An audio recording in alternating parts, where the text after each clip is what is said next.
Harry Potter wasn't what most people would call an ordinary child.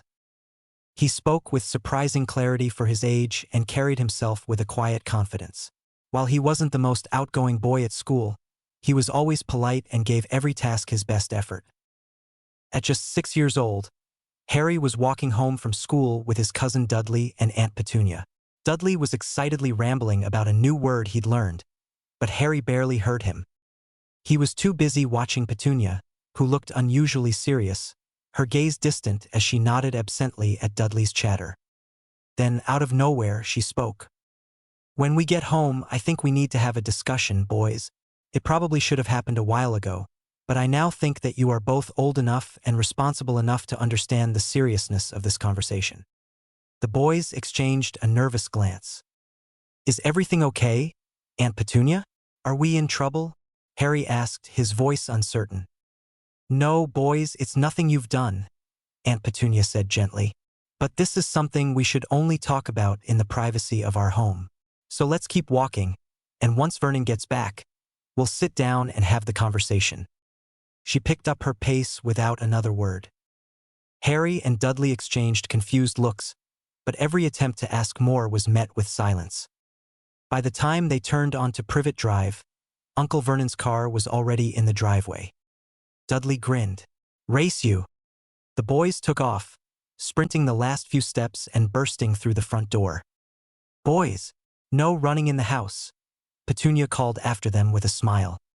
Petunia stepped inside to find the boys giving Vernon a cheerful hug. "Hello, pet," Vernon greeted with a chuckle. "These two scoundrels been behaving today?" "Perfect little angels," Petunia replied with a wink. Then her tone shifted. "But I think it's time we had a conversation about Harry's parents." "What about my parents?"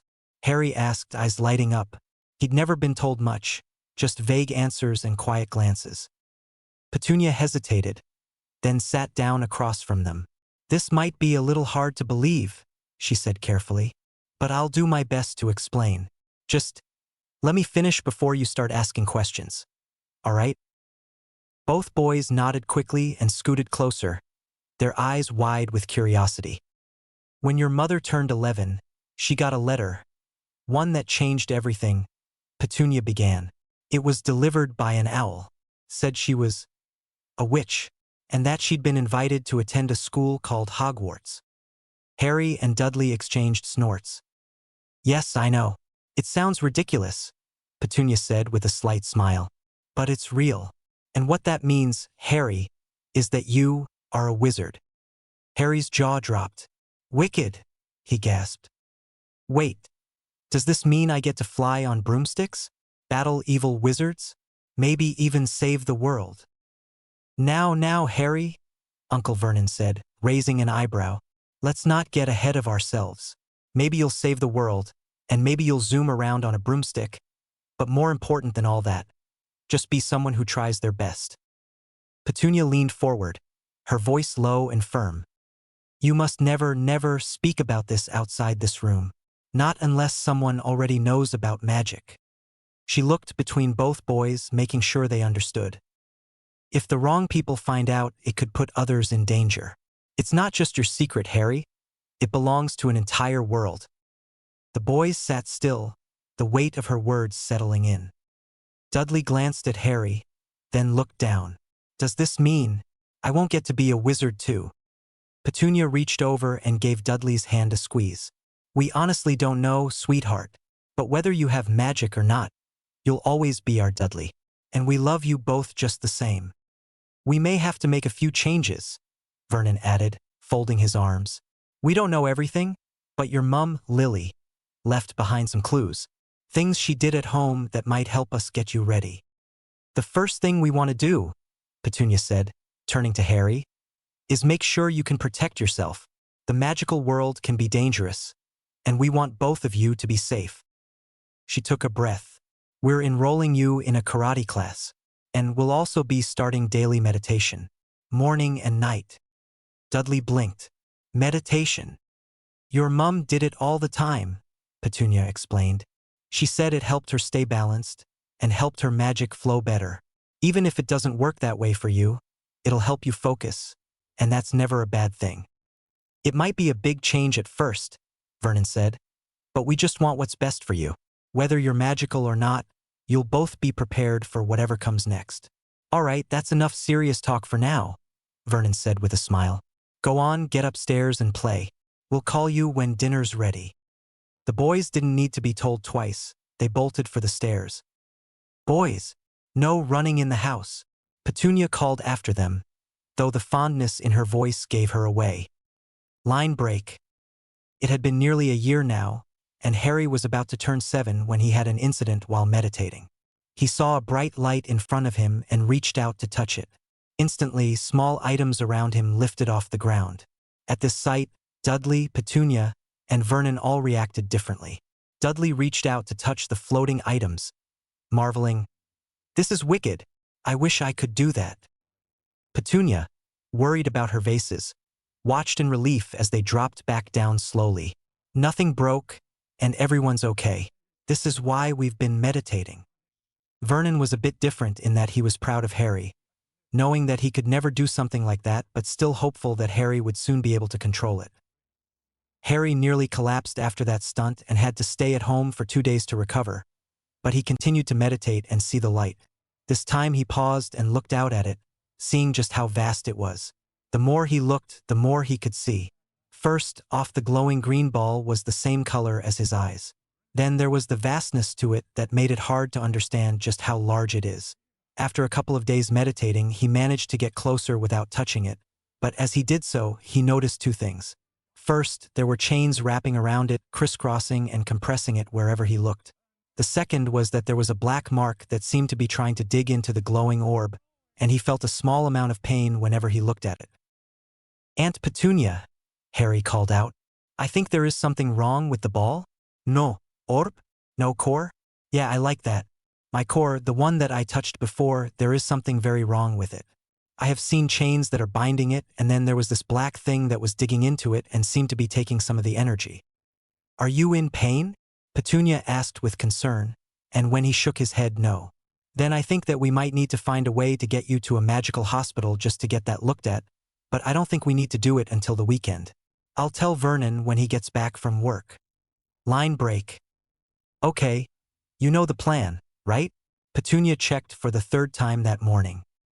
"We go into Gringotts and ask them to check for us, and if not, then we ask if they know how to get to the hospital, and make sure that my scar is covered because we don't know if I'm well known because of it," Harry stated in a bored tone.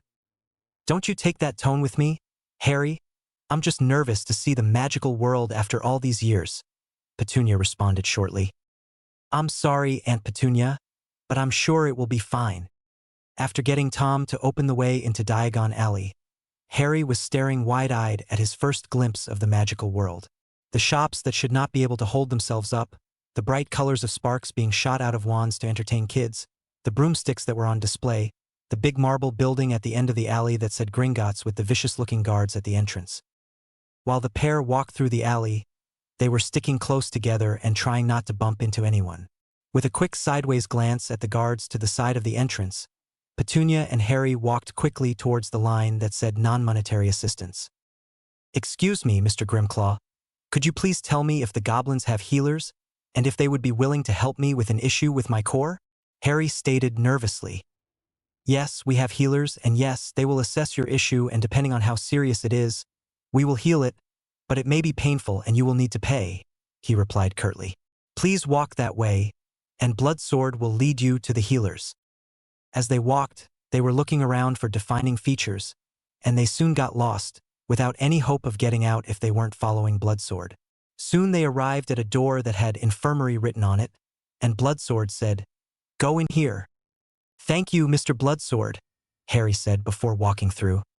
When Harry and Petunia walked through the door, they saw a slightly smaller and less aggressive-looking goblin that said, "Hello, my name is Healer Brightlight. What seems to be the issue today, Mr. Potter?" "How did you know who I was?" "I covered my scar and everything," Harry said in surprise. "The wards inform us of who people are and if they are wearing any glamour or potion to disguise themselves," she replied. "Oh well, that makes sense, I guess. But the reason that I am here today is that my core has chains across it and a black blob that is ramming into it and seems to take small amounts of my magic. May I do some scans on you to test what is happening? Bright Light asked, and when she received a positive response, she waved her hand at Harry, and a piece of paper appeared. As she read it, she made numerous sounds of surprise before finally becoming angry at the end of it. Mr. Potter, there are numerous issues with your core that we will go through one by one. First, your core was bound 7 times, which are each making it harder and harder for your core to expand and be used. The second thing is that all of your natural abilities and affinities are bound as well. I can't tell you exactly what they are, but Gringotts does have a test to tell you what the abilities are, as well as if you have an inheritance, but we can get that off for you. Are you saying that someone has bound Harry's core? Why? Petunia angrily interjected. I would assume to make sure that he is easier to kill in revenge for killing the Dark Lord Voldemort, Healer Brightlight said. But I cannot be sure, and it is not really my place to say. Anyway, the most important thing is that you have a Horcrux in your head. This is, in essence, a piece of someone's soul and can be leeching off your magic to sustain itself. We can remove all the magical blocks and the Horcrux over a week, with the last and biggest binding being done with the Horcrux, and we will do it free of charge as these abominations deserve to be destroyed. So you would be removing 1 block a day? Harry asked. Yes, you would be staying here for a week as the bindings are removed through rituals until the last binding, which could be removed on your 7th birthday, and the soul piece would be destroyed, Brightlight stated. I can make the arrangements for your aunt to stay with you, but no one else can come into contact with you, as your magic might be fluctuating for a few days, and it would recognize your aunt. After sharing a quick look, Harry said, Let's do it. Line break.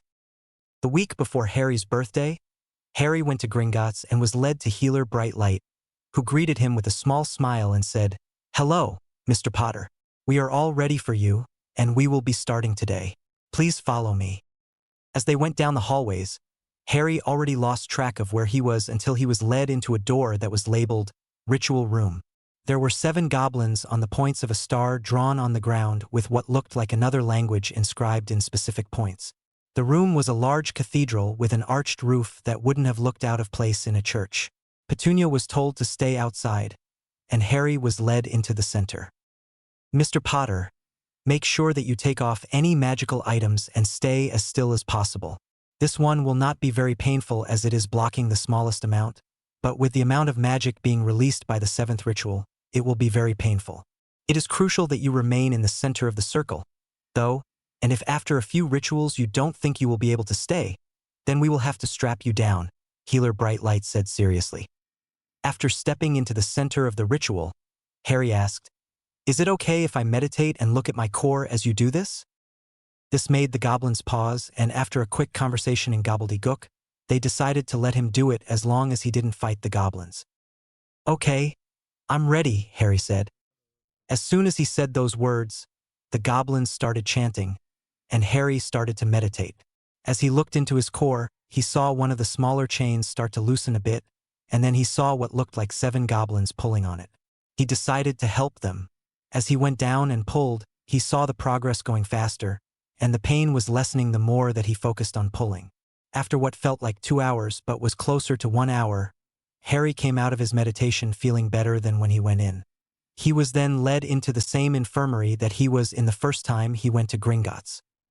Line break. While this was happening inside a castle in Scotland, one machine of 8 suddenly stopped working, but luckily, the headmaster was not inside his office and would not be for the rest of the week. Day by day, Harry would get 1 binding removed, and by the time his birthday rolled around, he was feeling much better and could actively feel his magic moving around inside him when he was feeling for it. As it was the last and biggest binding being removed and the Horcrux, he was pacing around in his room before the last ritual. It had been a big week for him, and it was about to be the most important day of said week. The biggest risk to his health was being removed, and it would also give him the power of an above-average wizard, as his first magical maturity would happen immediately after the binding was removed. When he walked into the ritual room, he settled into a comfortable position and said, I'm ready. This was the ritual for which he was needed the most. By now, the goblins were used to having Harry help them, but the problem was that the Horcrux was fighting back and they were struggling. As the goblins pulled once more, the Horcrux was screaming, and Harry was in more pain than he had been before, but he knew that this had to be taken out of him. As he gave one big push, it was gone from his core, and in the outside world, the Horcrux screamed until it went into a pre-planned rock that would later be destroyed. After that, the goblins went for the binding, and Harry started to feel his core shake a little bit until the binding was loose and gone. As soon as the binding was gone, the entire chamber shook, and the occupants pushed away from Harry. He had passed out but was going through his first magical maturity when his core was already the size of an average wizard.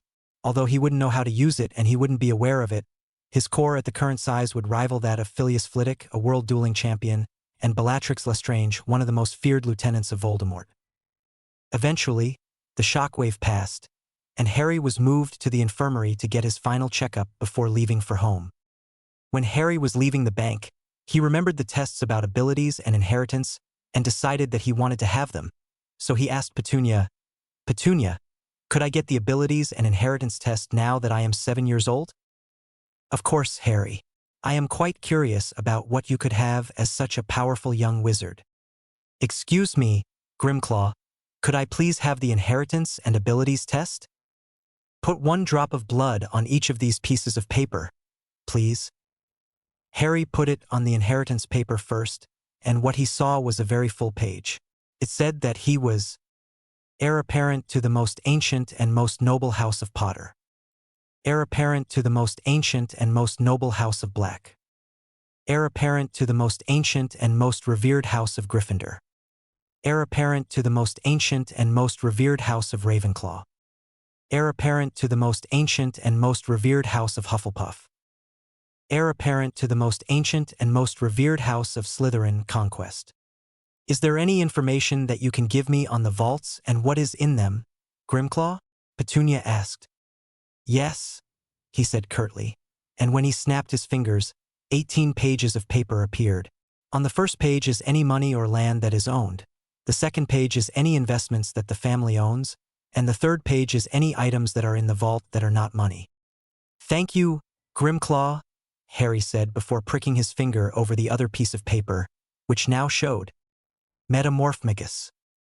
Animagus, potential. Mage Sight, potential. Parseltongue.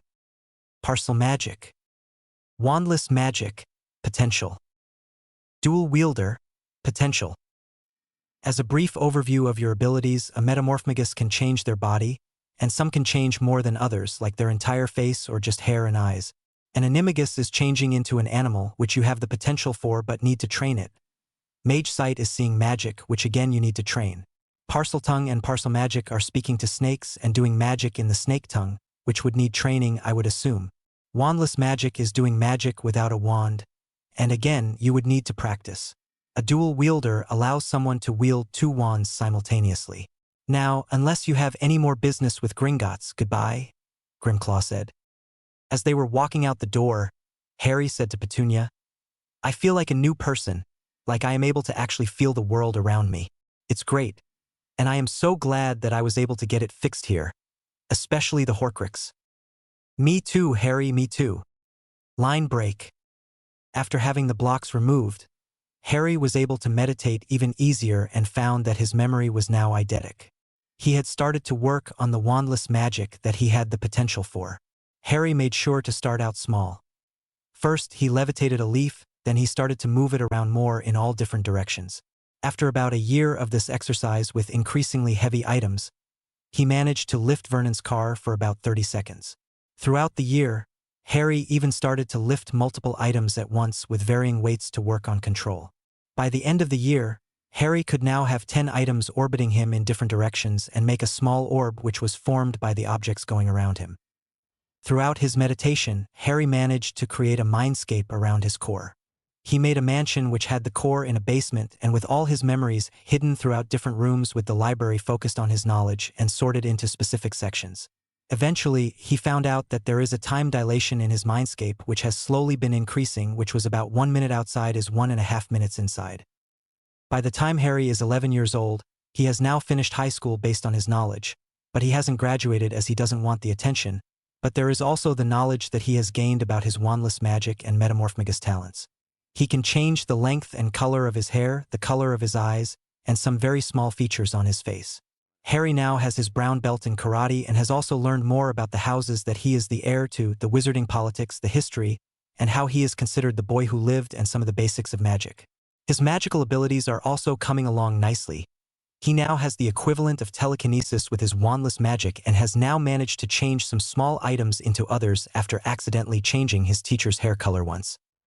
On his 11th birthday, he sees an owl flying towards their house and yells out, "Guys, it's here. My Hogwarts letter is here." "Let's go then, Harry.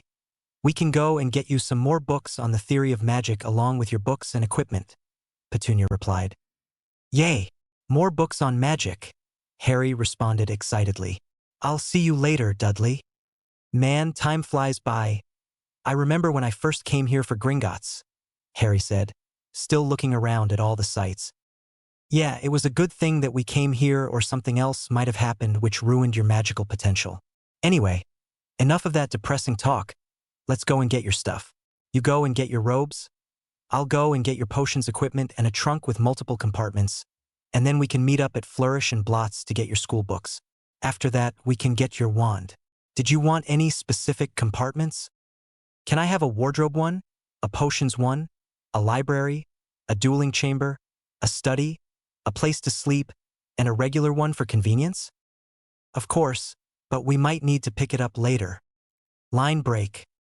After a fairly expensive shopping trip and getting way more books than needed, Harry and Petunia went to Ollivander's and were startled when they walked into the shop and heard a voice say, "Ah, I was wondering when I would see you here, Mr. Potter.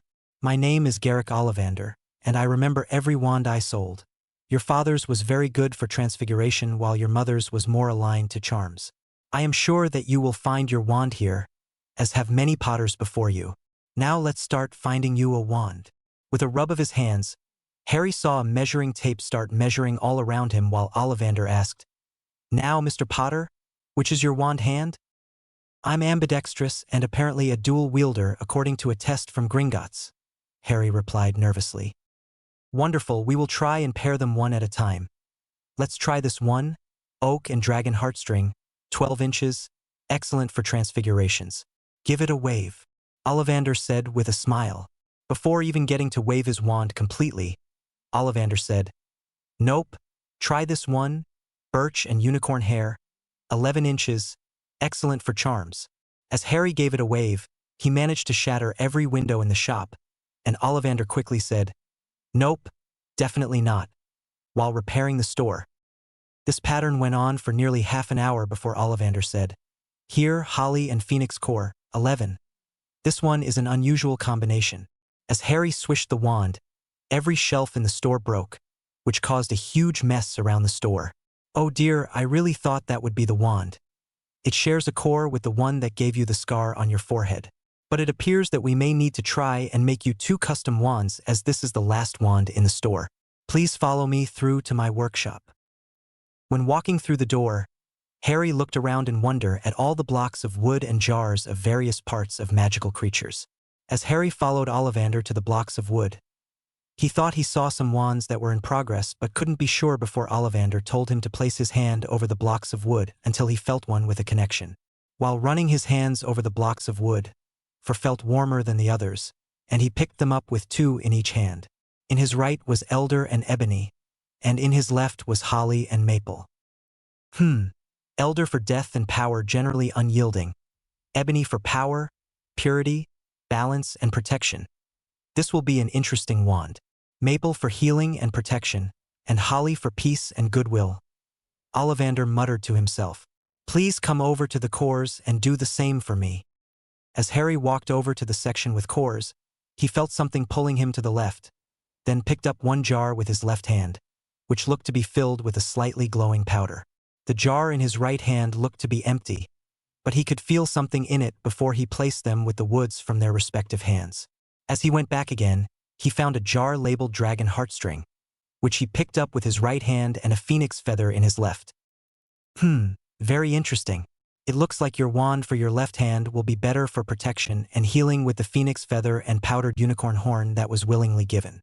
whereas your right hand will be for offense as it is a warrior's wand with the dragon heartstring and thestral tail hair.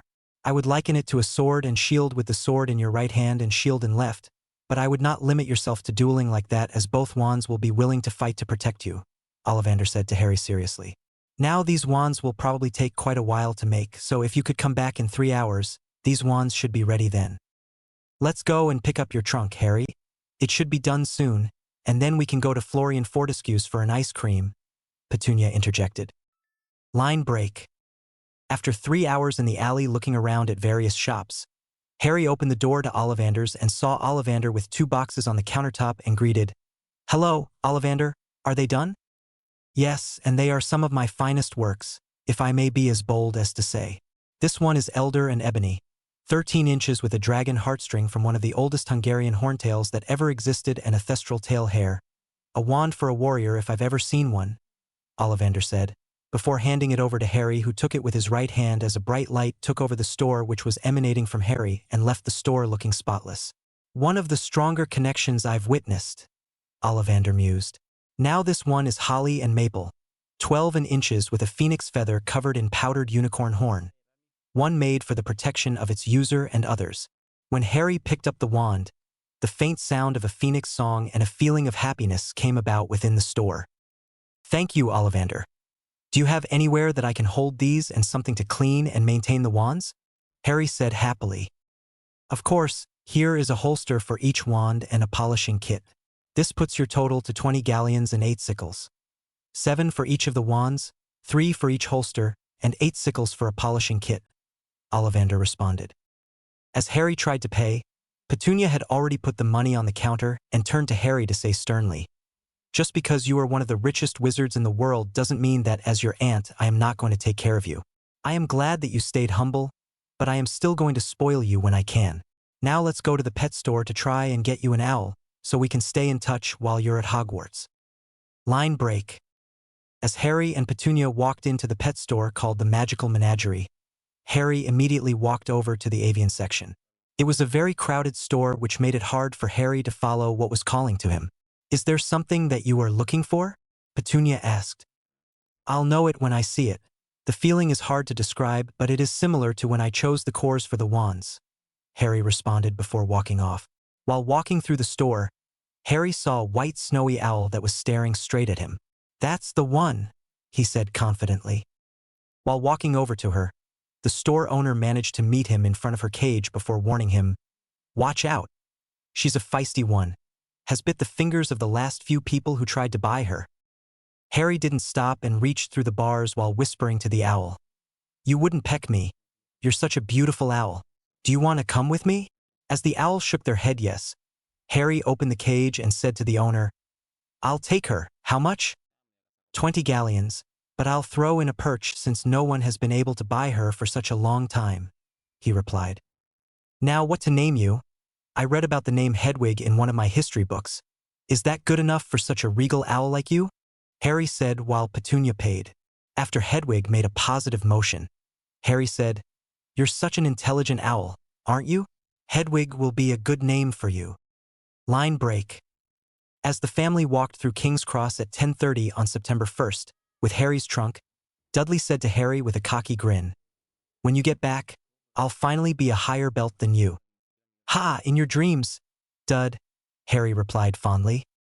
As Petunia turned to hug Harry, she said, "Make sure to write at least once a week. Do your best, make friends, and have fun." "Of course, Aunt Petunia," Harry replied while returning the hug. "You do your best, Harry, and you will make all of us proud," Vernon said gruffly. "I will, and thank you for driving me here, but now I need to go so I don't miss the train," Harry said to the Dursley family. When he waved one last time, he broke into a run at the barrier and closed his eyes before the impact. When he didn't feel one, he opened his eyes and saw a bright red steam train that said Hogwarts Express. Looking around the platform, there was a large number of families saying goodbye and waving their children off, and with one last look at them, he walked onto the train and found a compartment that was empty. As he sat down with a book that he grabbed, a book on the basic theories of magic which was recommended for all Muggle race children to help understand what they were learning, the book explained that at its most basic, magic was just willpower, intent, and visualization, and that wand helped with requiring less power. The incantation and wand movement were to help with visualization and intent. As he was getting to a part of the book that explained how silent casting and point casting were possible, the door to his compartment opened. "Hi, all the other compartments are full. Do you mind if I sit here?" A boy with red hair and freckles said. "Of course. My name is Harry Potter. What's yours?" "My name is Ron Weasley," he responded before sitting down opposite Harry. "Do you have the scar?" Ron asked. Harry looked at him coolly, then asked, "Are you talking about the scar that I got on the night that my parents died?" Not realizing the danger that he was in, he replied, "Yeah, the lightning bolt on your forehead, that you know who gave you when you killed him." "I'm going for a walk, Mr. Weasley. Please be gone by the time I am back. I'm sure that you can find some other compartment that either isn't full or will let you join them," Harry said frostily. While walking out of the compartment, Harry heard Ron say, "What's his problem? I just asked about his scar." While walking down the train, Harry ran into a girl who introduced herself as Hermione Granger, asking if he had seen a toad. He decided to help them find it and asked one of the prefects to summon it for them. Once the toad was safely stored in a conjured container, he sat down with Hermione and Neville, the boy who lost his toad, and they quickly became fast friends and talked until there was a knock on the door. "I've heard Harry Potter was in this compartment," the boy said before turning to Harry and continuing, "It must be you. Why are you hanging out with a squib and mudblood? I can show you the right people to hang out with." Then he stuck out his hand and said, "I'm Draco Malfoy, and you should definitely be friends with me and not these losers." "Well, Heir Malfoy of the noble house of Malfoy, why would I leave the company of Heir Longbottom of the most ancient and most noble house of Longbottom for you when both of us have been in an alliance for centuries and your family has just come to Britain after having been disgraced from France?" Harry replied while staring him down. Having read numerous books on politics, he knew that he outranked the Malfoy heir by a lot, but it would still be disrespectful to not shake his hand. So as he shook his hand, he continued saying, "I will not be friends with someone who disrespects my friends, but if you can change your attitude, then maybe in the future we could be friends." "Enjoy your train ride then, Heir Potter," he replied stiffly before turning on his heel and walking out. "Thanks for standing up for us, Harry, and I didn't know that you were aware of the alliance," Neville said shakily. "Of course, I would stand up for you guys. You guys are my friends, and I have sent a letter to your grandmother to solidify the alliance over the next holidays," Harry said with a smile. "What was that about, you guys?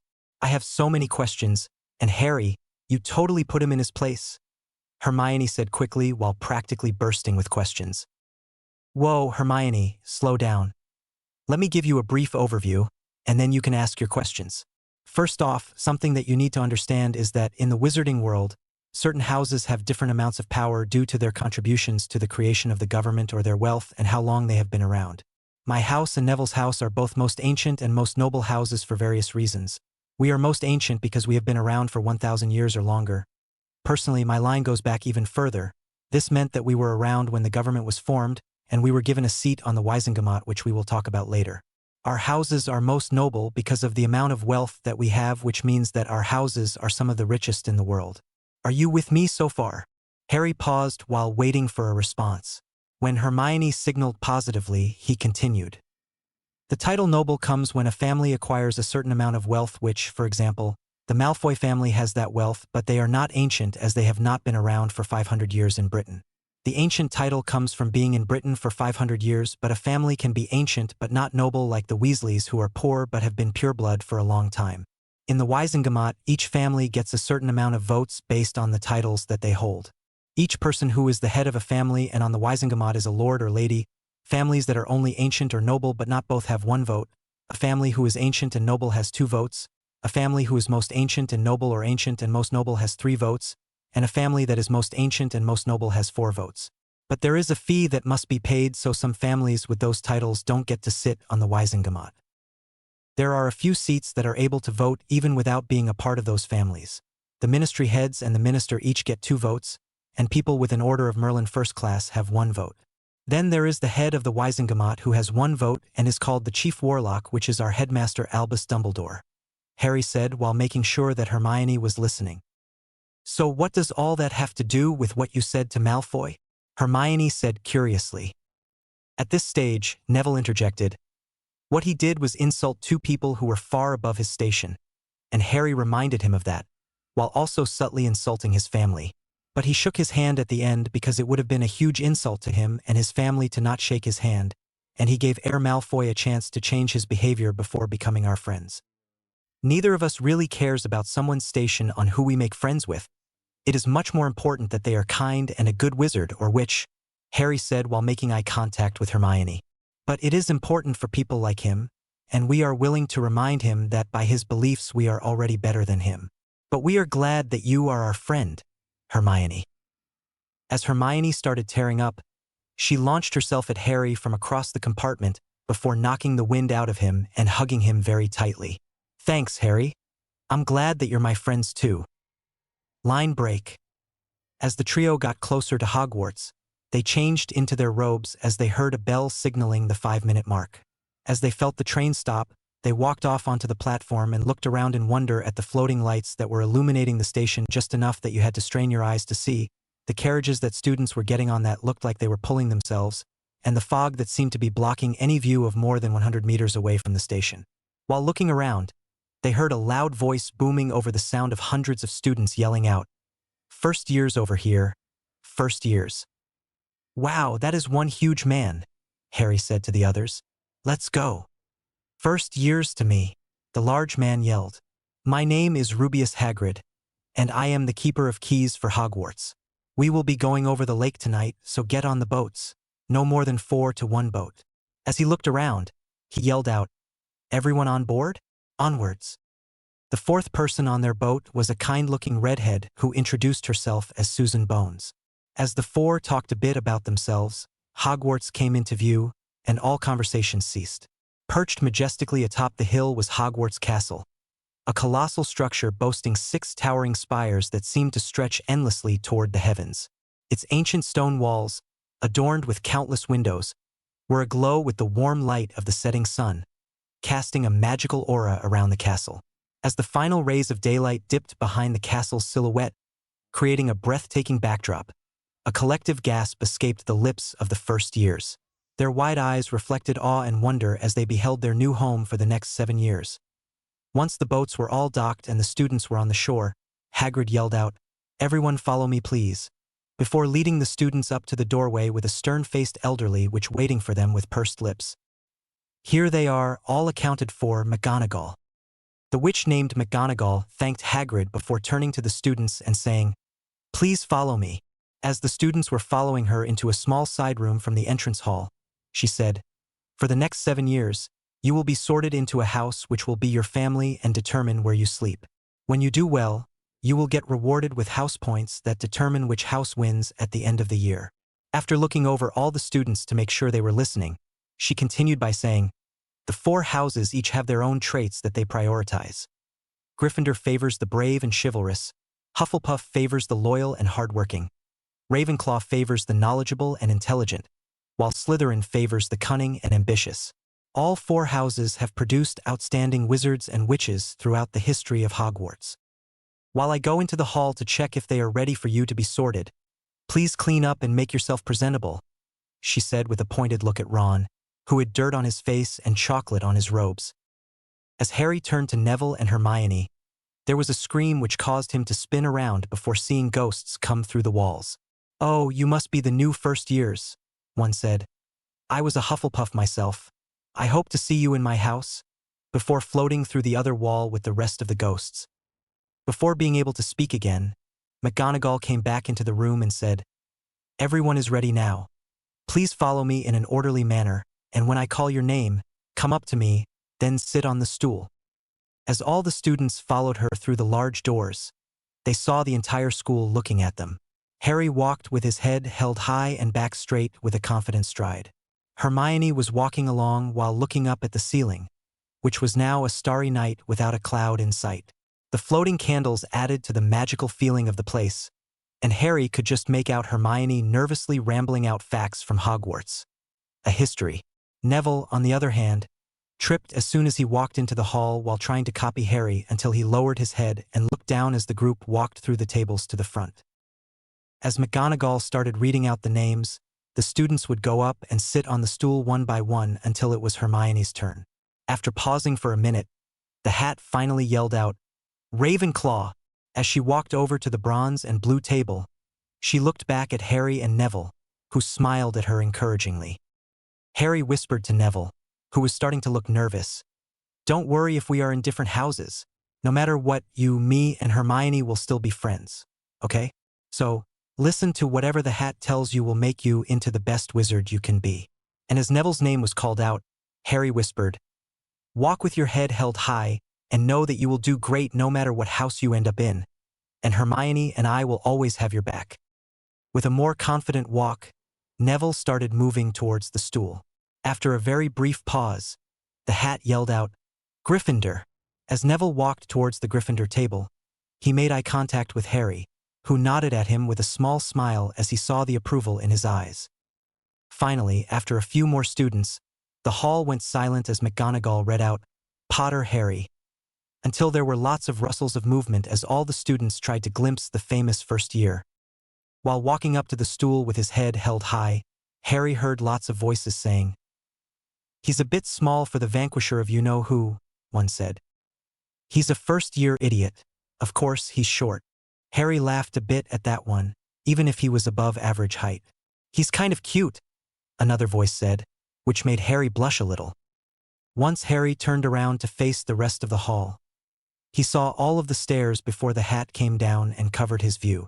An interesting mind, very ambitious, wanting to become the best wizard you can, very hardworking but only loyal to those who earn your trust, brave but not willing to jump into danger without thinking first, values knowledge and power above all else, and very logical. You could fit in and do well in any house, but I think there is a clear decision here, don't you think? I think Ravenclaw would be the best. Don't you agree, Hat? If that is what you wish, I'm sure you will do great things," the hat replied in his head before yelling out, "Ravenclaw!" as another round of whispers went around the hall at the shock of Harry not going to Gryffindor like his parents. As Harry walked with his head held high over to where Hermione was seated, he sat down and waited patiently for the rest of the students to get sorted. Once everyone was sorted and seated, a man in what Harry thought of as outrageous blue robes that wouldn't have looked out of place in the 1800s with a white beard that was long enough to pass his waist stood up. Looking around the hall with twinkling eyes, he said, "Welcome to a new year at Hogwarts. Before we begin our banquet, I would like to say a few words. And here they are: Nitwit, Blubber, Oddment, Tweak. Thank you." Once the old man had stopped speaking, Harry tapped an older student on the arm and said, "Who was that?" "That was Albus Dumbledore, greatest wizard of our time and supposedly the only one you know who ever feared." "Is he a bit crazy?" Harry replied speculatively. "Oh yes, but he is still a great wizard," the student replied. "Would you mind telling me who the teachers are and what they teach, please?" Harry asked. "Of course, my name is Roger Davies. By the way, I'm a third year if you're interested. But about the teachers, you already know McGonagall. She teaches Transfiguration and is the head of Gryffindor House and the deputy headmistress.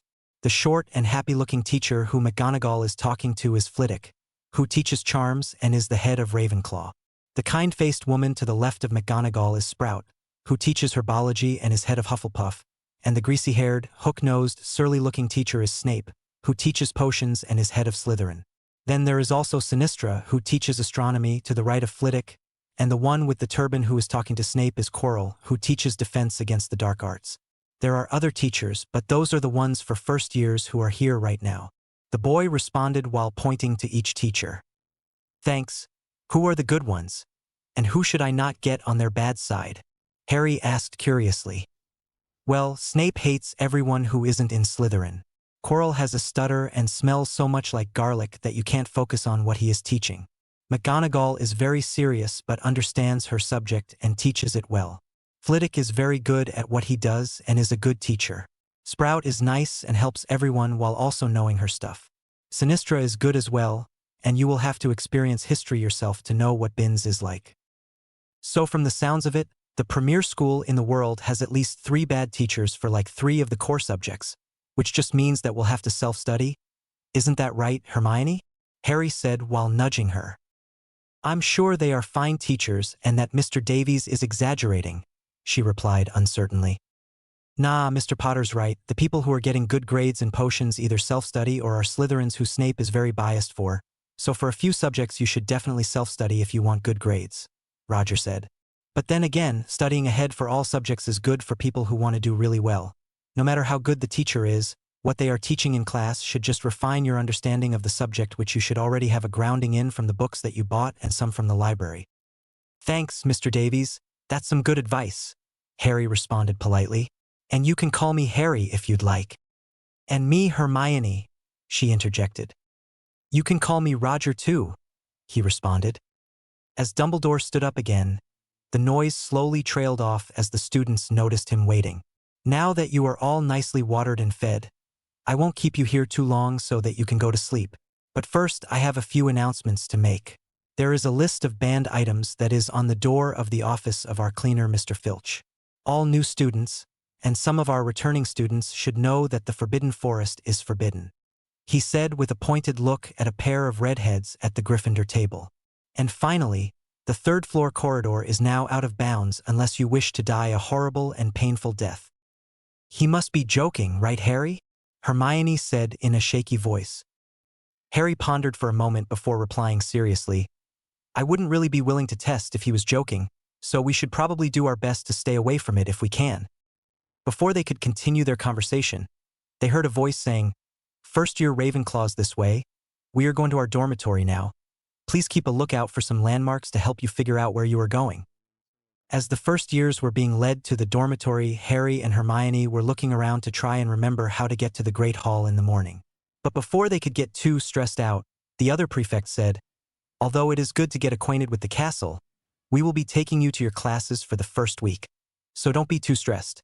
If you ever get too lost, you can always ask some of the portraits or ghosts, and we will be giving you a tour as tomorrow everyone has classes off so that we can show you guys around. As the group got to the statue, all of a sudden, it said, What can a child make but never see?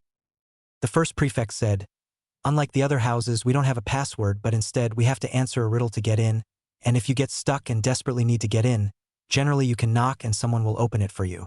But would any of you like to give this first riddle a try? Noise, Harry said while stepping forward.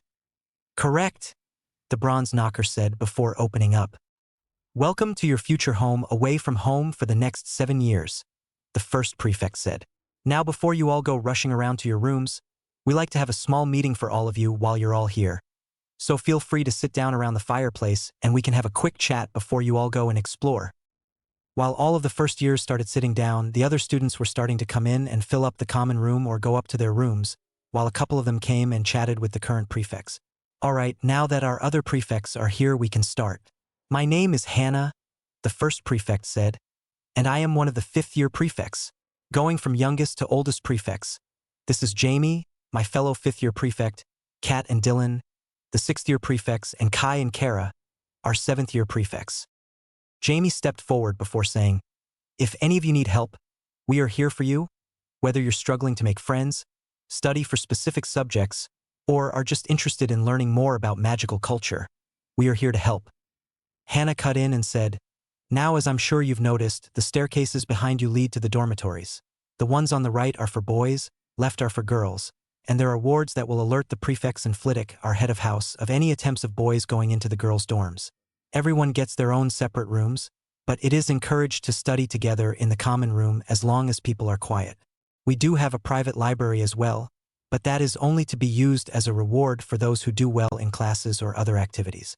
These books are all available in the library, but there are a few that Flitwick will give personal permission for you to use as they are more advanced. We hope that you will all make lots of friends both inside and outside of our house and learn lots in your time here, Jamie said, stepping forward once more. We are all here to help if you want help with homework or need some advice. So feel free to come and say hi whenever we are around. Now you can head upstairs and find your rooms. It will have your name on the doors and it should have anything you need. Feel free to customize it later on, once you have learned enough magic to do so, Hannah said over the stampede of excited first years running up the staircase. Line break. After looking around his room, he realized that it was quite small but had everything that he would need, although he would definitely be customizing it on the weekend once he got bored of it. There was a 4-poster bed, a wardrobe, a vanity, and a small bathroom with a shower, sink, and toilet. Before going to bed, Harry meditated for half an hour as was his tradition. Looking in on his core, he smiled and recalled just how much it has grown since he first started. During his meditation, he starts off by sorting his memories of the day. He is now very efficient at it, and with the time dilation now being at least 3 minutes inside to 1 outside, it takes him about 5 minutes outside time to sort through them. After that, he went to the basement of his mansion and looked over his core. It had definitely grown in the past years, and his magical maturity had made it grow even more. Harry had realized quite early on that magic was like a muscle, and if one worked it hard enough from a young age, then they could be much more powerful than the average wizard or witch. Having now had 2 of his 3 magical maturities, he was now in the zone where his magic would grow fastest, and it would continue to be like that until he was past his physical prime, which as a powerful wizard would likely be past his 60s. He had one little exercise that he liked to do to work his magic a little bit before sleep. He touched it like he did the first time that he saw it, and tried to hold it for as long as he could. While his eyes were closed, everything in his room floated. His wardrobe, vanity, his trunk, all loose items, even the bed with himself on it. After nearly 20 minutes of it, he was exhausted and let the items drop slowly, and with his eyes drooping set an alarm for 6 a.m. before falling asleep. In the morning, Harry got up at his alarm and did a quick workout consisting of push-ups, pull-ups, sit-ups, squats, and a few others that his sensei encouraged him to do. By 6:30, he was dressed in running clothes and walking out of the door to the common room and decided to just run around the castle to try and learn its layout. With his eidetic memory, he already knew the way to the Great Hall and decided it would be a good starting point to branch out from. While exploring, he looked around at all of the portraits to remember and the classrooms to try and learn his way around. By the end of his run, it was around 7:30 and he walked back into the common room before going to get changed. When he came back down, he saw that Hannah was up and decided to go and talk to her. "Hey Hannah, what are you waiting for?" "Oh hey Harry, you don't mind me calling you Harry, do you?" When Harry signaled negatively, she continued, "I'm waiting for all the first years so that I can take them to the Great Hall. Normally most will be here around 8, so I have a bit of time to kill." "Well, do you mind answering some of my questions?" "Of course, it's what I'm here for." "Great. I was wondering what I would need to bring down to the Great Hall today, because I don't know what classes I'll have, and I don't want to bring all my books down," Harry asked. "Well, on the first day classes start about an hour later than they normally do, so at 9, and this just lets people catch up and get back into the school mindset. This also allows the professors to hand out the timetables and the prefects to get the first years to class." Hannah replied, "So don't worry about bringing all your books down today, but during the next few days we recommend that you bring all the books for the day down to breakfast because you just won't have the time to come back up at lunch to get books and still eat. Later on, once you have found some of the secret passages, then you will have enough time to get books at lunch, but it's a tradition to let you find them yourself." How are we meant to find secret passages though? Do we just ask all the older students? Or cast detection spells against all of the walls, paintings, and statues? Harry asked incredulously. Personally, I followed some of my older friends to find them originally, but I did find some for myself by just walking around the castle and asking some of the portraits or ghosts if there were any near where I was. Most portraits are happy to talk. Some of the ghosts aren't quite as friendly, like the Bloody Baron, and you definitely shouldn't listen to what Peeves says. He is a poltergeist and likes to prank everyone, so definitely don't trust what he says," Hannah said in a serious tone. "Thanks for the advice. I'll make sure to ask the portraits if I ever need a quick way to class. But I think that the other first years are coming down, so I think we should head to the Great Hall soon," Harry replied. "Of course, feel free to come and ask me if you need help with anything, Harry, or the other prefects," she said quietly to him before saying a bit louder, "All right, first years, please follow me. I will be leading you to the Great Hall. You don't need to bring anything just yet, as we will come back here for your books and writing supplies before I take you to class. Please try and start learning your way around, as we will only be leading you to class for the first week. After that, you will need to ask the portraits for help, and some are less helpful than others." During the walk down, Harry walked over to Hermione and she said to him excitedly, "Isn't it exciting, Harry? Getting to learn magic." "Yes, Hermione, it is, and I'm sure you and I, along with Neville, will be at the top of our grade. But for now, let's just have some breakfast and maybe say hi to Neville before our first class," Harry replied with a smile. Once they were down in the Great Hall, they noticed that almost all of the people there were first years, along with what looked to be the prefects of each house. Once they were all seated, a short professor hopped off his stool and started making his way to the Ravenclaw table where the first years were seated. Good morning, new Ravenclaws. I'm Phileas Flitwick, head of Ravenclaw House and your charms instructor. Starting next week, I'll hold monthly meetings to ensure you're happy and keeping up with schoolwork. If you need extra help, older students can assist you more often. Here's your class schedule. Remember your books and supplies. Tonight, I'll meet with the entire house. Yesterday, I let the prefects talk to you so that you will know who they are and that you can go to them if you need some help. Most classes will be with another house, depending on the subject. Enjoy your first day and get to know your classmates from all houses. Pursue your interests, but remember magic's power. Use it wisely. Explore outside class safely and be inventive with spells, but be cautious in your research and practice. Flitwick then walked further down the table to give the schedules to the rest of the students at the table. After he walked off, most of the first years were quiet for a moment before Harry spoke up confidently. Well, future family, my name is Harry Potter. I was raised without magic but learned of it when I was around 10.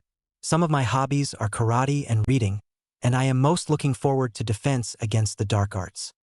After a moment of silence, with the first years looking around at each other wondering who was going to go next, Hermione, who was on the right of Harry, spoke up and said, "Hi, my name is Hermione Granger. I was raised without magic, and I learned of it when Professor McGonagall came to my house on my 11th birthday, which is the 19th of September. My favorite thing to do is to read, and I am really looking forward to Charms and Transfiguration." With a smaller pause this time, the next student on Hermione's right said in a timid voice, "Hi, I'm Su Lee. My family comes from Korea, but I was born in Britain. I am looking forward to learning potions the most, but I've heard that Professor Snape is really mean. My name is Padma Patil. My family is from India. I have a twin sister named Parvati who is in Gryffindor, and I am really excited about history, but I have also heard some bad things about the professor," Padma said confidently. "I'm Stephen Cornfoot, a pureblood and an only child. I really enjoyed flying when I was younger and am looking forward to getting to play Quidditch next year. I'm Anthony Goldstein, a half-blood, and I am looking forward to defense. I'm Terry Boot, a half-blood, and I am looking forward to Transfiguration. I'm Mandy Brocklehurt, a half-blood, and I am looking forward to Herbology.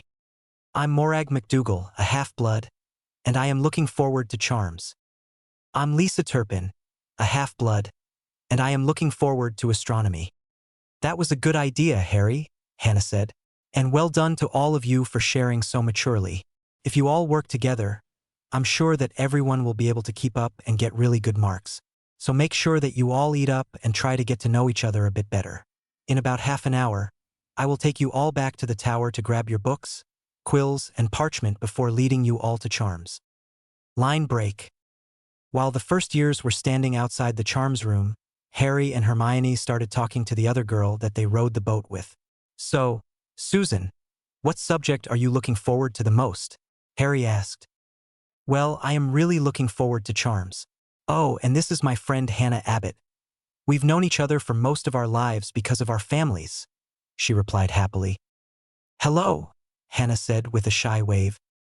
"It's nice to meet you, Hannah," Harry said, while giving her a small kiss on her hand.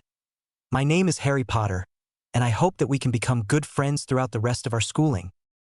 "And I'm Hermione Granger," Hermione interjected before turning to Harry and whispering, "More pureblood etiquette?" "Yes, it is considered proper to kiss a lady's hand when meeting them. It is normally done when meeting for the first time or if it is a formal event," Harry replied. "What are you most looking forward to, Hannah?" "I'm more of a defense person myself.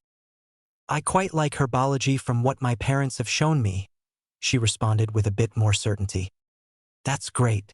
I'm quite excited for Charms and Transfiguration, to be honest," Hermione said. Before the conversation could continue, the students all heard a squeaky voice from inside the classroom saying, "Please come in and take a seat, everyone. I am Professor Flitwick, and I will be teaching Charms for you throughout your years at Hogwarts. I have taught here for over 20 years now and was a world dueling champion multiple times. I am now the Ravenclaw head of house and will be here to answer all of your Charms questions. But I would like to encourage you to seek out your own answers. I will just be here to guide the way for your learning." Seeing that he had all of the students' attention, he called the roll before starting the lesson. Today, we will be learning one of the most simple charms. It is a charm which lights the tip of your wand, and the incantation is Lumos. To cancel it, you just say Nox. Let me give you one demonstration before you all try it yourselves. With a small swish of his wand, Flitwick clearly said, Lumos, and the tip of his wand lit up. Now, this spell is more than just about the wand lighting up. You can work on your control with this spell and see a marginal difference in power between the students, but I would like to emphasize that power does not make people better wizards, as hard work is always key. Now get started, everyone, and I will be coming around in a few minutes for those who are struggling. Harry looked at Hermione and Susan, who he was seated between, before looking around the classroom. Most students looked both excited and nervous and didn't want to be the first person to cast the spell in case they messed up. Harry gave a small shrug before clearly saying, Lumos. Once the rest of the students heard Harry say the spell, they looked over in his direction before immediately looking away. The light was almost blinding, and all the people sitting on the opposite side of the room covered their eyes, while everyone else looked away. Nox, Harry said quickly. Well, Mr. Potter, that was definitely one of the brightest first attempts I have seen in a long time, Flitwick said in an excited voice. But you should definitely work on control. Try and hold back a bit to make the light smaller. You should be able to control the amount of magic going into the spell later on. But this is a good starting activity for you, as control may become more difficult in the later stages of your education if you don't work on it now. As for the rest of you, give it a try. I doubt that anyone else is going to be quite as bright as Mr. Potter was, but it is still wise not to stare right at the lights if you can avoid it. Around the room, a smattering of voices said Lumos, and the class lit up. There were some small pockets of the room that were slightly brighter, but there were none that were anywhere near as bright as Harry's. Well done, everyone, Flitwick said happily. Since you have all gotten it so fast, let me explain a bit more of the theory behind it so that you can control the brightness. While for most of you, it won't be too much of an issue at this age, later on, some spells need more finesse to work better, and it doesn't hurt to start practicing now. While walking around the classroom, most of the students sat forward in anticipation to hear more about what Flitwick was saying. In essence, when a spell is cast, it draws magic from your core. Everyone has a slightly different sized core. Some, like Headmaster Dumbledore, have very large cores, and others will have smaller ones. These cores grow as we grow and when magic is used. For most people, they will not use magic a lot in their everyday lives, which means they are less likely to be extremely powerful than someone in a profession like an Auror, who fights dark wizards and needs to be powerful. When a core is used more regularly, it grows, and in essence, this is like something taking your magic, and a little bit more comes back once it is recharged. Then people also go through 3 magical maturities, which signal a bit of growth in core size. At the age of 7, children's cores will grow quite a lot and start to stabilize. At 11, it will become nearly completely stable with a small amount of growth. This is why school starts once you are 11, because your core is now stable and in the prime age for growth. At 17 is the final and largest magical maturity. Depending on the person and how large their core is, the longer this maturity will take. If it happens early or for longer than around 3 days, then the wizard or witch is likely to be very powerful. For example, my maturity was when I was 16, and I am one of the more powerful wizards. It lasted for 5 days. I know that Dumbledore had his when he was younger, and it lasted longer, but I do not know the specifics, as some people like to keep it private. When casting a spell, a little bit will come out of your core, through to your wand, which will then shape the magic into the spell. For some rare people, their body is able to do that process without a wand, which is more draining, less precise, but in some cases more powerful. When using a spell like Lumos, a little bit of magic is taken constantly while the spell is being used, but for another spell, say the Knockback Jinx, it only uses a small bit of magic once. When trying to reduce the amount of light that your wand is emitting, you are trying to reduce the amount of magic coming out of your core. For me, my light would be about as bright as Mr. Potter's if I am not reducing it, but with my control, I am able to make it smaller and less likely to blind someone. When reducing the magic, it can be done in 2 main ways. One is much easier than the other but might not be as effective when trying specific spells. The first method is to visualize the intended result. In simple spells like Lumos, visualizing a smaller light will dim the light. But on more complex spells, such as a blasting curse, it won't do quite as well. The other, much more complicated way is to find your core. This is very difficult, and most people never do unless they are Aurors or hit wizards. The way to reduce the power is to imagine a funnel draining some magic from your core when casting a spell. This is very difficult to do and requires lots of practice with every spell. But the end result is that you can shrink the funnel to have a smaller effect or widen it to create a regular effect. But to overpower it, you need to push the core into the funnel. For those of you who have seen the core, then you will know that this is all metaphorical, and you will need to create your own method of doing it. But this is just the basics and theory that you should make your own. For now, I want you all to just visualize a smaller light, especially you, Mr. Potter, Flitwick said with a grin. I will give you one attempt now, and if not, then I will put you in a small side room until you can change it. Before casting the spell, Harry closed his eyes, took a deep breath, and thought about what he wanted to do. First, he decided that he would try the visualization method. So, he imagined a small ball of light on the end of his wand. He remembered looking at Flitwick's and realized that it was bright enough to illuminate where he was pointing the wand but not too much around it. He thought about how the classroom lit up with all of the successful casts and decided that he was ready. Lumos, he whispered. As the whole class held their breath and looked out of the corner of their eyes, they saw a small light coming from his wand that was slowly getting brighter. Then it stopped, and they all cheered at Harry's success, with his fellow Ravenclaws who were sitting around him clapping him on the shoulder, and the Hufflepuffs on the other side of the room clapping politely. Nice job, Harry, Hermione said with a hug. What were you visualizing when you cast the spell? I thought about my end goal and how Flitwick looked, Harry responded while flashing a quick thumbs up to Hannah and Susan on the opposite side of the class. As long as you know what the end goal is, half the time magic will pick it up. Go on, give it a try. Just cast your regular Lumos, then imagine that it gets darker. Lumos, Hermione said. As the light started off at her regular brightness of a bit over the class average, it eventually went down to where most others were at. Did you see that, Harry?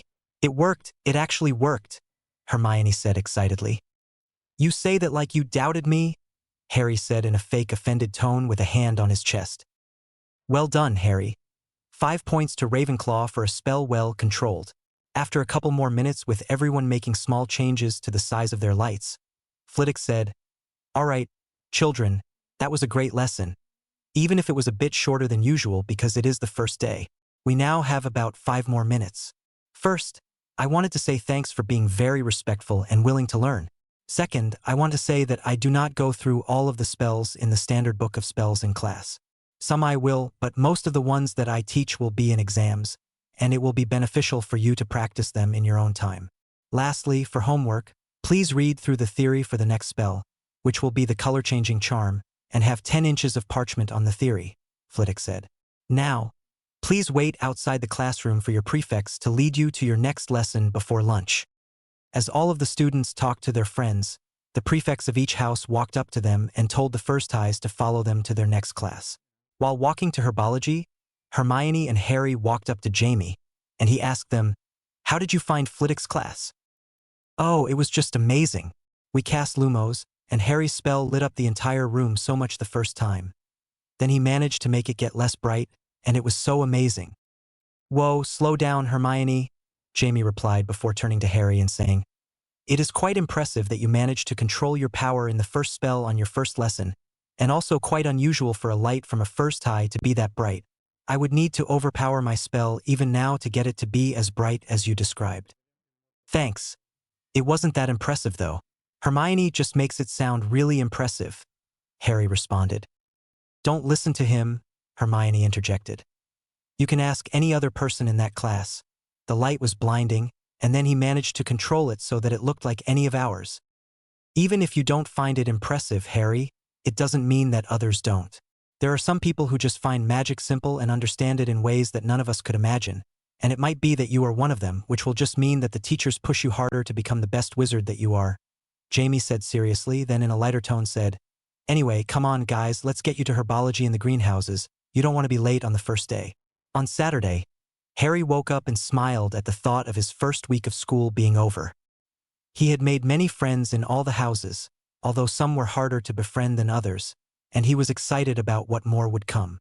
While some of his classes had been amazing, like charms, transfiguration, and herbology, others did not interest him, like astronomy, and in some, the teachers were bad even if he was interested in the subject, like potions, data, and history. Professor Binns had put most people to sleep within minutes, and Harry decided it would be best to just read the history book instead of falling asleep like almost everyone else. The only person who could stay awake and take good notes was, of course, Hermione.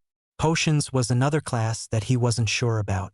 He knew from Roger that Snape didn't like many people outside of Slytherin, but he was really looking forward to potions and hoped that he would be judged based on his ability rather than his house. Flashback.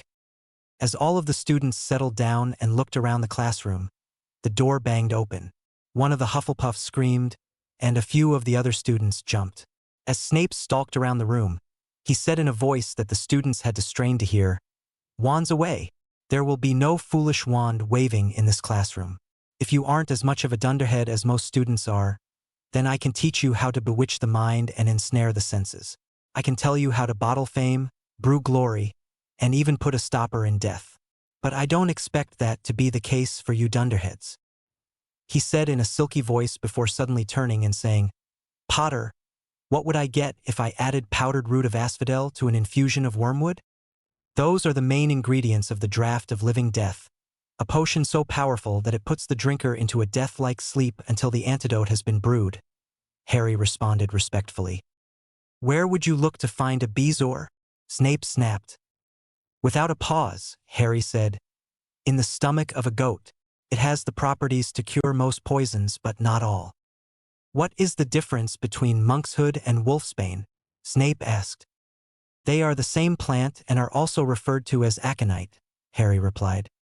"Well, why aren't you all copying that down?"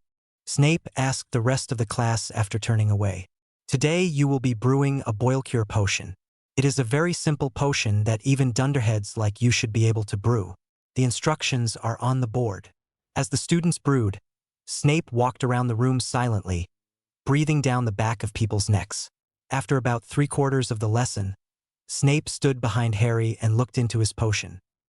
Harry had already read lots of potions books and even brewed potions on his own, so he knew the proper way to make it off the top of his head. When he was younger and got some of the first potions books, he learned about how the different ingredients would react to others and the reasons for the stirring. He learned the proper ways to prepare ingredients and even how to clean and set up his station. All of these were things that Snape took note of as he walked around the room, and he realized that this Potter was not at all like his father was in potions.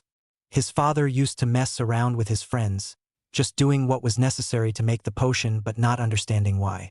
This Potter was well educated and had made some small changes to make it more potent and faster to brew, which was why he was finishing in nearly 3/4 of the allocated time. "Adequate, Potter. Bottle it, label it, and leave it on my desk." "Thank you, Professor," Harry responded respectfully before cleaning all his equipment and putting his potion on the desk.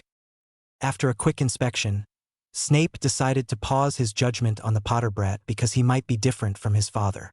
"Potter, please give me the rest of your potion. I will be bringing this to Pomfrey to be used in the hospital wing." "Yes, Professor," Harry replied in a surprised tone. After having cleaned his station, most of the other students were starting to finish their potions with varying levels of success. Hermione, having followed the instructions to a T, had a very good potion and wondered if hers would be brought to Pomfrey as well. Before being dismissed, Harry made sure that his fellow Claws were cleaning up and storing their equipment properly, while sending significant looks to Susan and Hannah as well. Knowing how residue from other potions could impact the quality of potions, he ensured that all his equipment was clean before leaving with Hermione and the rest of the students.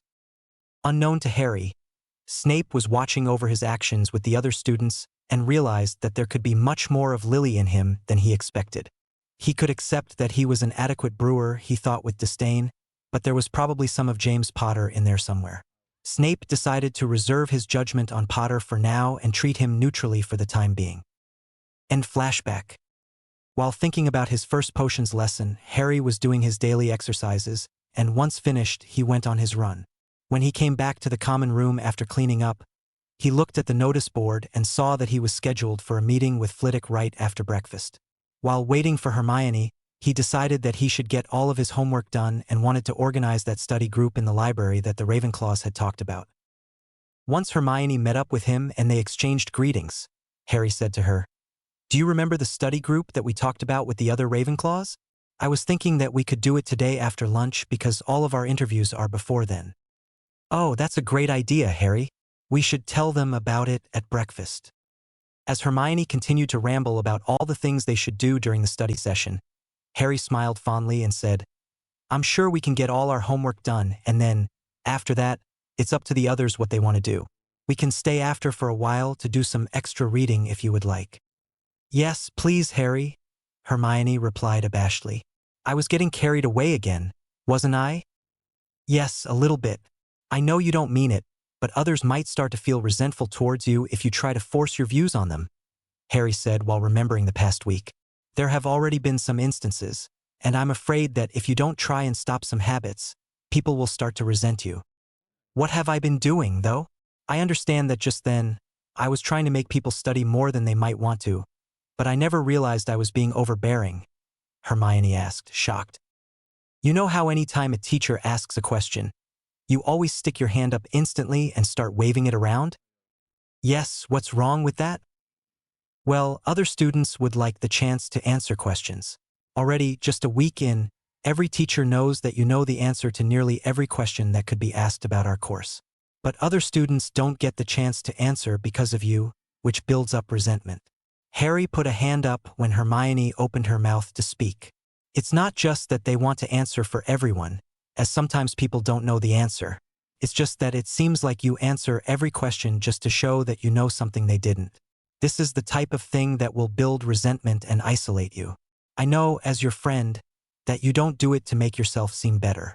It's just so that the teachers know you're a good student. But especially at our age, students will resent you, and it will make you an outcast, which, considering we will be here for 7 years, will not be a pleasant experience for you." Hermione, who looked to be on the verge of crying, looked at Harry and said, "Am I really that bad? Does everyone hate me already?" Harry, feeling bad, gave Hermione a hug and said, "It's not that bad yet, but it will be. So if you don't want it to be like that, you need to only put your hand up for a few questions each lesson and don't act superior if you do answer one correctly. It will be fine if you do those things, and I want you to know that no matter what happens with everyone else, you and I will always be best friends." That just made Hermione squeeze a bit tighter before letting go and saying, "Thanks, Harry, but we should get to the Great Hall so that we can tell." "Sorry, ask the other Ravenclaws if they want to study together after lunch. Maybe we can invite Neville, Susan, and Hannah. I feel like we haven't seen enough of Neville since classes started."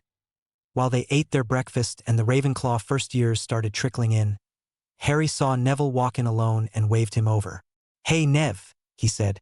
"I feel like we haven't seen you enough since classes started. So I wanted to invite you to study with me and the rest of the Ravenclaws in the library after lunch." "Well, I could use the help. I'm pretty pathetic with most of my classes," Neville said dejectedly. "What are you talking about, Neville?"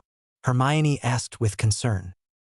"I've been doing really badly in all my classes except herbology. Maybe everyone was right, and I am a squib," he muttered. "Neville, you and I are going to have a serious talk after my meeting with Flitwick. Meet me on the edge of the lake in about an hour. I don't expect the meeting to go for that long, but it might take me a while to get there. Hermione, make sure to tell the other Ravenclaws that if they want to, we are planning on studying after lunch," he said with an emphasis on wanting to. "Oh, and invite Susan and Hannah along too if they want to come. I'm going to go and meet Flitwick now." Line break. Once Harry made it to Flitwick's office, he knocked on the door and heard him say, "Come in." Upon entering, he briefly looked around and saw that it had everything one would need in an office: a desk, chairs, bookshelves, and writing equipment, though nothing particularly stood out to him. "Hello, Mr. Potter." Prompt as always. "Of course, Professor. Please take a seat. There are a few things I would like to discuss, but before we get started, is there anything you wish to discuss with me?" "Well, I was hoping to get access to the Ravenclaw library, but I assumed it would be too early in the term to get access as a first year." "On the contrary, that is one of the topics I wish to discuss. Yes, you may use the library, and I hope I won't have to revoke that privilege. This will only happen if you cause trouble or if your grades slip." "Really? Thanks, Professor." I assure you that I will continue to do my best with my school work, Harry said, expressing surprise. I expected as much. Was there anything else you wanted to discuss? Flitwick asked. When Harry shook his head, Flitwick continued, First, I wanted to congratulate you on your performance in your classes so far. All the teachers I've talked to have said that you have been performing very well and putting in a lot of effort. If you keep this up, you will almost certainly be in the top 5 of your year and possibly even first. Really? Harry exclaimed. I knew I was doing well in the practicals, but even in the theory parts, I thought others were much further ahead than me. Apparently not. Aside from that, there is one other thing I am willing to offer you that I haven't offered before. When I saw your power in our first lesson, and knowing that people may dislike you because of what you did to you-know-who, I decided to offer to train you in dueling. After a moment's silence, Harry said, Me? A first year? I know next to nothing about magic, and although I have some surprises about what I can do, they aren't all that effective in a fight. That is why I will teach you. I will be able to teach you more than what I can do myself, as I am not powerful enough. As you know, magic is like a muscle. If you are already as powerful as me, the younger you start training, the stronger you will be and the more spells you will be able to use. There are still reasons why wizards like Dumbledore and you-know-who are so difficult to beat even with enough skill. It is because of those powerful spells that are hard to stop without the necessary power. You should be able to stand against wizards like them in power once you have had your final maturity, which I suspect will be earlier than most and last longer. Although you might not have their experience or knowledge, if you start early enough, you will be able to acquire enough to possibly catch up with them. I accept, Harry said, cutting Flitwick off. I would be honored to be your student. Or is it more of an apprentice/master thing? Master and apprentice is more appropriate, Flitwick interjected. Anyway, I would be a fool not to accept a multiple-time world dueling champion as a master. How many times was it actually? You just said multiple, Harry asked. 7, the highest in history, as my dueling career lasted longer than most. Some wizards of Dumbledore's caliber just aren't interested in dueling. But you will be my first apprentice, and I will expect a lot from a wizard of your caliber. Now that you have accepted my offer, I will train you after classes on Monday, Wednesday, and Friday. I will also train with you on Saturday mornings. If you can't keep up with the coursework, we will discuss the training times and see if dropping one is necessary. I won't hold you up any longer, but I look forward to teaching you, my apprentice. Thank you, Master, Harry said with a small bow before leaving the room.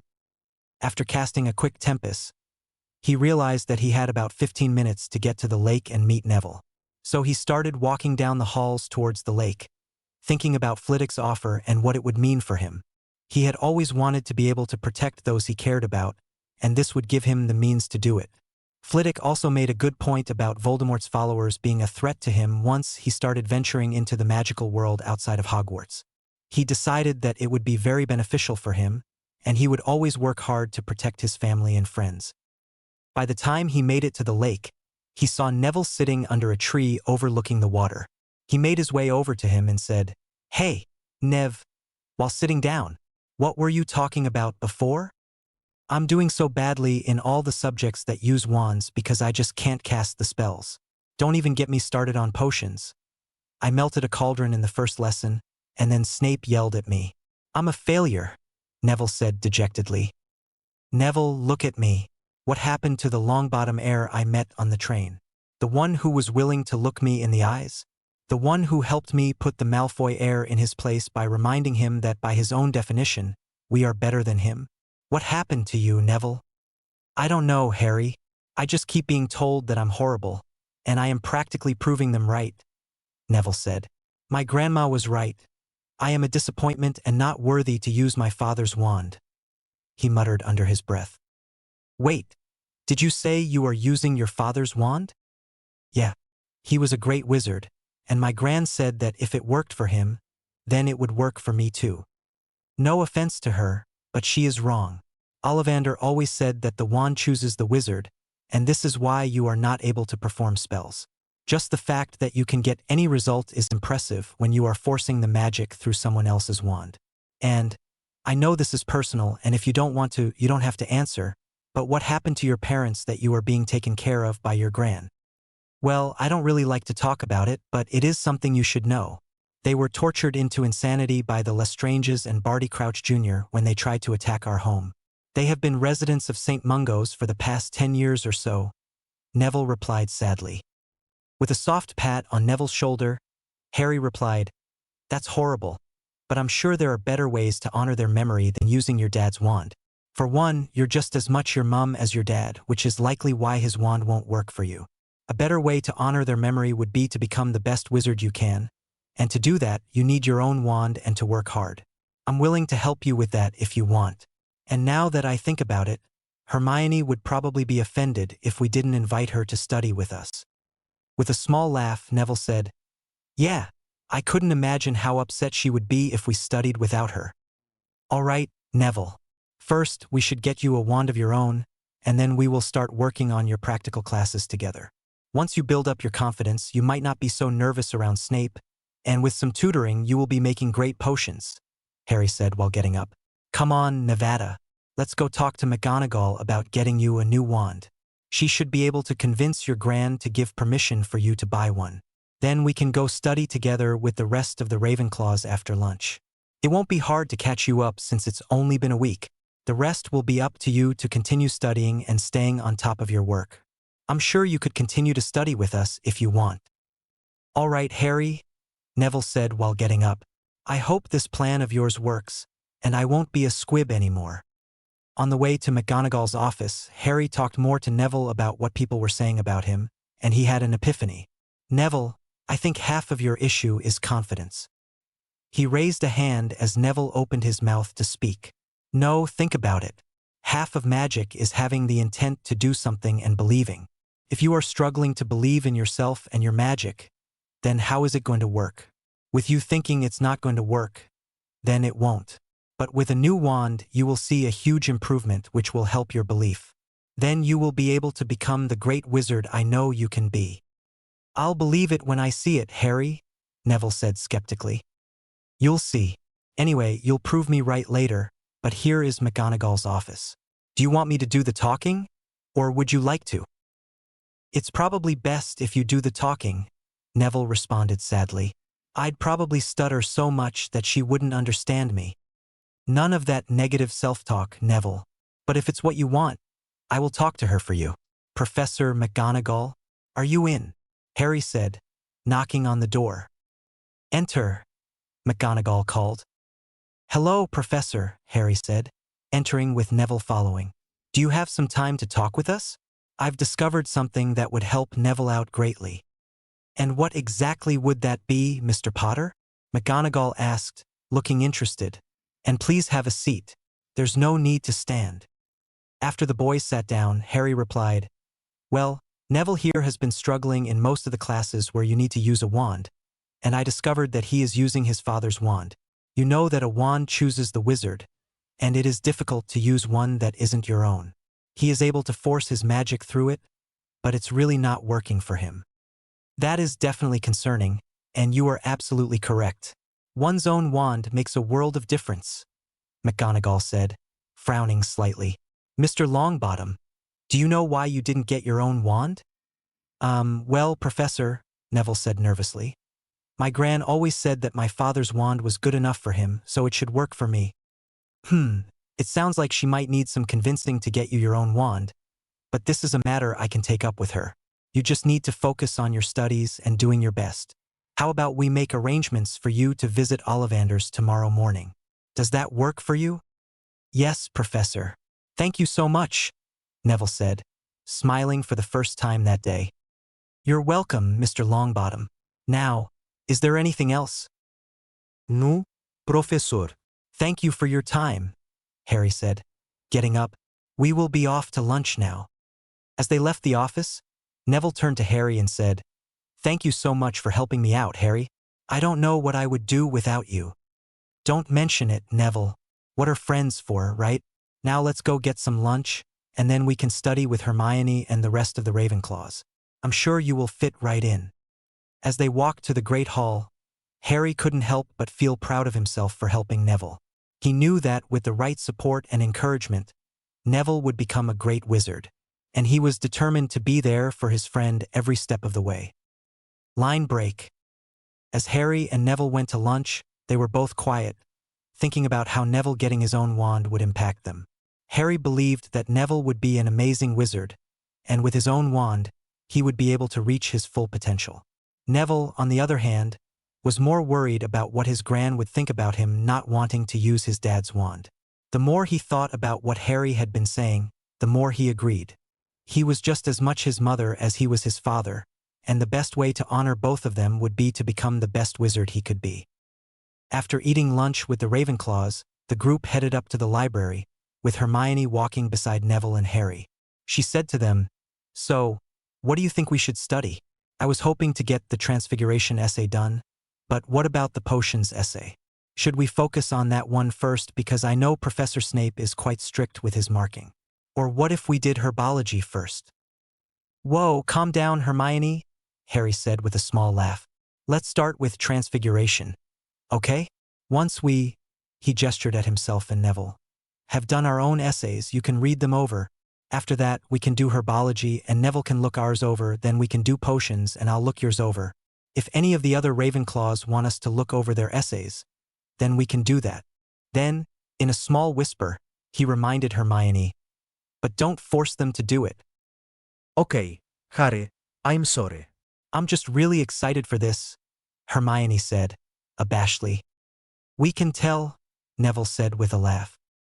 As the group of Ravenclaws, along with Parvati who was invited by her twin sister, claimed a table to study at, there was minimal chatter while they worked through their essays, the only talk being about what books they recommended or any feedback they had while reading through them. After about half an hour, there was a small cough and the group looked up. Sorry to interrupt, but Harry offered to let us join you guys if that's all right," Susan said uncertainly. "Of course, please take a seat," Terry said. "Thanks, guys. I don't know if you all know, but my name is Susan Bones, and this is my friend Hannah Abbott," Susan said with a bit more confidence. "Hi," Hannah said with a shy wave. "Take a seat and get started. Feel free to ask us questions if you need help, but try to keep it quiet. Most of us ask Hermione if we have any questions, and she loves to help," Padma said with a smile at Hermione.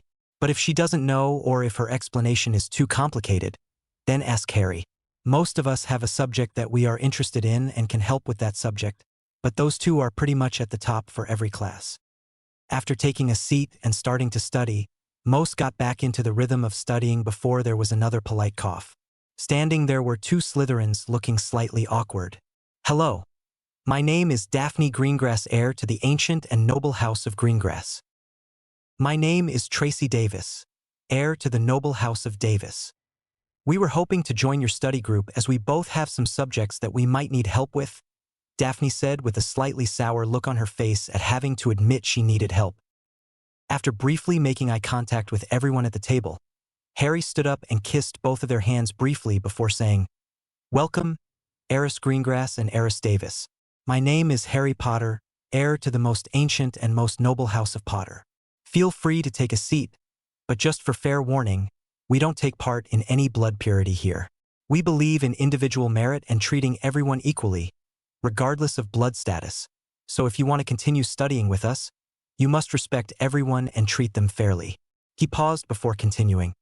"Please be respectful when we are studying by staying quiet and trying not to disturb people who are busy.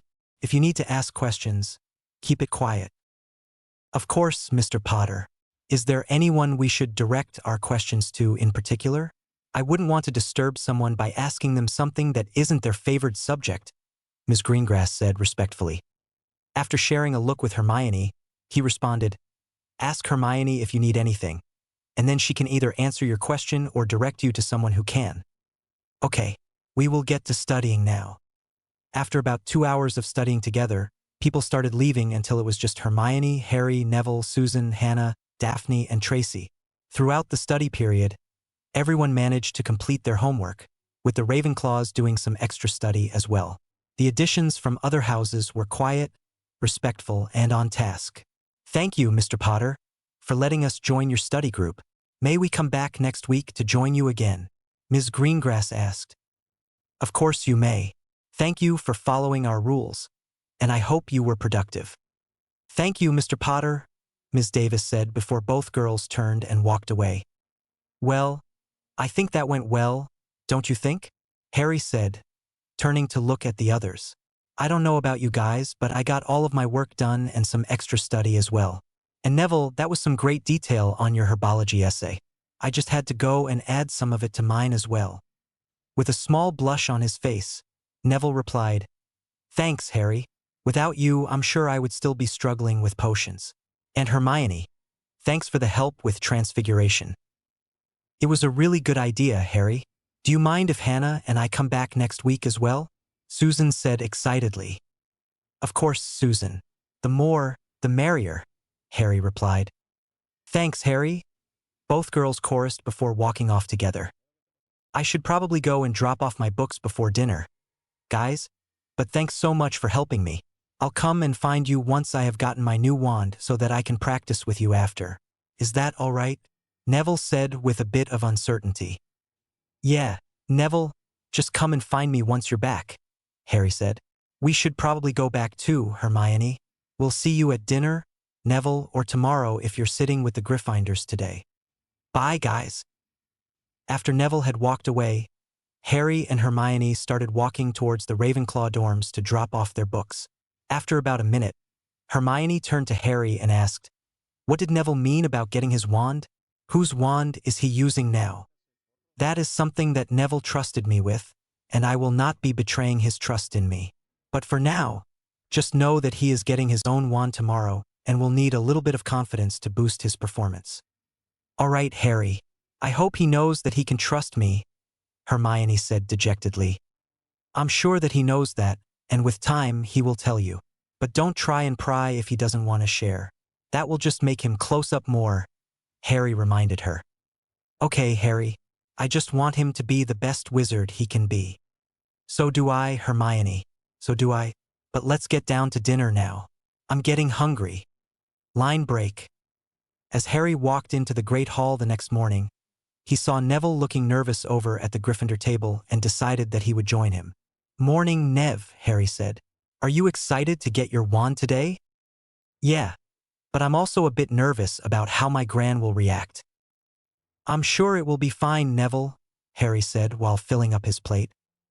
When Harry was about to continue reassuring Neville, he heard a voice on his right say, Well, well, well, if it isn't Ickle Baby Potter sitting at the Gryffindor table.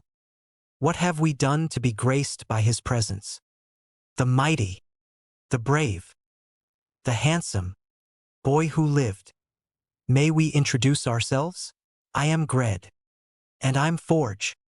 Before Harry could get any more confused, he heard a voice say, Fred, George, stop bothering the poor boy and at least give him a chance to pick the two of you apart. So give him a proper introduction just this once. As Harry heard that they were about to properly introduce themselves, he closed his eyes briefly and felt for their magic.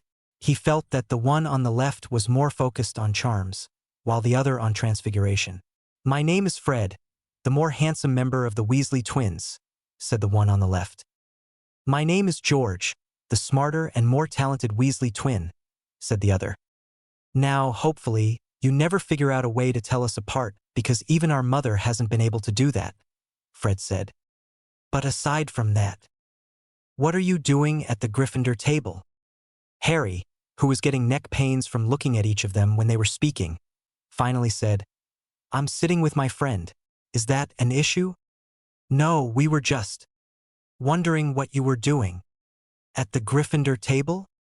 Well, don't worry about it as Neville and I should probably go now, Harry said while rising. Got places to be, things to do. Yep, let's go, Neville said before walking out with Harry. I wonder what they are doing, Fred said to George. Meh, we have more important things to do than worry about two Ickle Furs ties anyway. As Harry and Neville made their way up to McGonagall's office, Neville asked Harry, Will you come with me to Ollivander's, just in case my Gran is there? I would feel better if you were there with me. I'll definitely ask, but I can't make any guarantees about what McGonagall will say, Harry replied before knocking on the door. Come in, McGonagall said from inside. Mr. Potter, what a surprise. Is there any reason that you are here as well? I was wondering if I may go with you and Neville? Harry asked respectfully. Yes, I suppose you can. I will be coming to escort you both, but there will be no detours. After both boys nodded their heads, McGonagall continued, Now, Mr. Longbottom, I'm assuming that you have flood before. After receiving a positive signal, she turned to Harry. All right, Mr. Potter, this is one of the magical methods of transport that links fireplaces together. What you must do is say clearly the name of the place you wish to go, which in this instance is the Leaky Cauldron, before walking through. It can be a bit disorienting the first time, but at the end, you must take a step and walk out smoothly. The first time, it is likely that you won't be able to do it perfectly, but with more practice, it will become second nature to you. Mr. Longbottom, you lead the way, followed by Mr. Potter, and then I will come through. Make sure to clear the way immediately after fluing through.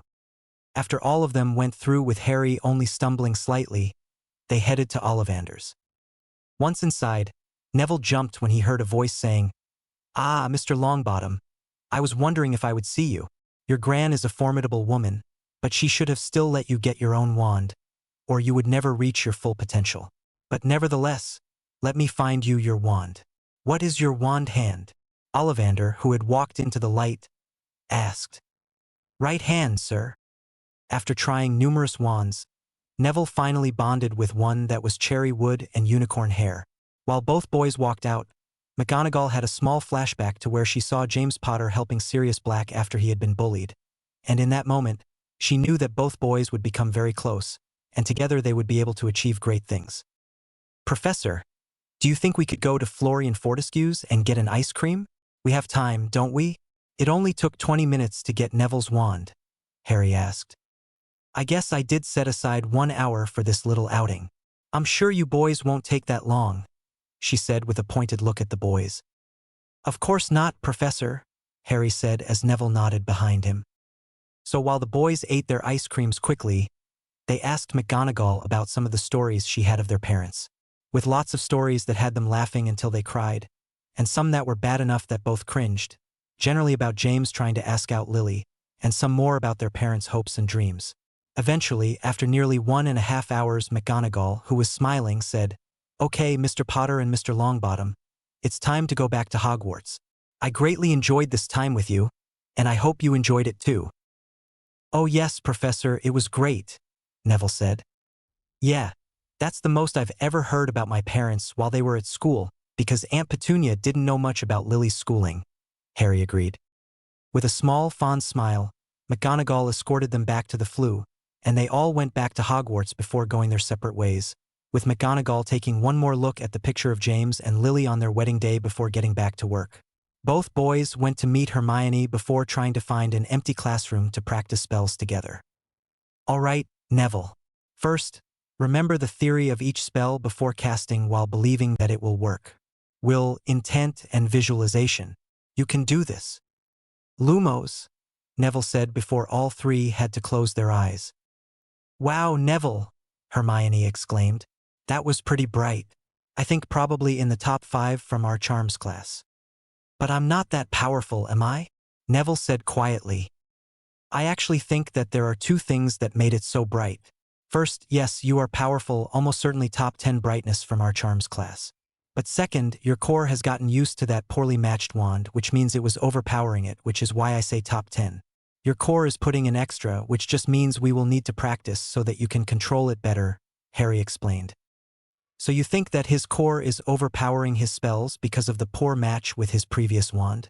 Alongside the fact that he is above average in power, which meant that his light was so bright, well, compared to normal people at least, Hermione asked to clarify. Yep, Harry said before turning to Neville and saying, You know what that means.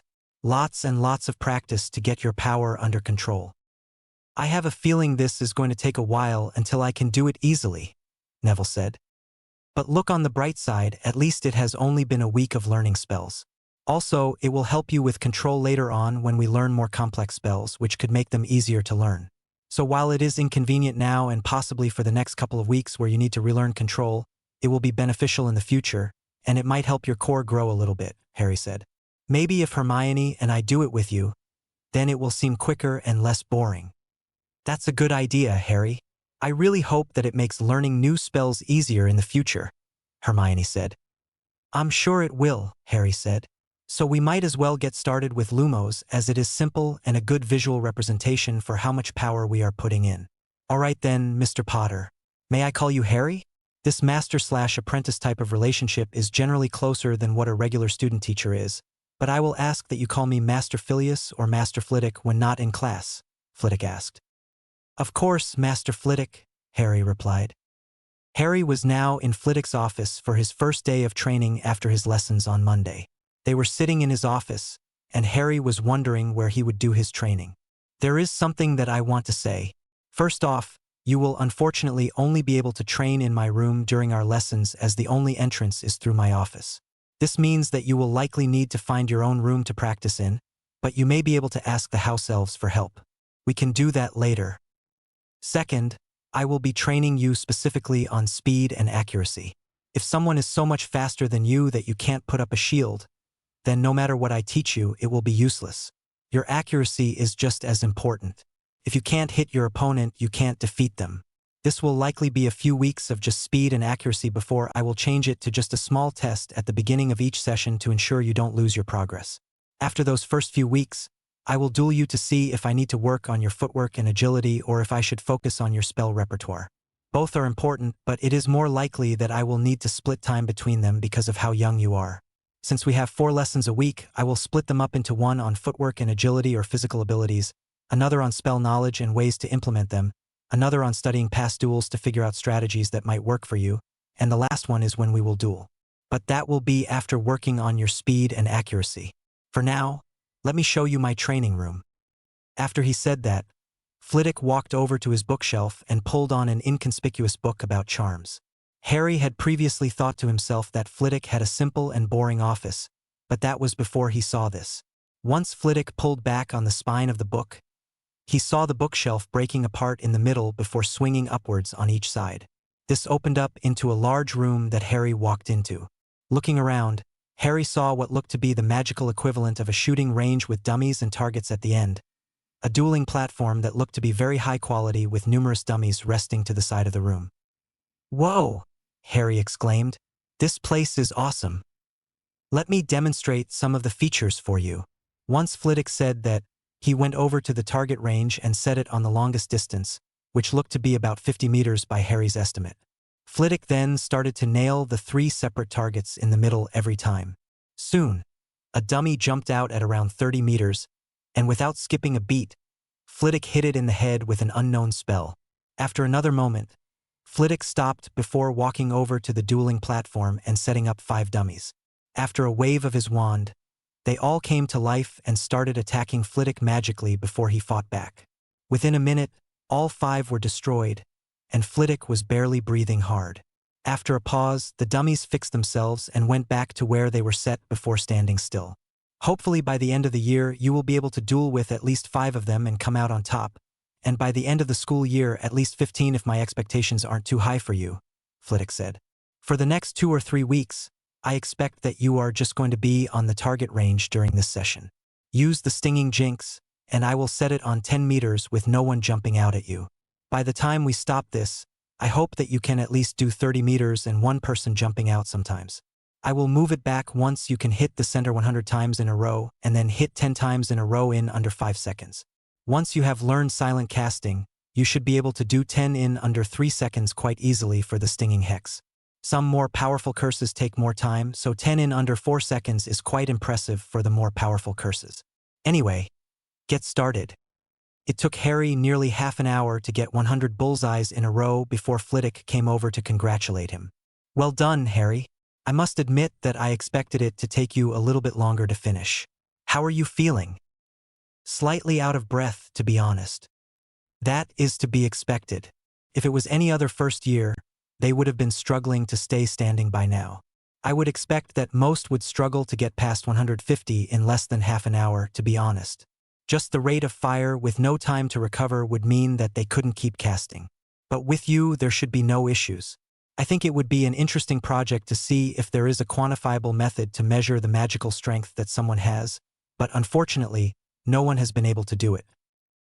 Anyway, as far as I can tell from your classes with me and the reports of other teachers, you are doing very well on the practical side of things. So with that in mind, I thought that maybe I would be able to help get you ahead in all of your subjects in this time, just so that when it comes time for me to teach you spells to use in dueling, you will have some that, if you use creatively, you will be able to fight back with a larger repertoire of spells. So essentially, you will just be teaching me faster than the rest of my peers with enough knowledge on the theory for me to perform the spell with you, but then I will be researching the rest of the theory in my own time, Harry stated. That would be great, Professor. I think that you would really benefit from the private tutelage so that we can go at your own speed, no matter how fast or slow it may be. But be warned that this method would require you to do lots of reading ahead, so that you can continue to learn new spells quickly. But just for now, I will change our session schedule a little bit to allow for 1 hour to learn new spells at the end of the lesson, which might mean a little bit slower progress in the rest of what you might have expected, but it will put you in a good position once we start dueling. To start with, let's go over some spells that you should have learned in Dada if you had a competent professor. In your first year, you should learn some basic spells like the Petrifying Hex, Flame Charm, Knockback Jinx, Disarming Charm, Cutting Hex, and the Stunning Charm. There are more first-year spells that can be used in a duel, but it generally requires self-study, which is something I expect from you.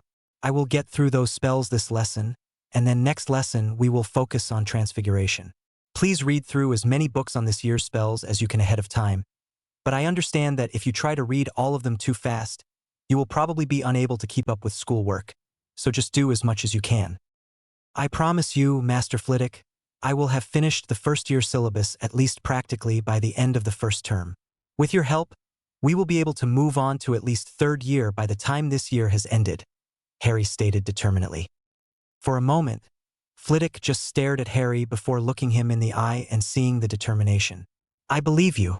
We will make you into one of the best duelists the world has ever seen. By the end of the year, you will be ready for your first dueling tournament. I will sponsor you to join the under-13 age bracket, which you should be able to compete in. But now enough of this chit-chatting. Get back to work, Flitwick said with a small smile.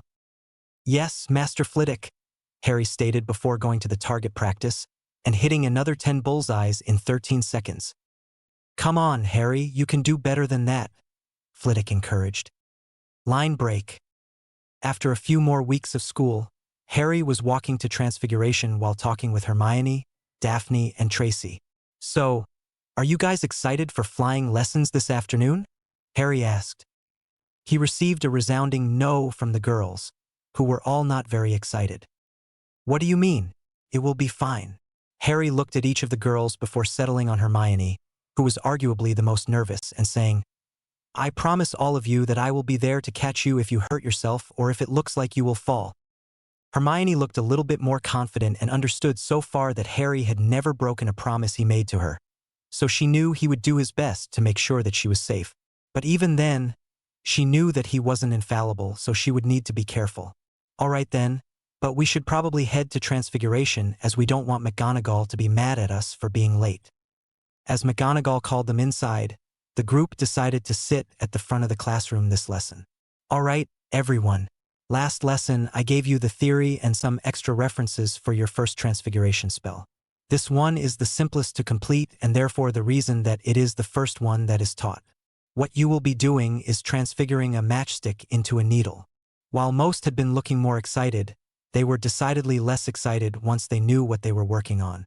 McGonagall looked around and said, I know that you were hoping to do more exciting things, but it is something that you need to work up to.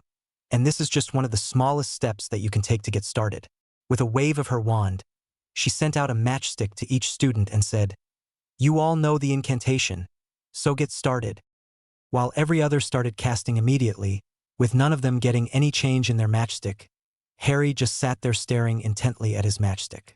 He picked it up and looked it over, having read ahead in most of his subjects so that if Flitwick ever tried to surprise him with a different subject, he wouldn't be completely unprepared. He knew that the key to Transfiguration was visualization. He first had a complete picture of the matchstick in his mind before making sure that he could imagine a proper needle. Once he had both pictures in his mind, he put down the matchstick, closed his eyes, and with his wand said the spell.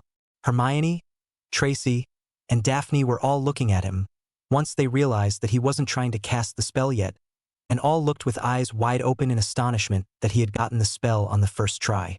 First, the matchstick changed color, then it became sharper with a hole in the middle of one end, and finally the material changed from wood to silver.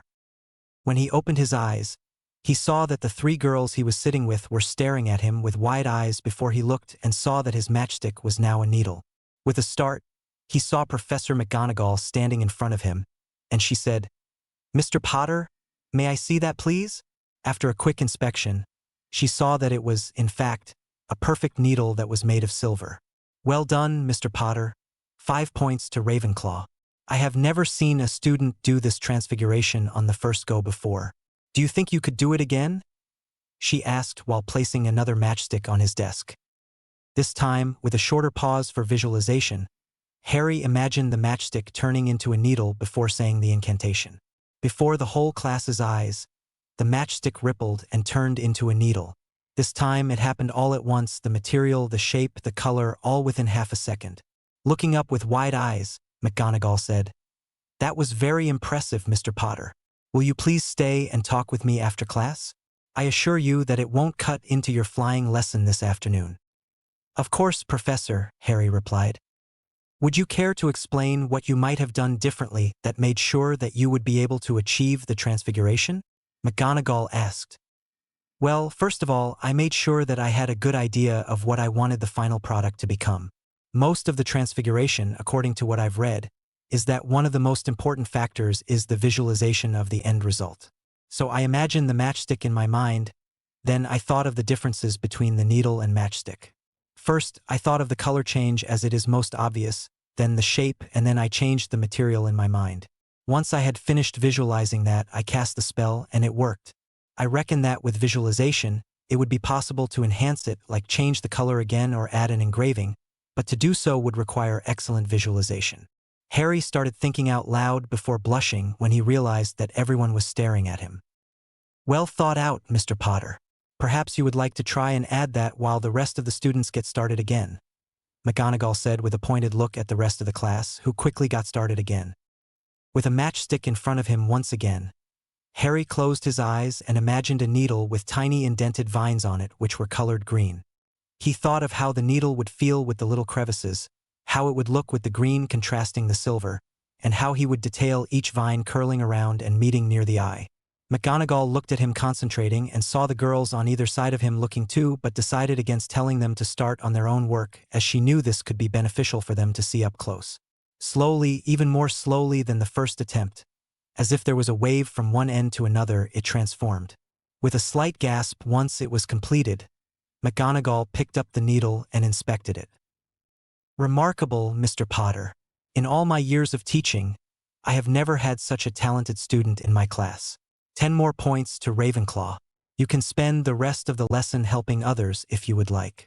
Just remember to stay back after class," McGonagall said. As soon as McGonagall walked away to help other students, Hermione turned to Harry and asked, "How did you do that?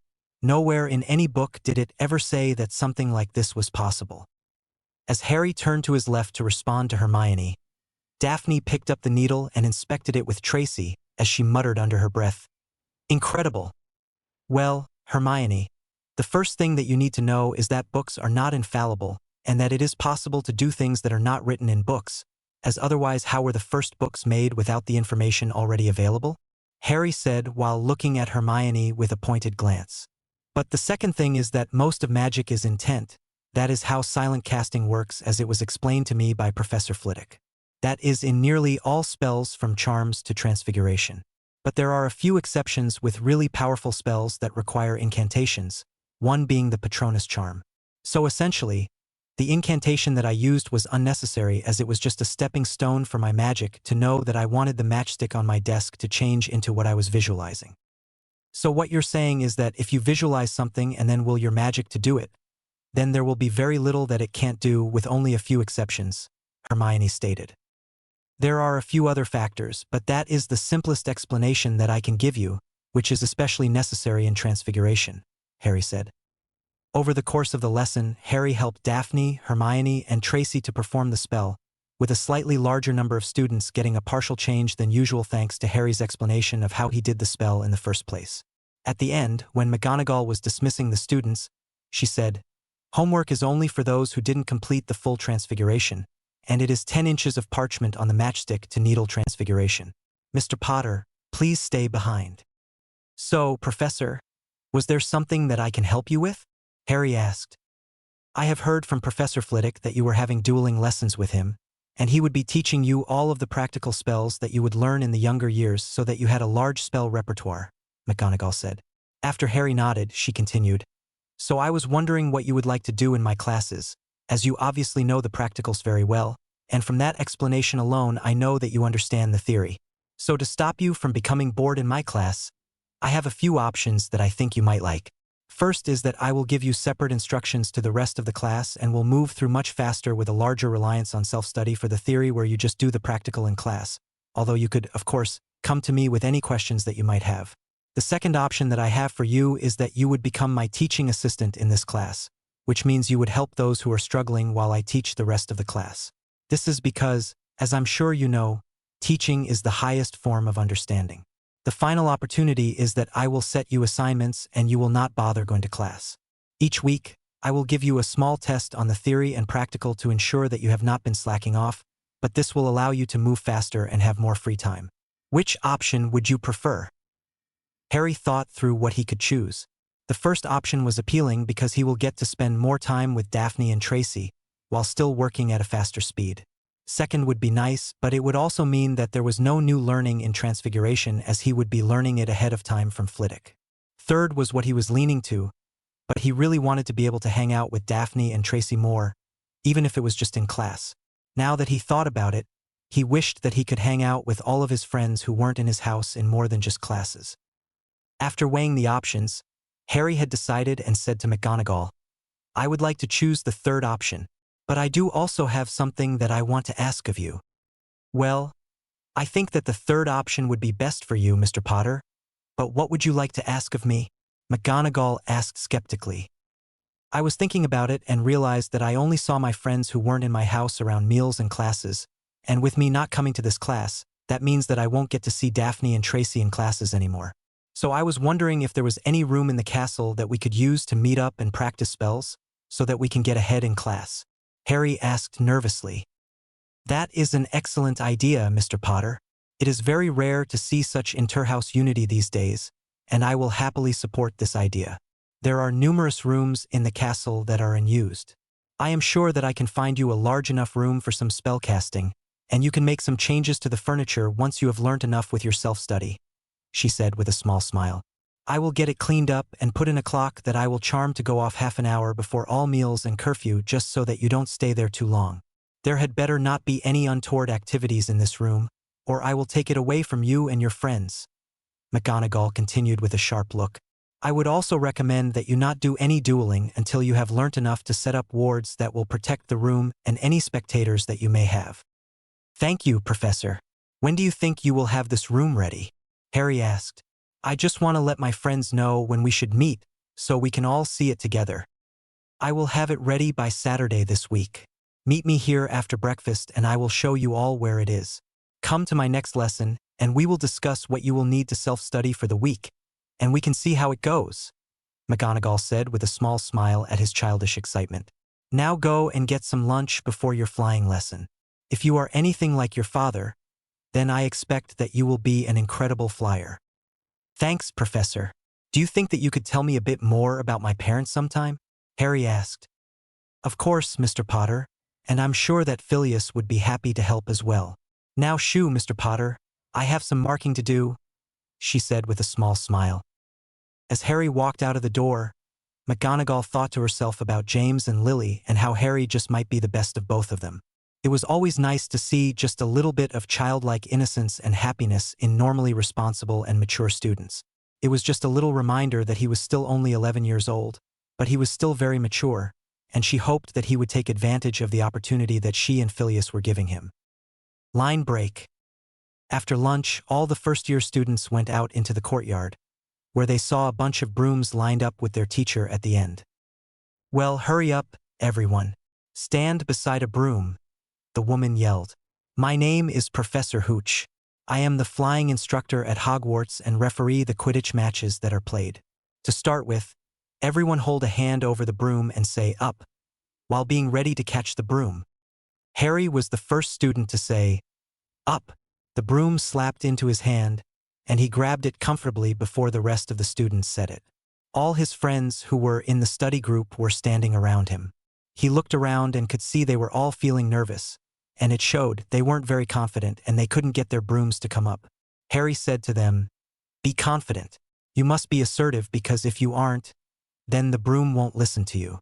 These brooms won't go very fast, and you are all in a safe environment where the worst that will happen is a broken bone that will be fixed up with a wave of the nurse's wand. There is nothing to be afraid of, so be assertive and say up." Harry looked around at his friends, and Tracy was the first to try it when it worked. Then the rest of his friends followed. Of their group of friends, Hermione, Daphne, Susan, Padma, Parvati, and Neville were all extremely nervous, but with Harry standing beside them, they were feeling a little bit more confident. "All right, everyone, now kick off. Then come back down on the count of 3. Remember to be calm, and everything will be all right, guys," Harry whispered to all his friends, who stood a little bit taller knowing that Harry would be there with them. 1, 2, 3. On 3, all the students kicked off slowly before descending to the ground. They repeated this exercise before being split off into smaller groups. Hooch came around to each group before leading them around and assessing if they would be all right to fly on their own for a while. When it was time for Harry's group of friends to fly, they followed Hooch around on a leisurely flight around the courtyard. After a while, Hooch landed and handed Harry a tennis ball. "Please stay in or around the courtyard where I can see you, but I think all of you and your friends are competent enough to play catch. Try not to go too high, though." As they were all playing catch with varying levels of success, with Harry being able to throw, catch, and fly the best, all of a sudden, Susan let out a scream. Harry looked over at her and realized that she was flying uncontrollably up and towards one of the towers. Harry immediately shot into action. He flew after Susan, making some incredible dodges between other students, even doing a barrel roll to fly under another student. He was closing in on Susan but saw that she was going to hit the tower very soon. So he made a quick decision and flicked one of his wands out of its holster in his left hand. While flying with his right, he called out clearly, "Wingardium Leviosa." Susan immediately started floating and left her broom behind. Within seconds, it had crashed into the tower, and Susan was left hanging for a second until Harry came up beneath her and gently lowered her onto the broom in front of him. Harry wrapped his arms around her to hold her onto the broom before flying them both to the ground while quietly whispering reassurance into her ear. Immediately after they got off the broom, Harry wrapped her in a hug as she started bawling into his shoulder. Once Hooch landed, she said to everyone, "All right, class is over now. I'm going to take Ms. Bones to the hospital wing for shock, but she should be fine." Then, looking at Susan, who was holding desperately onto Harry, she said, "Perhaps you would be able to carry Ms. Bones to the hospital wing, Mr. Potter. It doesn't look like she is in the proper condition to be walking, I'm afraid." "Of course," Harry said to Madam Hooch, then turned to his friends and said, "I'll see you guys at dinner, but I'll stay with Susan until she is all right." He then picked Susan up bridal style and carried her to the hospital wing. Took a while to get to the hospital wing, but once there, Susan had managed to stop crying but was still clinging to Harry. The school nurse came bustling over and said, "Oh dear, what happened?" "Ms. Bones had a bit of a fright in flying lessons, Poppy," Hooch said, "and Mr. Potter did some of the best flying that I have seen in a long time to catch her. Perhaps you should call both of their heads of house to inform them what happened," she said before turning to Harry and Susan. "My name is Madame Pomfrey. Do you think that you can let go so that I can give you a potion easier?" As Harry was massaging her back, Susan was slowly calming down, so he set her on a bed and sat down next to her so that he had an arm around her and she was leaning into him. When Susan drank the potion, her nose scrunched up, her eyes squinted, and she said, "Yucky, that tasted horrible. But I think you'll find that you are no longer in shock, Ms. Bones. You might be a little bit timid on a broom, but after what I heard about Mr. Potter's performance on a broom, if you have some private lessons with him, then I'm sure that you will be fine. You should be free to go now, but if you have any more issues, then feel free to come to me," Madame Pomfrey said. "Do you want to go down to the Great Hall now, Susan? I'm pretty sure that's where most of our friends would be, Harry asked. Yes, Harry, that would be nice, Susan said before standing up to walk out the door. As soon as they were alone in the hallway, Susan turned to Harry and practically jumped on him, wrapping her arms around him. Thank you so much, Harry. I don't know what would have happened to me if you hadn't saved me. I promised, didn't I? Harry said while wrapping his arms around the girl. Are you sure that you are feeling all right, Susan? We can just wait here for a while if you want. Yes, I'm feeling fine, Harry. Let's go because I'm starting to get hungry anyway, Susan said before turning to walk to the hall while linking their arms. Once they reached the Great Hall, they saw that all their friends were sitting at the Hufflepuff table around Hannah, who was looking really sad. Once Hannah looked up and saw them, she ran and hugged Susan tightly and nearly knocked her over. Harry steadied them both once he saw it looked like they would fall before being slammed into by Hermione, Daphne, Tracy, Padma, and Parvati.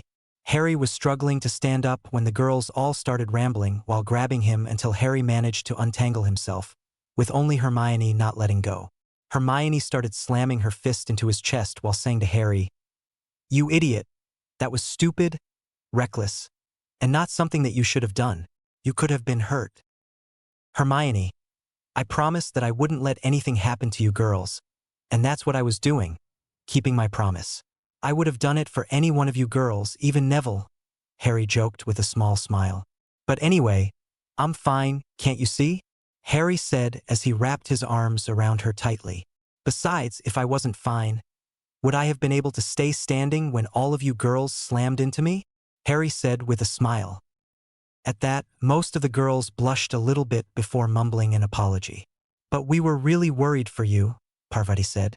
You were really brave, and I don't think that I would have been able to do it. Also, we haven't learned that spell yet, Harry. How did you manage to do it? Hermione asked once all of them had sat down. I have been taught by Professor Flitwick, Hermione. It was one of the spells that we have gone over recently, and it was the first one that came to mind, Harry said. Anyway, enough about this depressing stuff. I have some exciting news that I wanted to share with you. I asked Professor McGonagall about getting ourselves a room to study in so that we can hang out together when we aren't in class. She said that on Saturday we would get to see it after breakfast, so we need to meet at her office immediately after. That's a great idea, Harry, and we can probably customize it once we have learned enough in Transfiguration, but I'm sure that you will end up doing most of it, Hannah said with a small chuckle. That will likely be the case, a voice said from behind. But I'm afraid before you can work on your plans for the room, I need to talk to Mr. Potter. As Harry turned around and saw Flitwick, he said, Of course, Professor. Should we go to your office or the training room? My office will be fine. This isn't about your dueling, which you are still doing marvelously in, by the way. As the two walked to Flitwick's office, they continued to chat about their dueling lessons and what Harry would be learning more about. Then, once they sat down at the desk, Flitwick said, I have heard what you did in your flying lesson today, and I saw a memory from Madame Hooch. It has to be some of the most incredible flying that I have ever seen, and all the heads of houses had a meeting with Headmaster Dumbledore about it. We would like to offer you the opportunity to try out for the Quidditch team, along with an exception to the no brooms for first year's policy. I would personally love to see you doing this, and I'll make sure that it doesn't interrupt our dueling sessions. I would love to, Professor. Just let me know when the tryouts are and when I can get a broom. It was one of the most exhilarating things that I have ever done, Harry replied excitedly. But I would also like to make sure that I am getting onto the team properly, which means tryouts, because I don't want to be accused of getting special treatment for who I am. Of course, Mr. Potter. If you will write a letter to your family to organize a broom, then I will let you know when the date of the tryouts has been decided, Flitwick said. But for now, I think you should tell your friends the good news. Great idea, Harry said before running back to the Great Hall. Guys, I got the chance to go and try out for the Quidditch team, Harry said excitedly. After the congratulations from all his friends, Harry said, I've got to go and write a letter to Aunt Petunia.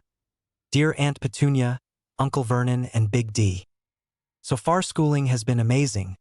I'm the top of every practical class and nearly the top in every other one.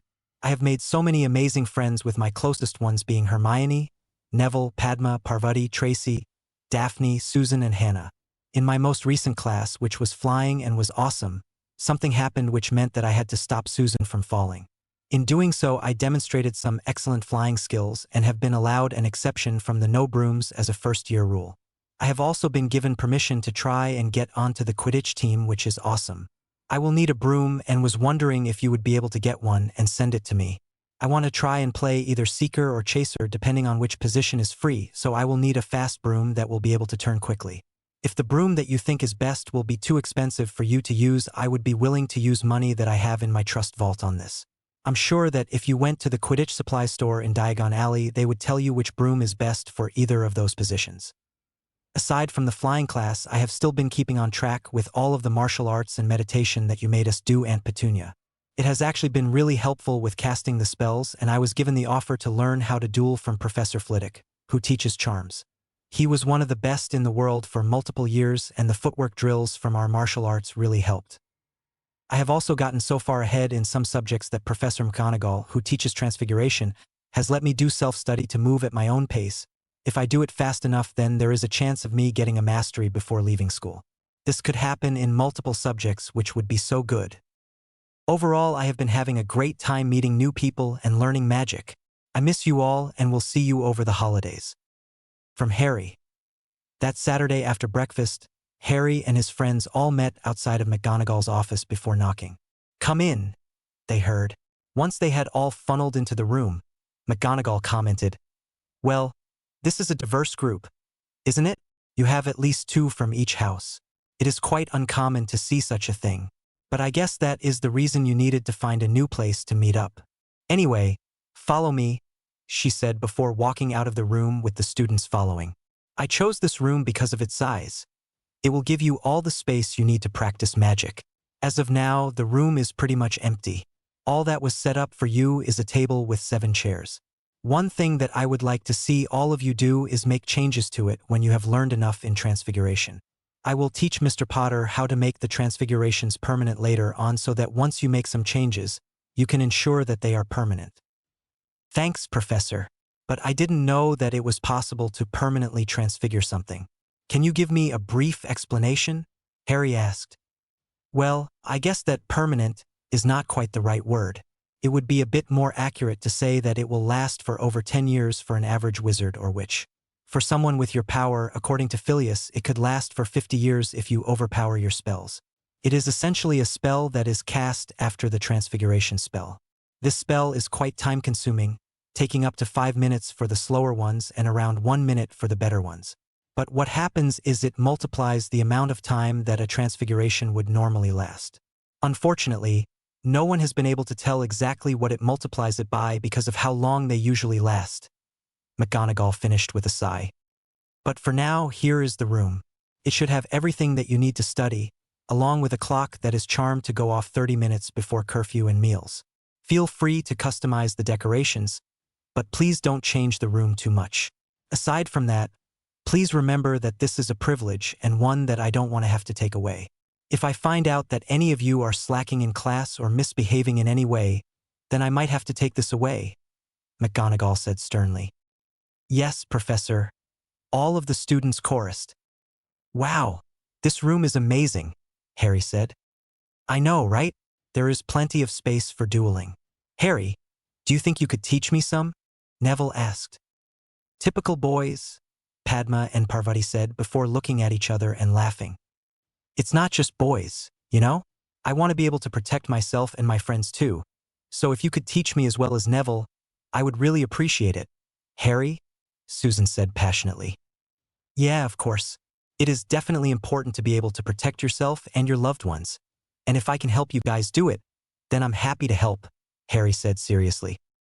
"This table is definitely big enough for all of us to study," Tracy muttered to Hannah. "It is a pretty big table," Hannah replied. "And look at the bookshelf. It even has some books from the library," Hermione said before grabbing 3 on Transfiguration and taking a seat at the table. "Do you have enough books for today, Hermione?" Daphne said with a smile. "Well, I want to be able to help customize the room too, you know. It might need a more feminine touch than what Harry can give us," Hermione said with a small grin before going back to her books. "That's a good point," Daphne agreed.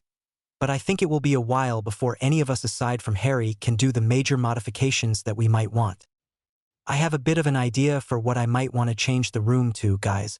It would probably take a week or so to make the changes. Harry said thoughtfully. I won't make any of it permanent until the majority agree on something, but I would like to speak to Professor McGonagall and Professor Flitwick before making the changes just for their thoughts on how it would end up. That sounds good, Harry, especially considering most of us can barely do the matchstick-to-needle transfiguration, Hannah said. But as long as you make sure there is plenty of room to study and a way to ensure our safety as spectators when you duel, then I think there shouldn't be any issues until the rest of us can make our own contributions. I like the sound of that, Neville said. Plenty of space to study together and then a space to duel to get stronger and get rid of some energy if we can't focus anymore. So does everyone agree? Harry asked while looking around. After a chorus of yeses, Tracy looked at the clock and said, It's nearly time for lunch, guys. Let's head to the Great Hall, and then afterwards we can come back here and do some studying. Line break.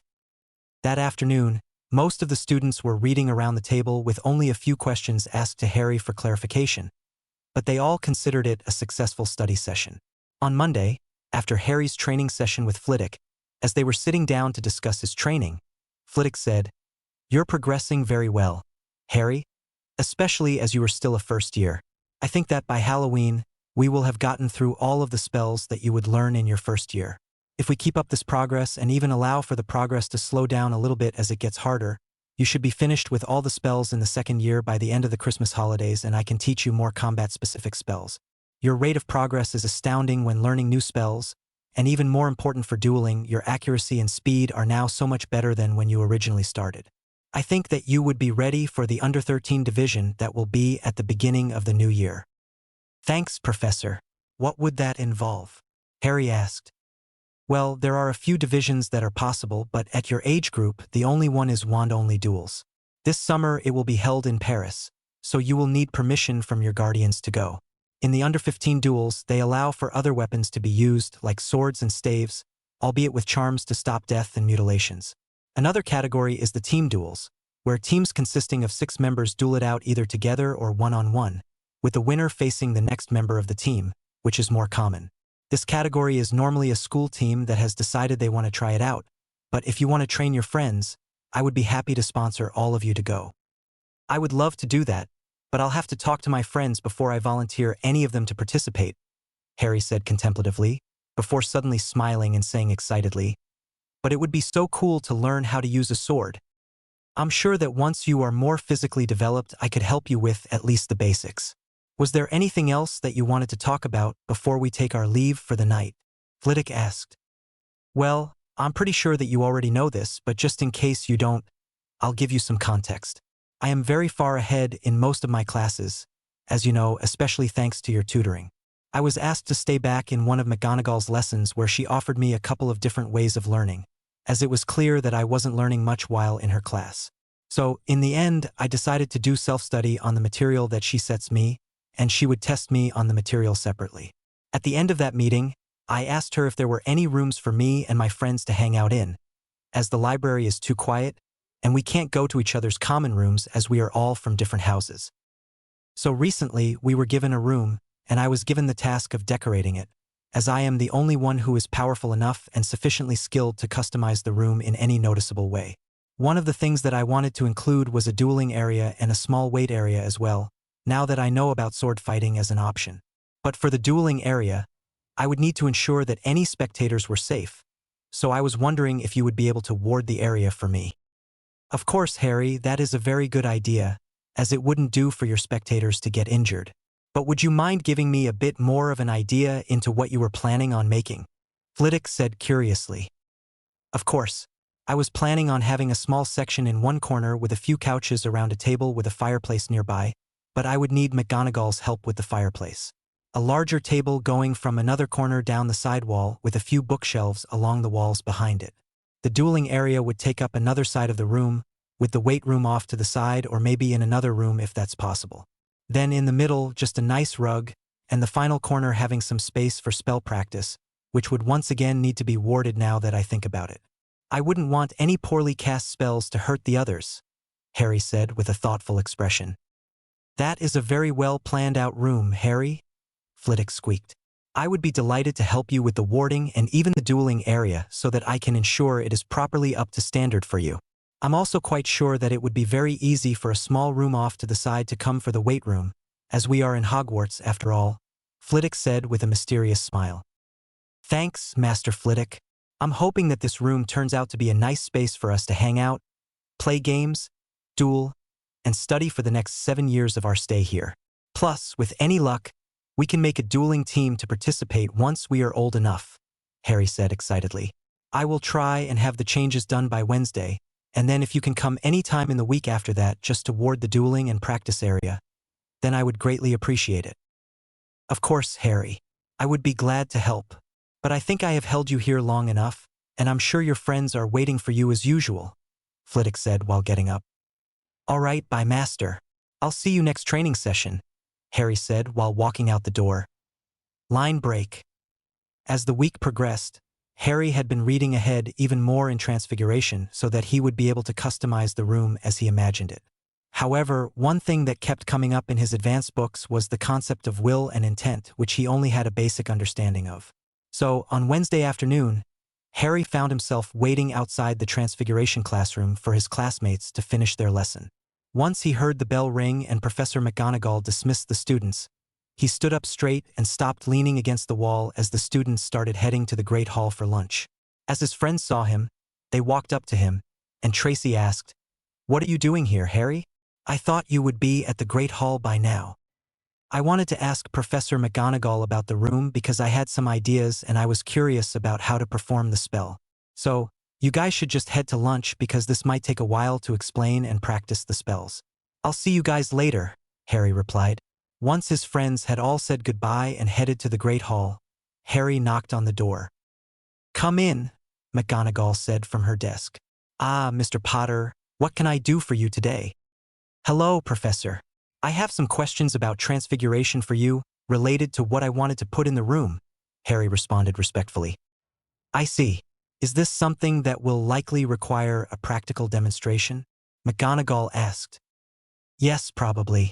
I would appreciate it if I could show you what I've done in the room before you show me what I'm doing wrong," Harry said.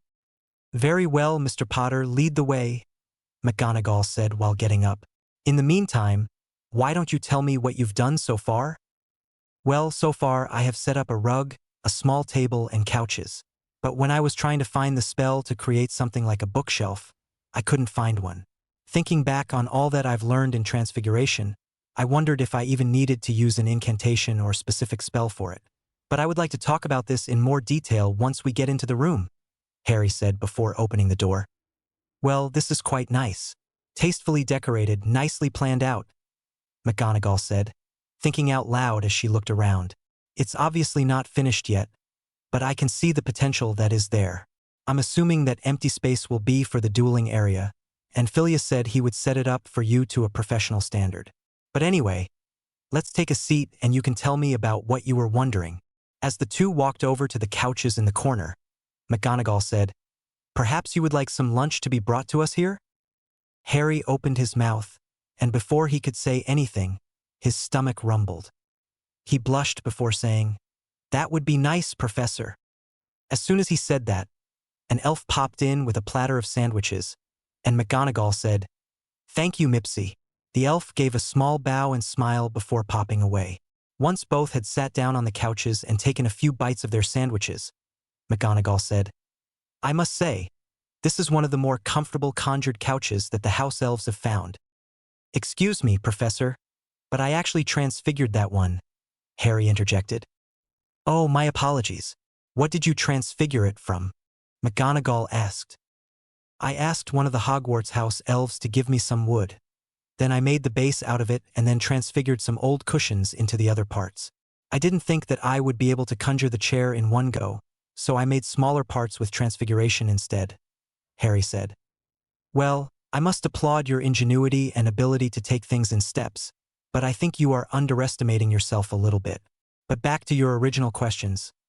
I would like to give you a bit more context than just saying that no, you don't need a specific spell in Transfiguration. Essentially, when you are transfiguring something, You are using your will, intent, and magic to create it. What I mean by intent is that you intend to change one object into another, which is linked to the visualization of the object. Your will is your belief that it will happen, and your magic is the driving force that will complete the change if there is enough will and intent. In Transfiguration, the specific spells that use incantations and wand movements can all be done without wand movement or incantation. What the incantation and wand movement do is increase the intent of a person, as it makes it easier to believe that the magic will happen when you say the incantation and make the wand movement, although the wand movement does have arithmetic properties, but they are not necessary for more skilled magic users. What many do and are happy with is eventually learning silent casting and then continuing to do wand movements or just having a large wave of their wand. Very few ever get rid of their wand movements completely. But I digress. What I'm trying to say is that if you believe hard enough and have a clear enough idea of what you want to transfigure or conjure, then it will happen. So, for a wizard of your caliber at this age, there would be very few spells that you cannot do without wand movements or incantations if you put in the effort. For example, if you have a clear enough image of this couch in mind and will for another one to be created out of a piece of wood, then it will happen. But conjuration is slightly more difficult and much more power-intensive. The reason I say that is conjuration is, to put it simply, creating something from nothing. This means that your magic needs to put more in to create a final product. Do you have any questions so far? McGonagall asked. When you say conjuring is creating something from nothing, are you saying that it is actually creating something from nothing, or is it just taking some of the particles from the air and then transfiguring them and increasing their mass to create the final product? Harry asked before continuing. Also, if I was to create something like a watch, would it work even if I didn't know how the inside worked? And if so, how is that possible? That is a very accurate description of what is happening, which is another reason that in some places it can be easier to conjure things. For example, if a blasting charm has just gone off and someone tries to conjure something, it will be slightly easier magically as there are more particles in the air to transfigure, which means your magic has to create less. But the visualization is harder as the particles are too small to see, which makes it essentially transfiguring air into something else, McGonagall said before taking a bite of her sandwich. After a pause, she continued, "As for your second question, I only have a small amount of knowledge on this topic as there isn't much that has been researched about it. What I do know is that in some cases of desperate times, magic has ensured that the item that was conjured or transfigured was created properly when there was enough will and intent for it to work. But I would assume that it would be slightly easier to create and less magically taxing if you were to do it with the proper understanding. Do you want to give conjuration a try by making another one of these couches?" "Might as well," Harry said. As he closed his eyes, he murmured slightly under his breath. "Will and intent. Will and intent. Picture the couch. Then will and intent." McGonagall's lips twitched slightly as she heard what he was saying. After about 30 seconds of Harry sitting with his wand in hand and eyes closed, he moved his wand in no particular wand movement, and all of a sudden, the frame of a couch appeared. With another wave of his wand, the cushions appeared. "Well done, Mr. Potter," McGonagall said with a small smile. "I don't think even your father, who was one of the most gifted transfiguration students I have ever taught, would be able to do this at your age. But for now, I think that all you need is more practice with conjuring to manage to do it quicker and all at once. But while I am here, is there anything else that you might need me to do? Would you be able to make a small fireplace for us near the lounge area? This castle is very cold most of the time, and it would be nice if this room was a warmer, cozier environment for us?" Harry asked. "That is a good idea. Is there any particular style that you would like or colors, perhaps?" McGonagall asked as she was standing up. "Well, let's continue the color theme of warm neutral colors with maybe a darkish brown making a nice border. I think I'll add some of the colors to the room in other decorations, but the majority of the walls and furniture won't be too bright," Harry said in a thoughtful tone. "But I doubt that it will stay that way for our entire stay here, as I'm sure the girls will want to have their input. Once they can make their own changes, it will be almost constantly changing, I'm sure." "That is very doable, and I'm sure that there will be many changes over the years," McGonagall said before conjuring the fireplace and making it permanent after a bit over a minute. Harry asked for with a wave of her wand. "Now, before we have to go to our respective classes, you should remember that in Transfiguration, it is all about the visualization you have and the belief that it will happen. It's not exactly the same for some other subjects, but I'm sure that if you asked Phileas, he would be happy to explain the theory of charms, hexes, and curses for you. I'm sure that a talented student like you would be able to work out how to do amazing things in Transfiguration just like your father. Thanks for helping, Professor. I'll work hard to make my parents proud, Harry said with a smile. I'm sure that they are already proud of you, and if you want some more stories about them, then I'm sure we can talk about them over tea sometime if you want. But we really should be getting to our classes now, McGonagall said. Line break. The time had finally come. Harry had spent most of Saturday preparing this room with the smaller details, and now he was standing outside of the room waiting for the others. Hermione had obviously come with him along with Padma, and Hermione was asking, "Come on, let us see in just a small peek, and then we will come back out. We can even act surprised when the others come in." Harry looked at Hermione with a deadpan expression and said, "You and I both know that you aren't the best actor." Hermione blushed, and then Harry continued, "Besides, Neville and Parvati are here already. It won't be long." "Hey, guys, why are you waiting out here?" Parvati asked. "Because Harry won't let us in until everyone else gets here," Hermione whined. "Well, good news, Hermione, it won't be much longer," Daphne said. As the others looked down the hallway, they saw Daphne, Tracy, Susan, and Hannah walking up to them. "All right, guys, I worked really hard on this, and I hope you like it. I'm sure there will be lots of changes over our 7 years, but I hope this is a good start for our room," Harry said proudly. "Welcome to our new room," he stated before opening the door. As the group rushed in, they looked around and saw what most of them wanted in the room. They saw the large dueling platform that took up most of the wall along with a small door on the side of it. Then they looked over and saw the 3 large bookshelves filled with books, the large oak table in front of it with plenty of space for everyone, the warm glow filling the room from the fireplace and windows, and the couches around the fireplace with a small table in the middle. While most of them looked at all the big things filling up the room, Daphne looked more closely and saw the smaller details. She saw that each of the couches had lions, badgers, snakes, and eagles. The light brown walls had small designs of vines coming down from the ceiling and small birds flying around. The small ornaments on the bookshelves and table, with picture frames that had a few pictures of the group hanging out together and a couple of smaller groups. The nice rug in the middle had a simple pattern that incorporated all of the house colors with the animals looking as if they were running around. Daphne turned around and said to Harry, "This is perfect. There is nothing else that I would want in here."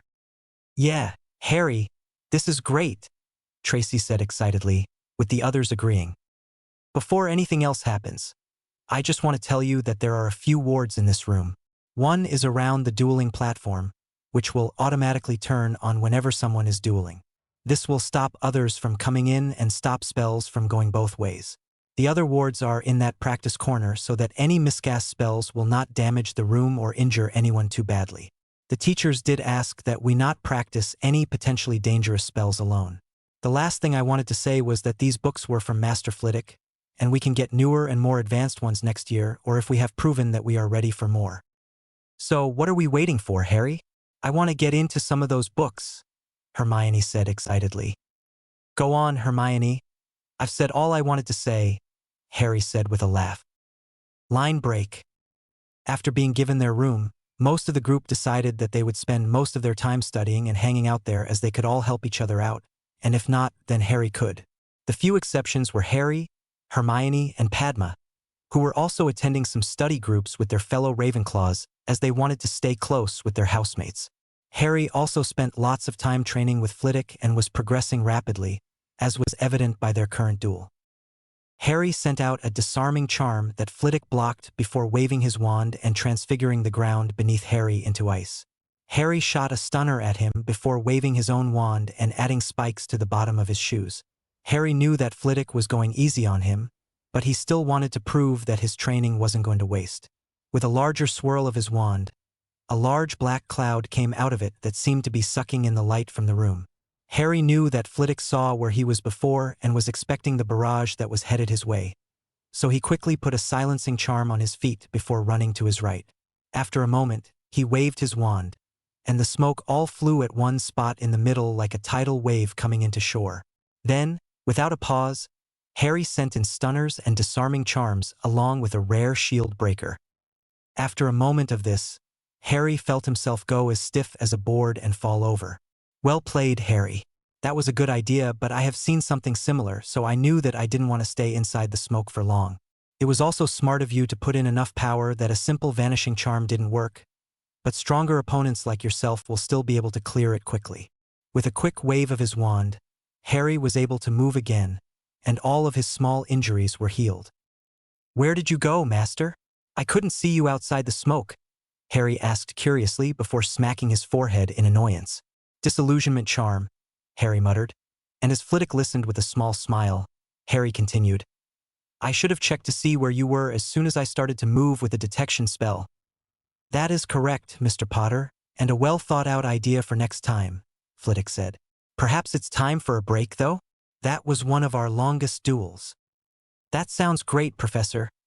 I'm knackered, Harry responded. You've been progressing very well, Harry. Have you been practicing in that room of yours? Flitwick asked curiously. Yeah, Neville and Susan have asked me to teach them a bit, and it's good practice for me to be up against the two of them at once. But also, Hannah and Tracy decided that we needed a name for the room. So, that room of mine has now been christened the Den by Hannah and Tracy, Harry said sarcastically. Well, it must be good practice as you've improved drastically. How has your spell repertoire been going outside of the spells that I'm teaching you? Well, to be honest, I've just been going ahead on the Dadass syllabus, while going through the standard book of spells up to grade 4 and trying to figure out ways to creatively use spells. But this also reminded me of a conversation that I had with McGonagall a while ago. I'm assuming that this will have something to do with your improved transfiguration skills, Flitwick said. Yes, I was asking her for some advice about the room and how I could create more things, and she explained some theory of transfiguration that helped me greatly but also left me with some more questions about magical theory in general. Harry paused for a moment and gathered his thoughts before continuing. First, she explained to me about will, intent, and magic in regards to transfiguration. But something that confused me is the reason why that exact theory doesn't work in regards to charms. For example, if I visualized, believed, and then pushed my magic to perform an action that doesn't have a specific charm, say to get bark off of a tree, then it wouldn't work. But if I did the same process with an already existing charm, then it would work. Why is that? Flitwick paused for a moment and looked thoughtful before saying carefully, the main reason that it wouldn't work is because the arithmancy doesn't work properly. After another small pause, he continued, when a new spell is created, the arithmancy must line up. I don't know the specifics, but there are numerous calculations that need to be satisfied for a spell to work. Otherwise, they will just fizzle out or blow up in your face. It works properly with pre-made spells because the magic will inherently form itself to fit through your wand the way that they have previously. For example, if you were learning a new spell, first you do it with the wand movement and incantation, then just the wand movement and finally a point and cast if mastered properly. But while learning to cast it verbally, you are carving pathways that your magic now recognizes as that spell, which will make it easier to perform in the future. It also allows for the spell to be stronger as the pathway would now be well used and larger, therefore allowing more magic to be pushed through that pathway. But if you ever want to create a spell, then it will need an incantation and wand movement first to create the base of the pathways. That makes a lot of sense, Professor. But just to clarify, if I'm creating a spell, then it must have the proper arithmetic formulas, and then once I have used the spell enough to get my magic used to it, then I can start doing it silently and without a wand movement. That is absolutely correct, Mr. Potter. But I would recommend that you take arithmancy in your 3rd year so that you can make sure to understand properly, as I am not an expert on this subject. Thanks, Professor, Harry said. I also wanted to talk to you about the team dueling that you mentioned before. I am now training Neville and Susan, so I think that we might be able to do the team dueling as I may be able to convince some of the others to join us. That would be marvelous, and I would be happy to sponsor you all to go. But I'm afraid that I just don't have time to train you and them as often. I might be able to spend once a week with them, so you will have to spend some time training them, which should help you with your skills as well. But alas, our time has come to an end, and I think your Quidditch tryouts are this afternoon, so you might want to have a good lunch now. That's a good idea. Thanks for the training as always, Master Flitwick. I'll see you on Monday, Harry said before rushing out of the room. Line break.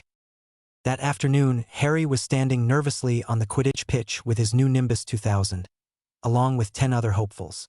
He was the youngest one, with only one second year, a pretty Asian girl named Cho, and the rest being fourth years or above. All right, everyone, listen up. My name is Andrew, and I am the Ravenclaw Quidditch captain. This year, we have openings for 2 chasers and a seeker. We will also need reserves for every position except keeper and 1 beater.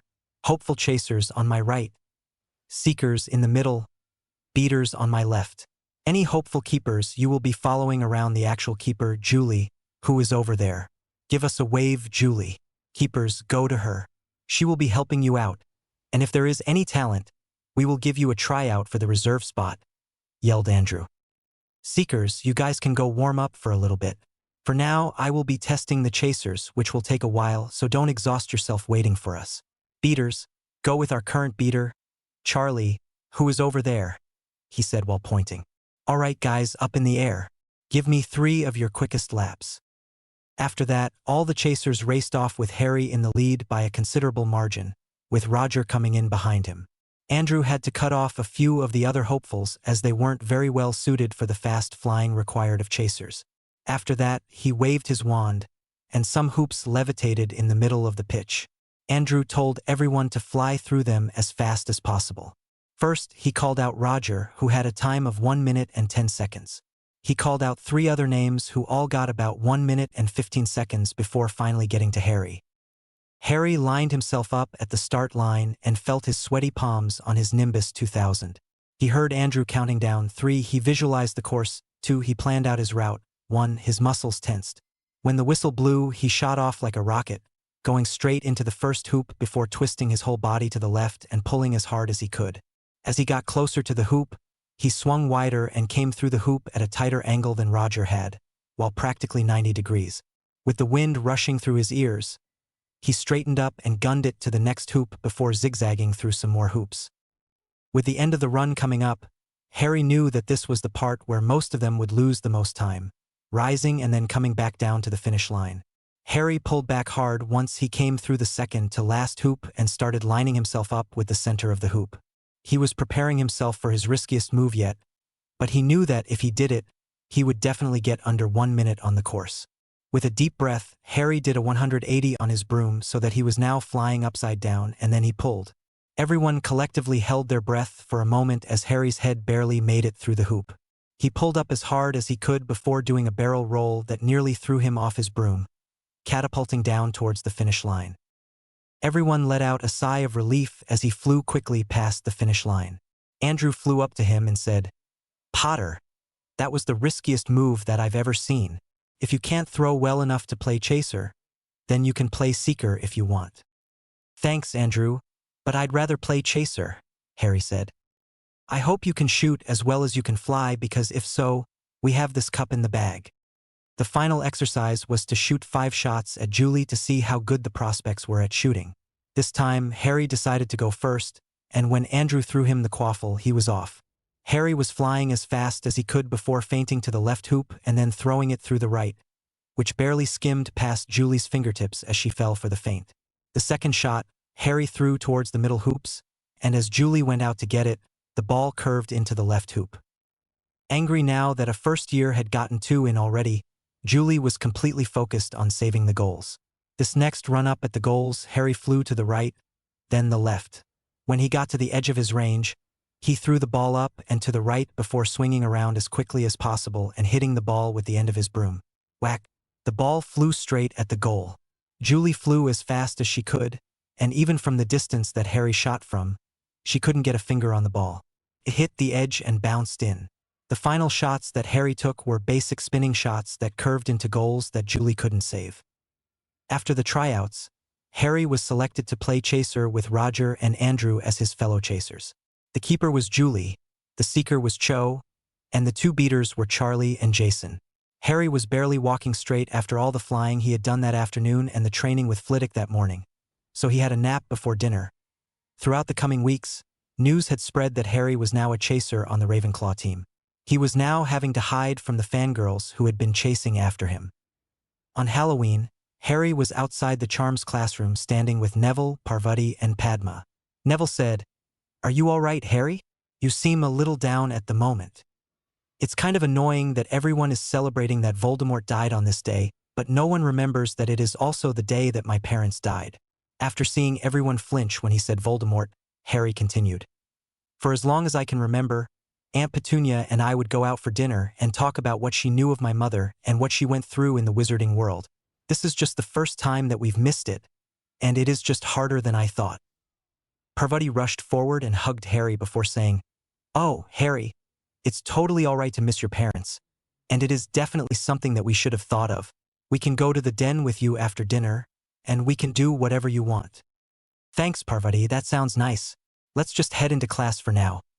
Hopefully, it will take my mind off this for a while." After they walked into Charms, Harry sat in the front row with Hermione, Neville, Parvati, and Padma. "Okay, kids, today I will be teaching you the levitation charm. The incantation is Wingardium Leviosa. Make the gar nice and long, and the wand movement is a swish and flick. Remember to visualize, everyone." As there was a chorus of Wingardium Leviosa, Flitwick hopped off his stack of books and walked over towards Harry and his friends. "Hello all. Am I correct in assuming that you are all able to perform this charm already?" "Yes, sir," Padma said. "Would you mind giving me a demonstration, everyone?" Flitwick asked. One by one, all of them performed the charm successfully until it was Harry's turn, and he paused for a moment. After a moment of concentration, Harry swished and flicked his wand, and slowly the feather started levitating. After a few small wobbles, the feather slowly landed on Flitwick's head. "Oh, marvelous, Mr. Potter. Silent casting in your first year. I don't know if anyone else has done this. I'll have to set you guys some more work. Mr. Potter, maybe you can go through all of the first-year charms with silent casting until you can do it easily," Flitwick said before turning to the others. "Perhaps you can continue working through the syllabus and figure out some creative uses for it in either everyday life or a duel if you wanted it to be. For example, if you used a small sticking charm on someone's shoes, then they could trip, or a summoning charm on an object behind them to knock them over." "Oh, those are good ideas," Hermione said excitedly. Hermione, Parvati, Neville, and Padma started brainstorming, and by the end of the lesson they had a list of creative spells. "Maybe we should try some of these out in the room on the weekend. If we use them creatively enough while working together, then we could probably beat Harry for once," Neville said excitedly. "Oh, those are good ideas," Ron mocked to Dean and Seamus. "She's such a nightmare. It's no wonder she has no friends." Suddenly, he was shoved by someone walking past before he heard a voice yell out, "Hermione!" All of a sudden, Ron was pushed in the back and turned around to the terrifying sight of Harry with glowing green eyes staring at him, his hair blowing in a non-existent wind. "What did you just say?" Harry said in a low, menacing voice. I didn't say anything," Ron stammered. "I think that was a little more than nothing. You're rude, inconsiderate, idiotic, and you take out your insecurities on other people who are smarter than you just because you can't be bothered to work hard." Harry was slowly walking forward as Ron stepped back. "You need to sit down and think about who you want to be. Do you want to be the Gryffindor version of Malfoy? Someone who bullies others because they are different from you, taking out all of your insecurities on other people who won't fight back?" As Ron finally backed into a wall, Harry put a finger on his chest and angrily stated, "You are a pathetic human, and you don't deserve to talk to someone as amazing as Hermione." After completing his rant, Harry stormed off in the direction that Hermione had gone and was followed by Parvati and Padma. Harry kept on walking for a while before he said, "Do you think I was too harsh on him?" No. "That jerk totally deserved it," Neville said. "The idiot looked like he was about to wet his pants. You should have seen yourself. It looked like your eyes were glowing, and I could have sworn I could feel this enormous pressure of your magic pushing down on me. I couldn't imagine how it felt for the person it was directed at. Hopefully, it will mean that Ron learned his lesson." Neville paused before asking, "Do you want to go to the Great Hall and see if Hermione is there yet?" "I'm still kind of angry, and I feel like if I see that human waste disposal system again, I might just punch him." Harry paused and took a deep breath before saying, "I need to get some energy out in some way. Maybe in the dueling chambers, I can practice some explosive spells to get some of my anger out." I'll meet you and the others at the feast tonight. Wait, you should have some supervision in case you lose focus and hurt yourself, Neville said. After nearly an hour, Harry had burned off enough energy that Neville could no longer feel Harry's magic pushing against him, and they decided to go to the feast. Hey, where's Hermione? Harry asked Daphne when he sat down. She is still in the bathroom with Padma and Parvati, Daphne responded. We've heard about what that douchebag said. Personally, I think you have a good amount of self-restraint to hold back from punching him in the face. I'm sure she'll be fine by tomorrow. I'm sure it will be fine, Harry. Hermione is strong, and Padma is with her if she needs to talk to anyone, Tracy said.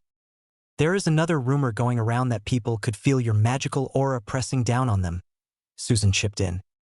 People are also saying that Ron wet himself after you left, but I think that's a lie, Hannah added. I'm sure people don't believe that I'm that powerful, Harry said. I haven't exactly done much to prove it aside from getting mad at Ron. Yeah, but it's more than just that. Harry, you are the boy who lived in everyone else's eyes, Daphne interjected. Think about it this way. You are a complete unknown who is very famous and brought about the defeat of the most fearsome Dark Lord of the century. So even with that alone, people will already have high expectations of you. Then let's add in the fact that you are the heir to multiple prominent families. The people who espouse the pureblood movement, once they realize how many houses you are the head of, will have even higher expectations. She's not wrong, Tracy said. This is just going to add to your legend. Everyone knows that it is very difficult to project an aura of magic, which is what you did, and that only the strongest of wizards can do it for more than a few seconds without getting magical exhaustion. This, coupled with the fact that you are also an 11-year-old who has yet to have their final magical maturity, is just proving how strong you will become in the future. So what you're saying is that everyone has really high expectations of me because of something I did as a 1-year-old. Or maybe it wasn't even me. Maybe it was my mother. Yet they still have high expectations. Harry sighed before saying, well, I might as well live up to my family's legacy and do extremely well to make my parents proud. Before their conversation went on any further, the doors to the great hall slammed open, and Quirrell ran in and said, Troll! Troll in the dungeons. Just thought you ought to know. Before fainting. There was a brief moment of silence before there was pandemonium. For a few moments, everyone was screaming and yelling before there was a bang. Dumbledore stood up and let out another bang from his wand before saying, Please, everyone stay calm. Prefects, lead the students back to their dormitories. But Professor, aren't the Slytherin and Hufflepuff dormitories in the dungeons? Harry yelled. Looking a bit abashed, Dumbledore said, My apologies. Everyone stay inside the Great Hall. We will barricade it. Harry looked around and realized that Hermione, Padma, and Parvati were still in the bathroom. He then said, Guys, Hermione, Padma, and Parvati are still in the bathroom. I'm going to go tell Flitwick. Harry then walked up to the head table and over to Flitwick before saying, Professor, Hermione, Padma, and Parvati are not here. Hermione was mocked by Ronald Weasley and was crying while Padma and Parvati were comforting her. Can we go and bring them back? Harry, this is what the professors must do. You're still just a first year, Flitwick said. Yes, but this is a big castle, Professor. There aren't enough of you to search the entire castle, and if we rush, then we can go and grab them before getting back with nothing happening. Besides, this is half of the reason why I train so hard, so that I can protect my future family and friends if they are ever in danger, Harry argued. Fine, but we will just be going there and back. If we run into any trouble, then you are to listen to all of my instructions, which includes running if I tell you to run, Flitwick said firmly. Let's go, we don't have much time to waste. I'll let Dumbledore know on the way. The pair of them rushed out the doors of the Great Hall. A moment later, the doors slammed shut, and Harry's friends all shared a glance, hoping that Harry would be all right. The pair of them ran through the halls towards the bathroom where Hermione was before they heard a scream. Harry started running faster until he smelled a nearly unbearable odor. Flitwick and Harry rushed through the door into the bathroom and saw all three girls backed up against the wall with the troll in between them. At first glance, the troll looked to be nearly 4 times as tall as Flitwick, with a large wooden club that was as big as Harry. The troll was slowly advancing on the girls, who were screaming and holding each other. All of a sudden, the troll stumbled as Harry summoned a piece of a shattered toilet stall from in front of it, which ended up hitting the troll in the gut. "Over here, ugly!" Harry yelled before banishing a piece of debris at the troll's face. Flitwick, realizing Harry was drawing the troll's attention to distract it from the girls, did the same. Together, the master and apprentice were distracting the troll with debris and leading it outside of the bathroom. As the two of them backed out of the bathroom with the troll following behind, Flitwick said, "Go and get the girls, then go to the Great Hall and find some teachers. I will distract it until we can lead it out of the castle." As Harry rushed inside, he saw the three girls all clutching each other with terror in their eyes. "Quick, girls, follow me." Harry grabbed Hermione and started dragging her, with Parvati following behind. "Damn!" Harry said when he realized that Padma was frozen, standing still. Must be in shock. Whipping out his elder wand in his right hand, he levitated Padma and rushed out of the door, running in the opposite direction from where Flitwick was leading the troll. As Harry rounded the first corner, he saw that Flitwick was getting backed into a corner, but didn't notice it with his focus on the troll. Making a split-second decision, he told the girls to run to the Great Hall and get some teachers. He then rushed back and saw Flitwick's back hit the wall as he dodged a swing from the troll. Harry was still 20 meters away and realized that if he didn't do anything, Flitwick would be severely injured or killed. Knowing that trolls were magically resistant and he would need something strong, his mind went back to the blasting hex that Flitwick taught him in their last lesson. Flashback. Now, Mr. Potter, you must know that although this is one of the weaker blasting curses for most people, it can be made stronger by adding Maxima on at the end. The incantation is Bombarda. This curse is commonly used in duels as without adding the Maxima on at the end.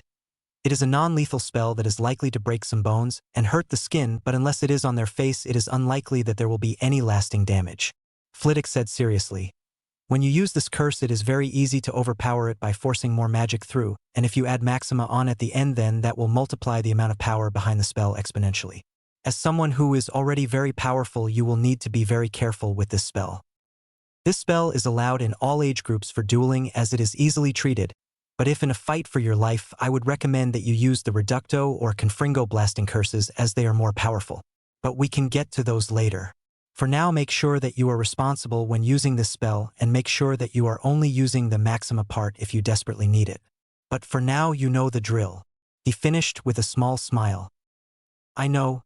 10 bullseyes from 10 meters with both hands before moving back and repeating until I have reached the longest distance," Harry said with a small sigh. He knew that it was important to be accurate and be able to cast with both hands, considering that he had 2 wands, but it was very boring and they had yet to work on parallel casting, which meant that he could still only fire from one wand and then the other. But he was determined to get it down before the end of the year, and he knew that if he set his mind to it, that he would be able to do it. End flashback. Whipping out his Holly wand in his left hand, he cast his most powerful Bombarda Maxima from both wands while forcing all the magic he could through them. As he watched the troll bring its club over its head, he saw his spells rushing towards its back. He took in the muscles clenching on its back, Flitwick readying his wand to try and save himself, and his 2 spells going for the troll's head. After what seemed like an eternity, he saw his spells connect and heard a loud boom. Flitwick jumped to the side in an amazing display of agility, just getting out from under the troll or what was left of it.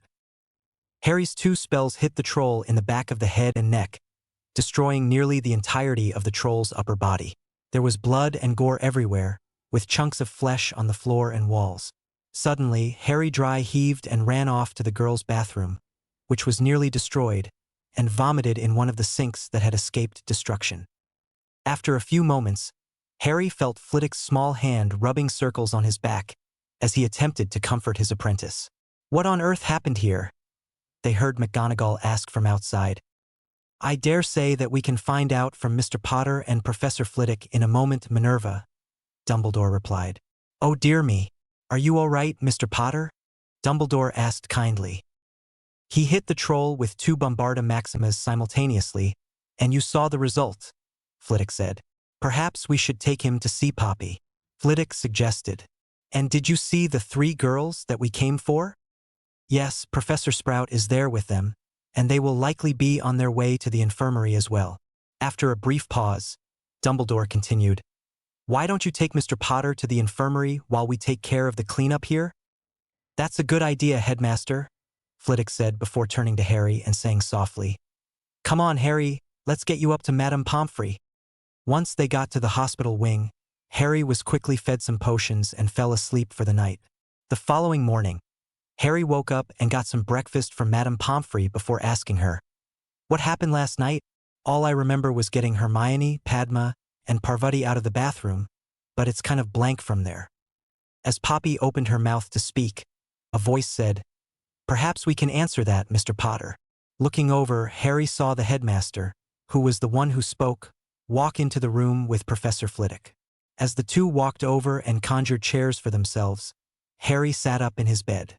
"What happened, Mr. Potter, is that you likely saved those 3 girls by informing Professor Flitwick of their whereabouts. It is also likely that you saved Phileas from a serious injury by killing that troll when you did." When Harry heard the word, kill, he got a flashback to the previous night. How the troll's body blew up in an explosion of blood and flesh, with chunks of flesh and bones scattered against the walls. As he started to panic again, he heard Flitwick say, "Deep breaths, Harry. Deep breaths. It's all right." "I killed it," Harry whispered. "I'm a monster." "No," the headmaster cut in sternly. "You saved multiple lives yesterday, and if you hadn't done what needed to be done, there is a very large chance that Professor Flitwick would be in that bed instead of you. So, under no circumstances should you consider yourself a monster. Yes, killing is very bad, and it is especially unfortunate that someone as young as yourself had to take a life, but you took that life in defense of both your own life and others, so you should not feel bad about that. But something else you should know is that troll parts are used in some potions, and since you killed it, you can claim it under the right of conquest. I have asked Professor Snape to render the body, and any parts that are sold will earn you the money, if you wish." Harry thought about all the gold he had lying around in his vaults under Gringotts and realized that he didn't really need the money. He had more wealth in one of his vaults than he could spend in 10 lifetimes, not including the investments and interest building the wealth. Knowing that the money wouldn't be missed from his vaults, he decided to put it to a good cause and said, "Professor, could I donate it to the school?" "That is very possible, and I would like to thank you for the donation," Dumbledore said, his eyes twinkling. "But I have one condition," Harry spoke up. Thinking back to his time at school, he remembered that the school brooms were faulty and had put Susan's life at risk. "You have to buy the school new brooms with the money, and then any extra you can do what you like. I don't know how much the troll will sell for, but I assume you can probably get 20 or so stable, sturdy, and safe brooms to replace the old ones. The old ones are unsafe and could have really hurt Susan if I hadn't caught her in time. I dare say that with the profits from the troll, we can buy plenty of safe and reliable brooms and still have enough left over. I will personally assure you that the leftover money is spent responsibly," Dumbledore said with a smile. "Perhaps we can bring back some of the subjects we had to stop due to lack of funding. Anyway, I'll put some more thought into it later, but for now, I would like to say thank you for protecting your fellow students and Professor Flitwick, and for the donation to the school. I hope you know that it is okay to have taken that troll's life in self-defense, and should you ever need to talk to someone about it, my door is always open. Goodbye, Mr. Potter. I will leave you in Phileas and Poppy's capable hands."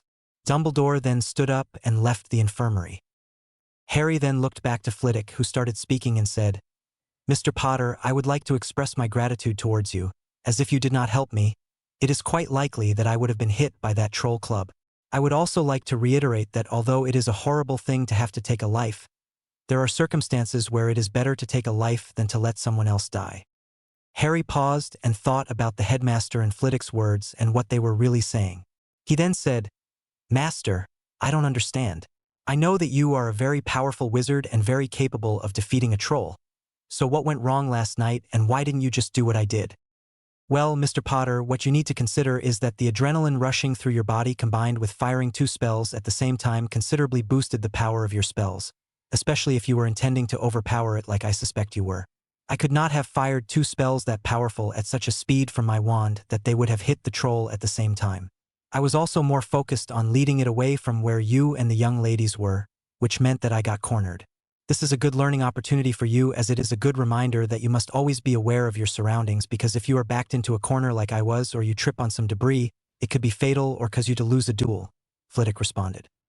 So, you're saying that because both my spells hit it at the same time, they did much more damage than would have been possible for two spells that hit the same spot a second apart? Harry asked. Yes, that is why I could not have just done that at the beginning, and because I was trapped, I would have almost certainly been hit by the club, and I would be in your position right now. I owe you a debt for likely saving my life, Mr. Potter, and one day I hope to be able to pay you back for what you have done, Flitwick said with a serious expression. Even though I am only part goblin, we do take debts seriously, especially one that is made in the heat of battle. I will continue training you in dueling, and maybe even a charms mastery if that is something you would like. That does sound good, Professor, but let's not decide anything too soon, Harry responded. We can do that after one of our training sessions, but for now, I do believe that you have some friends waiting outside for you, Flitwick said. With a small wave of his wand, the doors opened. A moment later, Harry saw all his friends rushing in and heard Flitwick say quietly, I'll leave you to enjoy the moment with your friends, and remember to talk to someone if you are struggling. Harry! Various voices shouted. What happened? Are you all right? Did you kill the troll? Were you injured? Whoa, guys. Slow down and let me answer one at a time, Harry said while being crushed in a hug, with Hermione leading the way. First off, I am all right now. I was not injured terribly, but I cast 2 powerful spells that were much more than someone my age should be able to cast, so they just wanted to check and make sure my core was fine. Second, yes, I did kill the troll. It was gross, and it feels horrible to have killed something. Third, I have some more positive news. Since I killed the troll, I can claim it under the rights of conquest or something like that. I have since said that any profits from the parts of the troll that are sold will be donated to the school under the condition that some safe brooms are bought. Upon hearing that, Susan let out a small squeal and hugged Harry again, saying, Thank you, thank you, thank you. While hugging her back, Harry said, You're welcome, Susan. I didn't want people to be put off Quidditch just because their first broom ride is on some unsafe brooms. Harry finished with a smile, and the other Quidditch fans around him chuckled. Then Hermione softly punched him in the arm and said, Pratt, with a smile, Quidditch isn't the most important thing. Blasphemy, Harry said. Quidditch is the most important thing at school, he said with a mischievous glint in his eyes. Harry James Potter, how could you? Hermione then noticed the look in his eyes and said, Sorry, you were joking, weren't you? Yes, Hermione, but it's all right. Anyway, I'm ready to get out of here now. Madame Pomfrey, am I cleared to go? Harry asked the matron. With a couple of diagnostic charms, Madame Pomfrey could see that he was all good and said, Yes, you can go now, but make sure to take it easy. Also, remember to talk to someone if you need some help. Yes, Madame Pomfrey, I think I should write another letter to Aunt Petunia and Uncle Vernon, Harry said to himself. Let's go to the den first, Hannah suggested. You can write it there, and we can all relax knowing that you are perfectly safe and healthy. Once Harry got to the den, he sat down at the table and got ready to write his letter. Dear Aunt Petunia, Uncle Vernon, and Big D. I know that this letter is a bit earlier than usual, but something has come up and I would like to inform you of it. As of Halloween last night, a troll made its way into the castle, and the teachers told everyone to stay inside of the Great Hall with some of the teachers there with us. I realized that Hermione, Padma, and Parvati were not with us due to some jerk that was being mean to Hermione, but I will tell you about that later. Once I realized that I went to Flitwick as he was my master and convinced him to let me come with him to get the girls. The troll was in the bathroom with them, and after getting the troll out, I got the girls and ran. Then I ended up killing the troll to protect Flitwick as he was backed into a corner. I've been told multiple times now that it was okay to take the life of the troll because it was in self-defense, but it feels wrong, bad, weird, like I'm numb to it. I mean, I just took a life and I feel like my friends don't quite know that I was the one that killed it. I mean, I told them that I was the one that killed it, but I don't think they quite understand how it has impacted me. I think that I will speak with Madame Pomfrey about it later, but for now I'll just have to do my best not to think about it. About that rude boy who was bullying the girls, his name is Ronald Weasley. He isn't a very talented student and according to Neville just wastes all his time mucking around and playing chess. Hermione was excited about learning and Ron mocked her, so I ended up yelling at him because he made her cry. If you get a letter about that because I got into trouble, then I would like to say sorry, but I stand by my actions because he was being really rude to Hermione. It was also a little bit difficult for me to get through Halloween without you, Aunt Petunia, but I spent some time with my friends and we made it through fine. I hope that you fared well and maybe you talked to Dudley a bit. Anyway, there are a few people who I talked to and have heard some more stories about my parents in my time here from some of the teachers who taught them. I hope that over the holidays we can talk more, and maybe I can tell you some stories that you didn't know about already. On to more pleasant news now. My first Quidditch match is only a few weeks away now and our training sessions have really ramped up. It's going really well and my teammates and I are working really well together, like how some of those football teams you like work together dud. But I'm getting really excited about it coming up. I'm still doing really well in classes and my teachers are still giving me advanced work because of how far ahead I am. I have also managed to cast silently, which is much harder than with an incantation and is normally taught in 6th year.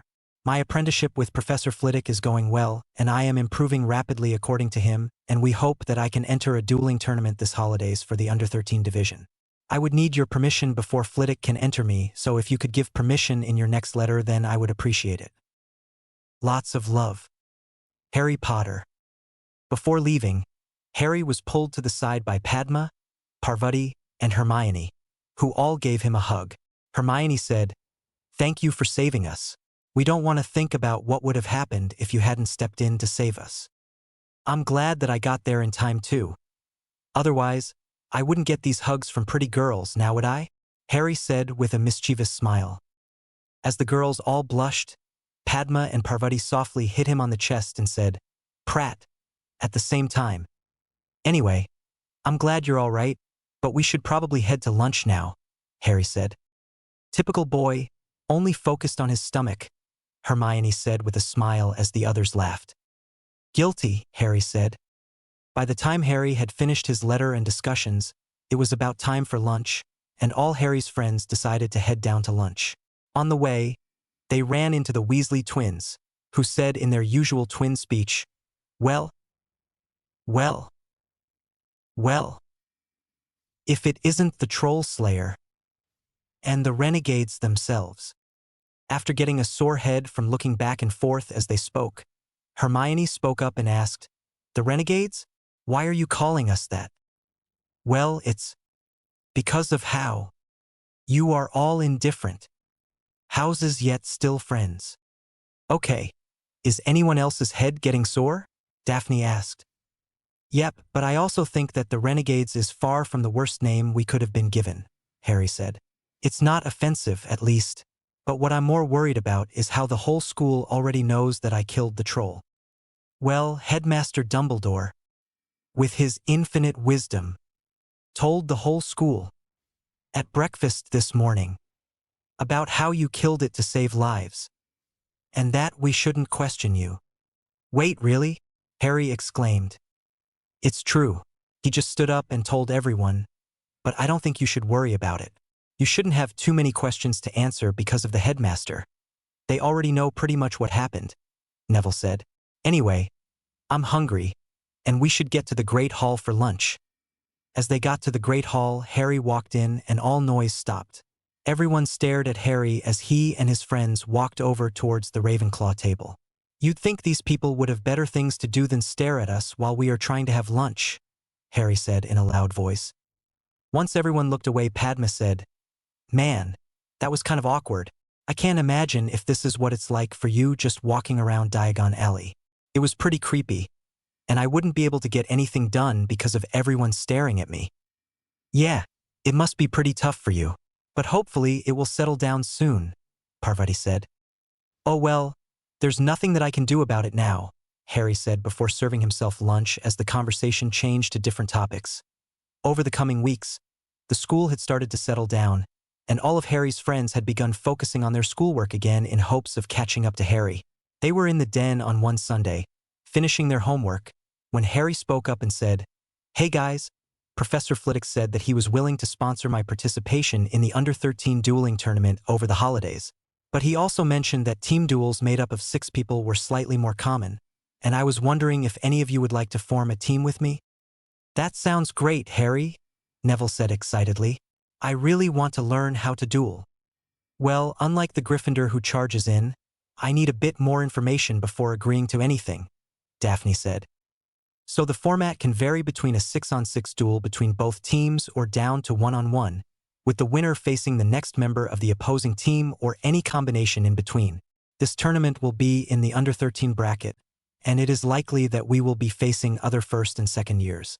The tournament for this year will be held in Paris over the Yule and New Year holidays, Harry said. It would require all your parents' or guardians' permission to participate, and there are standard dueling rules regarding spells for the under-13 bracket, which I will tell you more about if you all accept. That sounds acceptable. I will join. I don't think that I'm much of a fighter, Hannah said sadly. That's all right. Maybe you can learn some healing charms to patch us up if we get hurt during our training, Harry said. That sounds like something more my speed too, Hermione said. I want to duel too. I'm down to join if you want, Susan said. It might be necessary for me to defend myself because of my aunt's position. I think I'd have to be a healer as well, but I might learn a couple of spells too, Tracy said. After sharing a brief glance, Padma and Parvati both nodded, and Parvati said, "We'll join. Our father is influential in India and said that we might need to defend ourselves at some stage, so this might be good." That's great, guys. I'll tell Flitwick. This means that we will likely be training together in the Den more. Flitwick will also probably want to train with us at least once a week if he is going to be our sponsor. He will be risking his reputation as well. But anyway, I'll tell him tomorrow during our training. That night, as dinner was ending, Neville, who was sitting next to Harry, whispered to him, "Can we talk really quickly?" With a small look of surprise, Harry said, "Of course. Do you want to take a walk before curfew? Or would you rather talk in a classroom, which is a bit more private?" "Probably a classroom would be best," Neville said. "Hey guys, Neville and I just have something we need to do tonight. We'll see you in the morning. Hermione and Padma, I'm not sure how long it will be, but I'll meet you on the couches once I'm done. Don't feel obliged to stay there if there is something you want to do, though," Harry said while standing up. After a chorus of goodbyes and goodnights, Harry and Neville walked off to find an empty classroom. Upon finding an unused classroom, Harry waved his wand and, with a murmured spell, set up a charm. After seeing Neville's questioning look, Harry said, "It's a charm that Flitwick says is taught in 6th year to give a warning if someone is within a certain area of the door. I thought you wouldn't want to be overheard, and since I don't know silencing wards or any other ways to stop someone from listening, I thought I would just set it up so that I could stop you from speaking when someone else could hear." "That's smart, but this isn't anything too personal. I just wanted to ask if you would be willing to train me a bit more than everyone else," Neville said nervously. "I would be happy to give you some lessons, but since you got your own wand, it's pretty clear to me that you are already one of the strongest in our friend group. So why do you want this extra training?" Harry asked curiously. "Well, you know what happened to my parents, right?" Neville paused as Harry nodded. "Well, I don't want that to happen to any of my friends or my gran. I feel like if you trained me for our remaining time at Hogwarts, by the end of it, I would probably be strong enough to protect my friends and family from most low-level thugs." "That's fair. I would be happy to train you, but I think you should know that I will also offer this to Susan." Harry held up a hand as Neville opened his mouth. "I don't know what you were about to say, but just think this through for a second. Susan is the heir to her family, just like us. She only has one family member left, just like you, who I'm sure she wants to protect, just like us. I promise that I won't do this for everyone because I understand that you are more personally impacted by the Death Eaters, like Susan and I were. If she doesn't understand that it will be training for more than just a dueling tournament, then it will be just us, but I think we will both benefit more if she is there." "I understand, Harry. We can talk to her about it on Tuesday afternoon because you will probably be exhausted from training tomorrow," Neville said. "Yeah, but we should probably run because it's curfew in 10 minutes. I'll see you at breakfast tomorrow. I think it's the Slytherin table, but I'm sure we'll see some of the girls tomorrow," Harry said. "See you, Harry, and thanks for the help," Neville said before they went their separate ways to their common rooms. As soon as Harry answered the riddle, he went over to the couch where he saw Padma and Hermione sitting. Once he got there, he sat down and leaned back before Hermione quickly started asking, "Oh, Harry, where did you go? What did Neville want to talk about?" Why were you so close to breaking curfew? You know how bad it is to break curfew. You should have come back sooner. As soon as Hermione took a deep breath to continue asking, she looked at Harry, who was staring at her with an amused expression on his face. She seemed to deflate before saying, "Sorry, I was doing it again, wasn't I?" "Yes, Hermione, it's okay though. You're doing better," Harry said. "This was something that Neville wanted to ask me, and if you need to know, which you don't, then it is Neville's decision whether he tells you or not. But I think I'm going to bed now, girls. I need to be well rested for training tomorrow." As he stood up, he gave Hermione and Padma an exhausted hug before walking up the stairs to his dormitory. Line break. The next day, Harry walked into Flitwick's office for his training and immediately dodged a stinging hex by tilting his head to the side. "Whoa, what was that for?" Harry said indignantly. I'm sorry, Harry. "I had a theory that I wanted to test," Flitwick said. "I've started to notice that in our duels you seem to be able to dodge spells that you shouldn't be able to see from the angle you are at. It was my belief that you have achieved a level of magical sensitivity from our duels, which allows you to sense spells coming and react to them subconsciously and dodge. In our next sessions, I would like to focus on your ability to do this consciously and to sense magic on a higher level. Something that more powerful wizards can do, like Professor Dumbledore, me, and Professor Snape, is to use this sense to feel, for lack of a better word, if there are spells coming at us. It can also be used in other ways if the user has a higher sensitivity.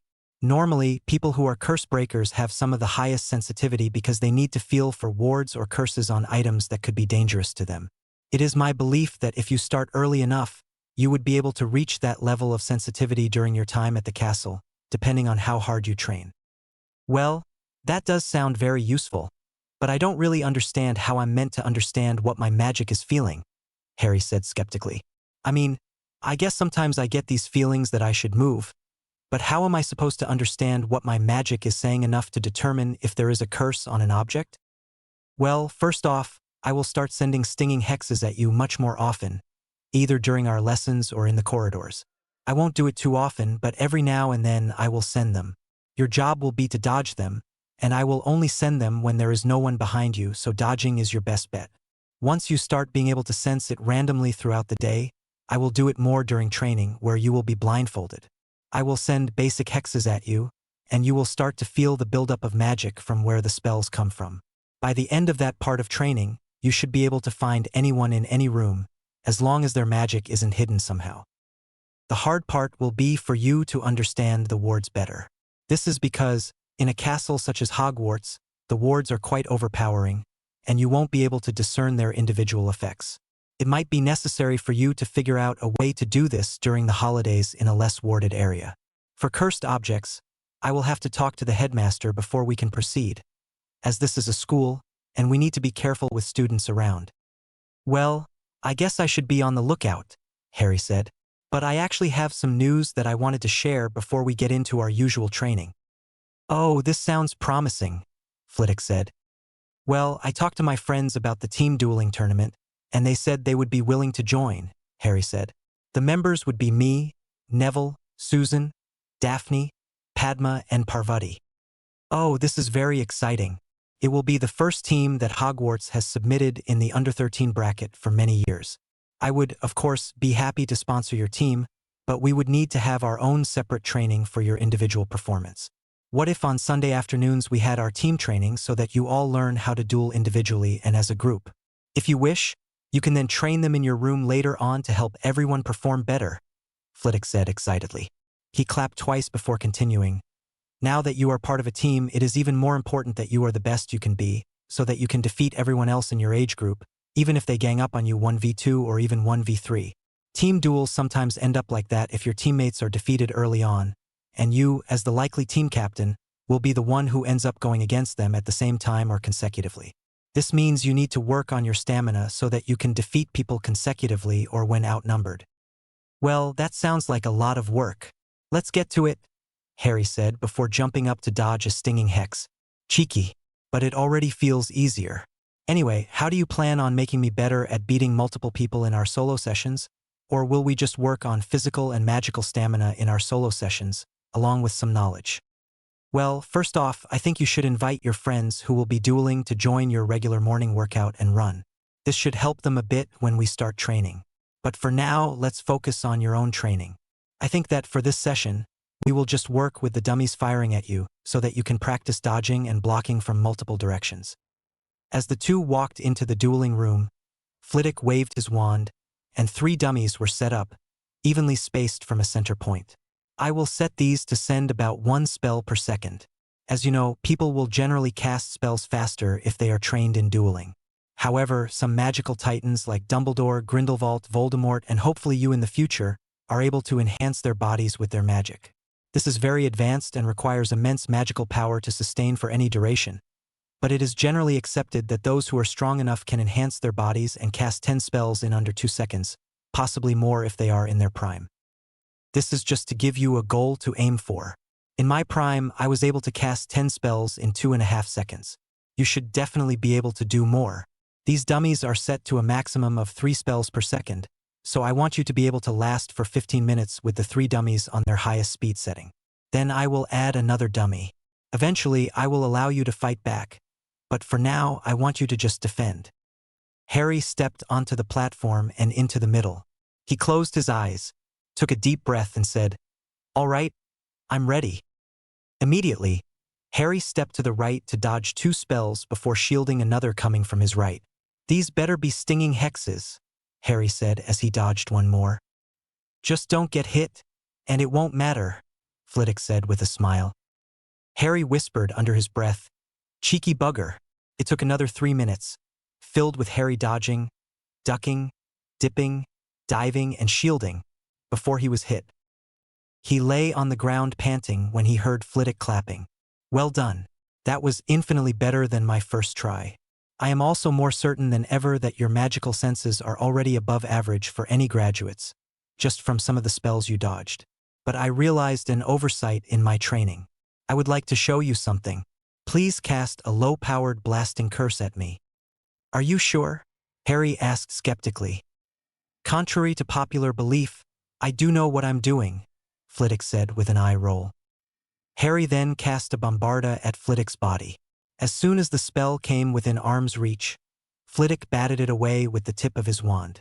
Harry looked at the dummy, which the spell had reached as it blew up and then repaired itself. "Whoa," Harry said in disbelief. "How did you do that?" "Well, it is a technique called batting where you bat away the spell," Flitwick explained. "It's quite a self-explanatory name and technique. Essentially, you just imagine a square on all sides around you.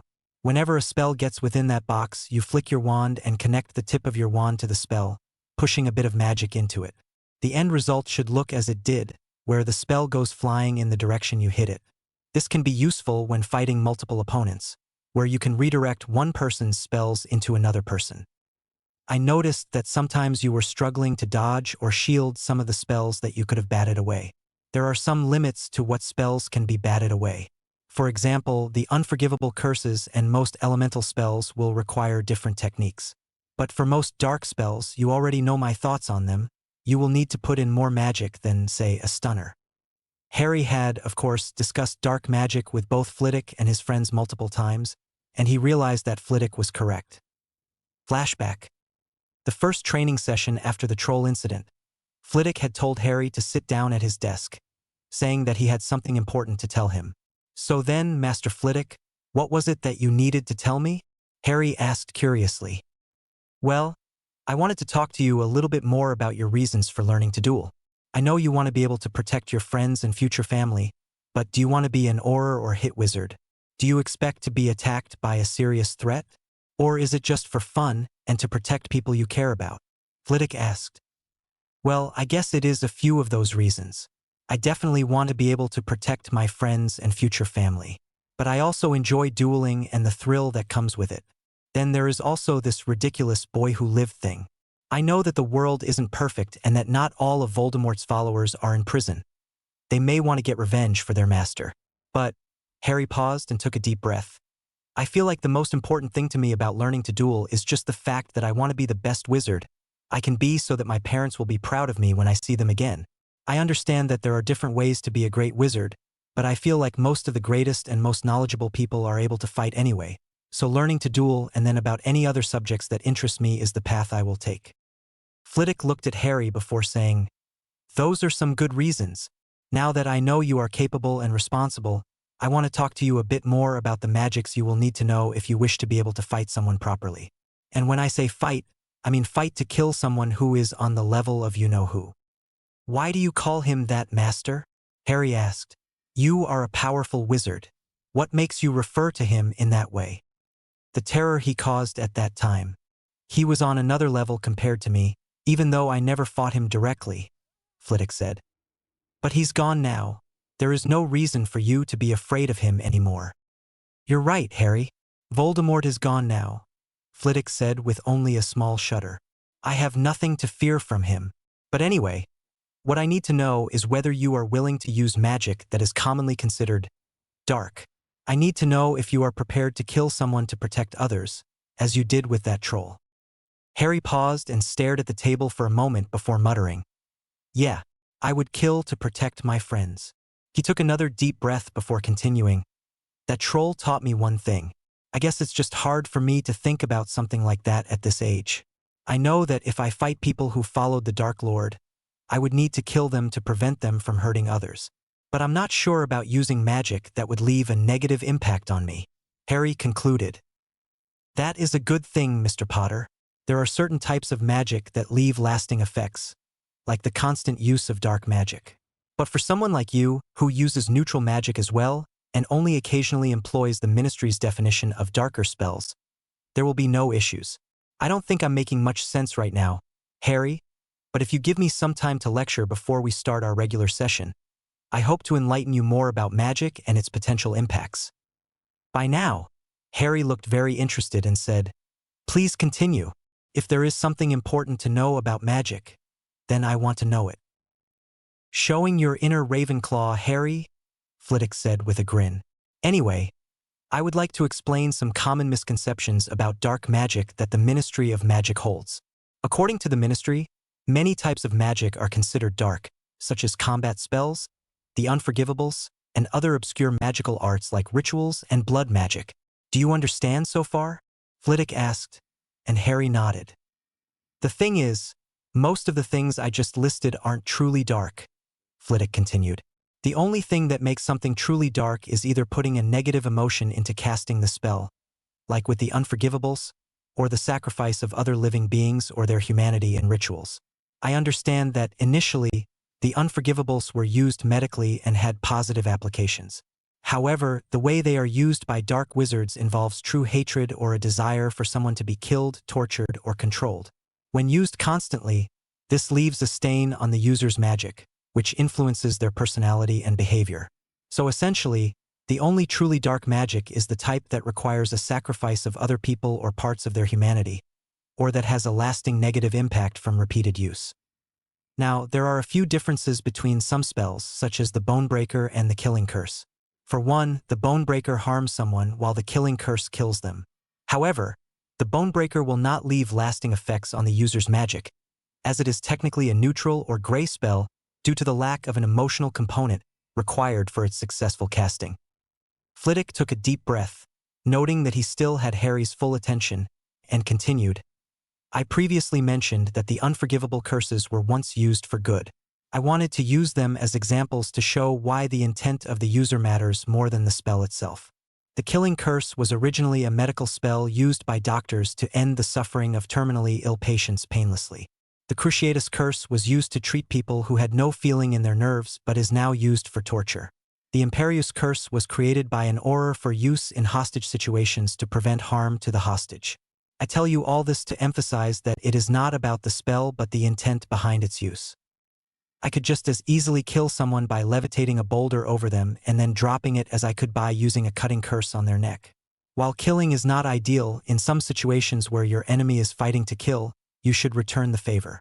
If you agree with this, then I am willing to teach you some more lethal curses next year for use only in life and death situations. After the troll incident, you should know that sometimes lethal spells are necessary to save innocent lives." Harry was now staring at the table in front of him, deep in thought. "So what you're saying is that the spells I use don't matter.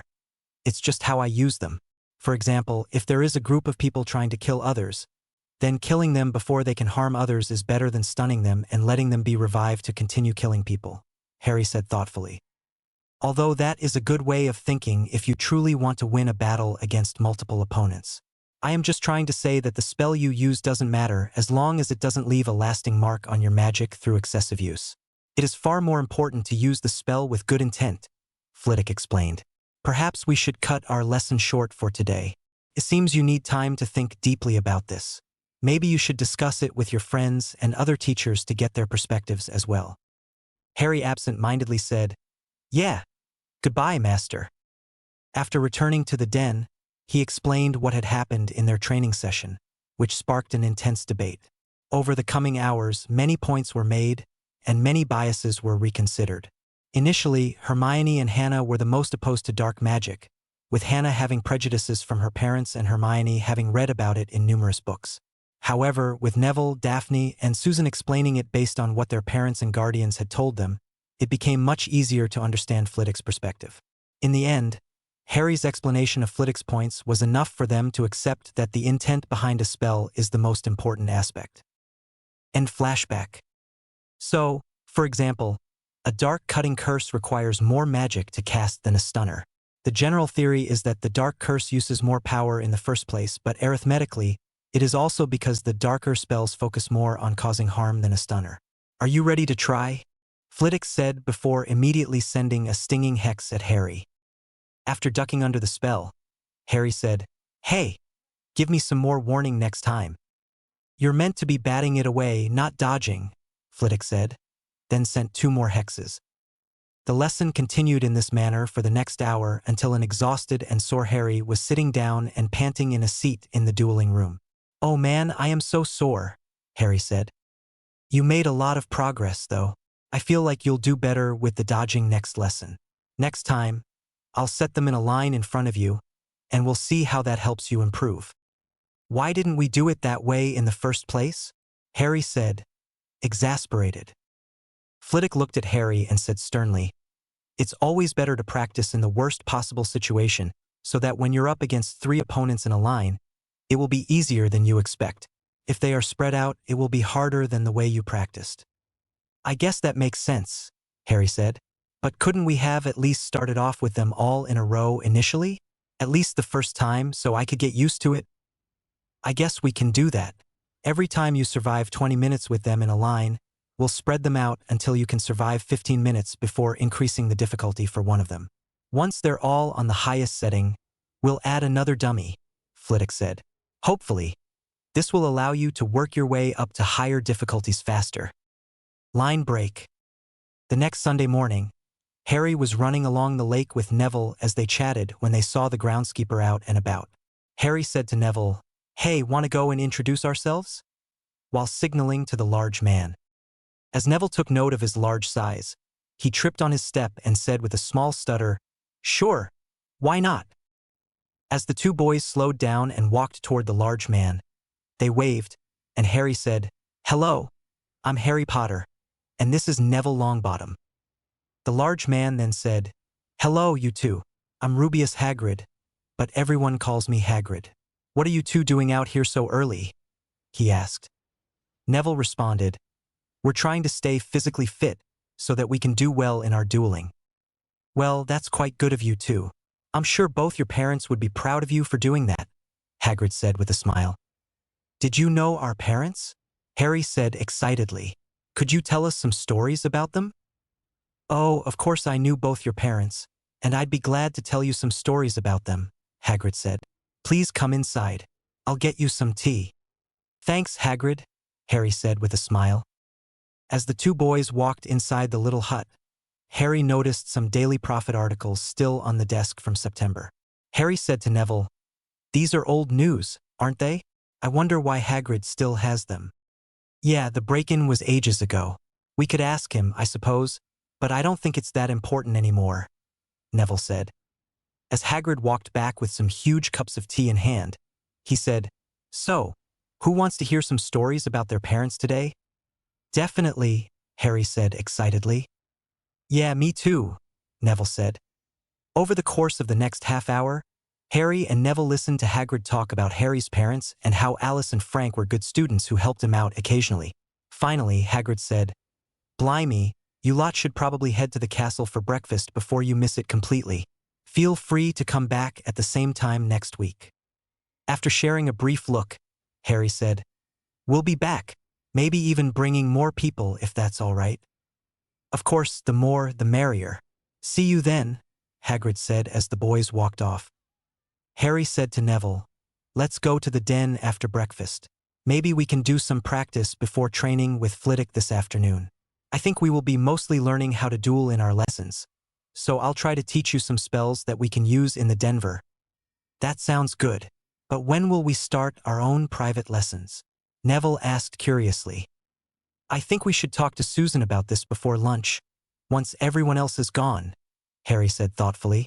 "If she agrees, then we'll have to schedule it when no one else is using the den, so we can train properly with the dueling platform. But that might be a bit difficult considering I have Quidditch practice on Monday mornings and Tuesday and Thursday afternoons.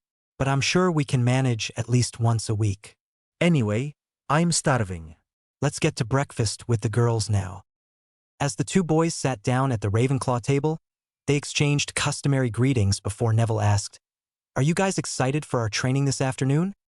Susan said, "Yeah, I can't wait to learn how to duel. Maybe after this year, I can convince Aunt Amelia to teach me more over the holidays." "I'm also really excited. Maybe it will bring Harry's ego down a notch," Daphne said with a smirk. "Hey," Harry said, "what did I do?" During breakfast, the group had lots of laughter and jokes as they discussed various topics until they finished and decided to head to the Denver. "So what do you guys want to study today?" Hermione asked. "Well, Harry and I were thinking of learning some combat spells, so we can impress Flitwick in our lesson this afternoon," Neville said.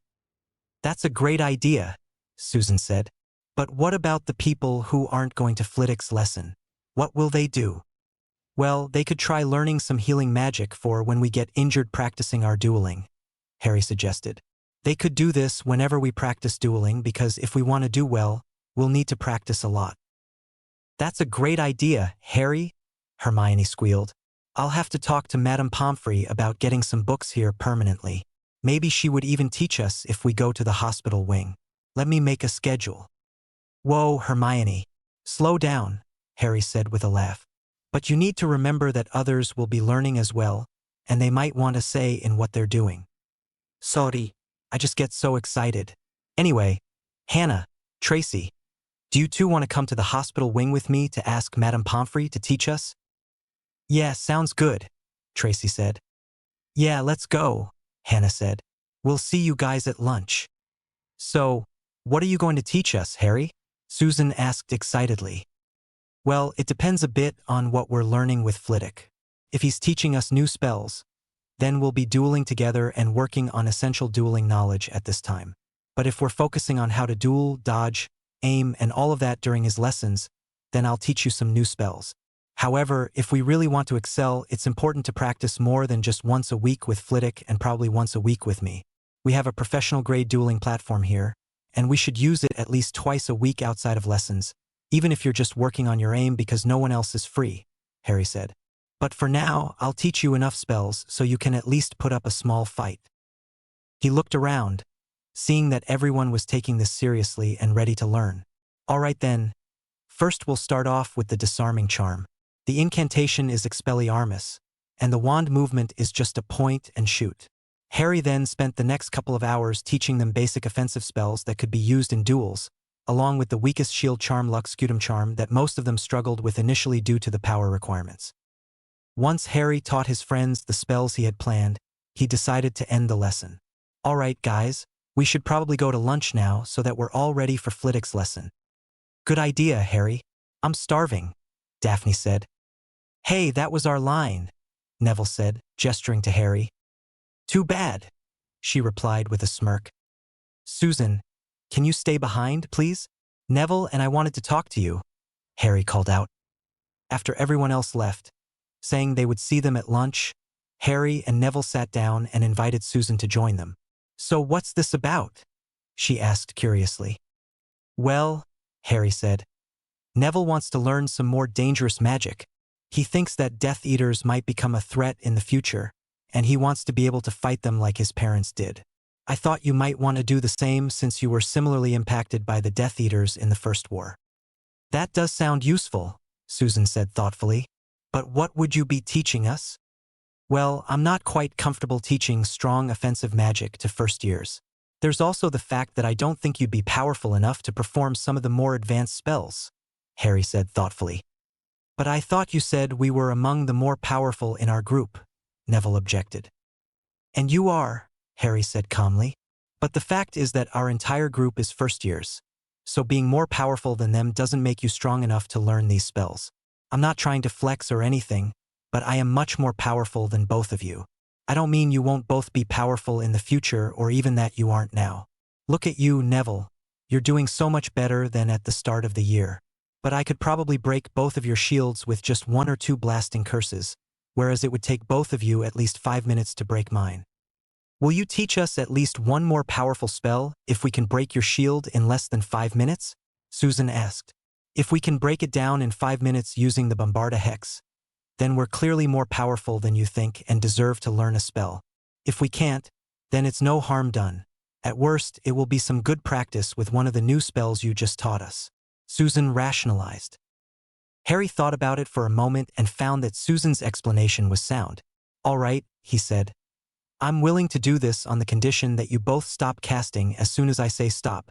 If I get cursed after you've taken your shot at me, or if I lower my shield after you keep firing after I say time, then I'll get you both off the team. Harry paused and looked at them intently before continuing. This is potentially dangerous, and both of you need to take this seriously. Get into your positions now. I will yell out when to start and stop, and I expect both of you to listen as soon as I say stop, but I'll hold up my shield for a little longer. Once everyone was in position in a small triangular shape with Harry facing the other two, he said, I will use the Protego shield. It's pretty standard and not that much more powerful than the one I taught you today. Something you'll likely be able to do by the time we enter the dueling tournament. Ready? Harry asked. At their nods, he said, Go! For about 3 minutes, the pair fired off their spells. As time went on, their spells slowly started to weaken, and they began breathing hard. Eventually, Susan had to stop and take a breath, while Neville continued firing off weak spells. Harry hadn't faltered once and just stood there with a look of boredom. Eventually, 20 seconds after Susan stopped firing, Neville did as well. That's it, I'm calling time, Harry said. You guys did much better than most first-year students would have, but it still wasn't enough. For now, though, I think we should head to lunch so you have some energy left for training with Flitwick. Yeah, good idea, Susan gasped. I'm more exhausted than I've ever been. Same, Neville grunted in agreement. All right, stop complaining. This is nothing compared to what Flitwick does to me, Harry laughed before walking off to lunch with the other two trailing behind. During lunch, everyone noticed how Neville and Susan ate much more than they usually did, but they didn't comment on it after realizing they had stayed back with Harry. The thought that crossed most of their minds was, it was a very exhausting lesson, and if they stayed back and did more magic with Harry, then it's no wonder they are eating more than usual. So, are you guys excited for our first lesson with Flitwick? Daphne asked. Yeah, I'm kind of curious where we will be training, though, because he just said to meet him in his classroom, Padma replied. If it's where I train with him, then I think you guys will be in for a big surprise, Harry said, a twinkle in his eyes. I know I was surprised by what I saw when he showed it to me for the first time, but then again, he might have a different area in mind for training, considering it's a bigger group. You can't tease us like that, Harry, Hermione complained. But you're not even going, Harry pointed out. That doesn't mean I'm not curious about where you guys will be training together, or where you train with Flitwick, Hermione rebutted. I guess so, but I'm not saying. Maybe you can convince some of the others to tell you, Harry said with finality. I hope we are actually dueling this time, Susan said. As grateful as I am that you taught us those spells we can actually use, I feel like the actual dueling would be much more engaging and fun than what we were just doing. Harry paused before saying, I'm not sure I agree with you. I don't know how Flitwick will train us as a group, but if he does it anything like what he does with me, then you will all be exhausted and pushed further than you ever thought you could go. But enough speculation. let's get going for now. We'll see you girls later. He waved to Hermione, Hannah, and Tracy, who stood up to go back to the hospital wing. After a short walk to his classroom, Harry and his friends stood outside of Flitwick's classroom. Once Harry knocked on the door, they heard a squeaky voice call out, "Come in, everyone." Once everyone was inside and seated on chairs transfigured by Harry, Flitwick began, "All right, everyone. I am very excited to sponsor and train one of the first teams that Hogwarts has presented in a long time. I want to confirm that everyone still wants to do this and isn't having second thoughts about joining the team." Flitwick paused as everyone nodded in agreement. "Great. Let me show you where we will be training once a week together. I also expect you to work on your skills outside of these lessons as well. It is very important if you want to do well and not let down your teammates. But for now, let me show you where we will be doing most of the training." With that, Flitwick hopped down from his chair and tapped the bookshelf, which collapsed inward to reveal the same doorway Harry had seen many times before. "Welcome to my dueling room. This room has everything we will need, but you can only practice here if I let you in. There are specific wards on the door that will not allow you to enter without me," Flitwick explained. "When we have our group training sessions, I will be focusing on 2 of you at once, who will be dueling, while the rest focus on accuracy and speed in that area over there." Flitwick gestured toward the target area. "I will set spells for you to learn in between our lessons, and you can come to either me or Harry if you need help with them. I do expect you to work on your accuracy and casting speed outside of lessons, and Harry will make you all a target range inside of the dueling area of your den, so that you can practice without needing this room. At the end of this lesson, I will explain in more detail how the rounds in the tournament may work. But for now, I want all of you to watch each other duel me so that I can get a good sense of your abilities and power. First up is Ms. Bones." As Susan walked up to the dueling platform, she felt her heart racing. She ran through some of the spells that Harry had taught her that morning and realized that she would have been nearly useless without them. Once she got into position, Flitwick called out, "Whenever you're ready, you may begin." "Expelliarmus!" she shouted. When Flitwick simply turned sideways and the spell whizzed past him, she realized he was too fast for her to hit with individual spells. So, she started casting as fast as she could, showing all her repertoire: Expelliarmus, Stupefy, Langlock, Petrificus Totalis. By the time she had called out her final spell, Flitwick had already raised a shield and decided to end it, feeling he had a good read of her. With a flick of his wand, a silent stunner sped toward Susan twice as fast as the spells she had sent at him. Susan tried to dodge the spell but was ultimately hit in the shoulder and fell to the cushioned ground. After she was enervated, Flitwick noted, "I can see that Harry has done a good job teaching you spells, and I think it would be beneficial if he continued teaching all of you the spells he thinks will be necessary. It was a good showing. I wouldn't expect it to go any differently, but there is definitely potential in you that I expect to see in all of you," he finished while looking toward the group of spectators. "Anyway, Mr. Longbottom, you're up next." Neville had watched the previous duel and knew he had no chance of winning, but he was now doing this just to prove he was a good wizard and show Flitwick that he was a worthy student. As soon as the duel started, Neville went on the offensive and cast Expelliarmus, Confringo, Stupefy, Petrificus Totalis, Expelliarmus, Langlock. Flitwick was a little surprised by the barrage and noted that the spells were more powerful than he would have expected from someone in their first year. In the end, he decided to finish it with a trio of disarming charms that Neville would be unable to dodge. Neville dived to the left but still got clipped in the leg, just enough for him to lose his wand to Flitwick's summoning spell. "Well done, Neville. This is the best way for me to gauge your abilities, as I doubt you have many defensive skills, so your offense is what I will be judging you on, and you just gave a very good showing." Next up is Ms. Greengrass.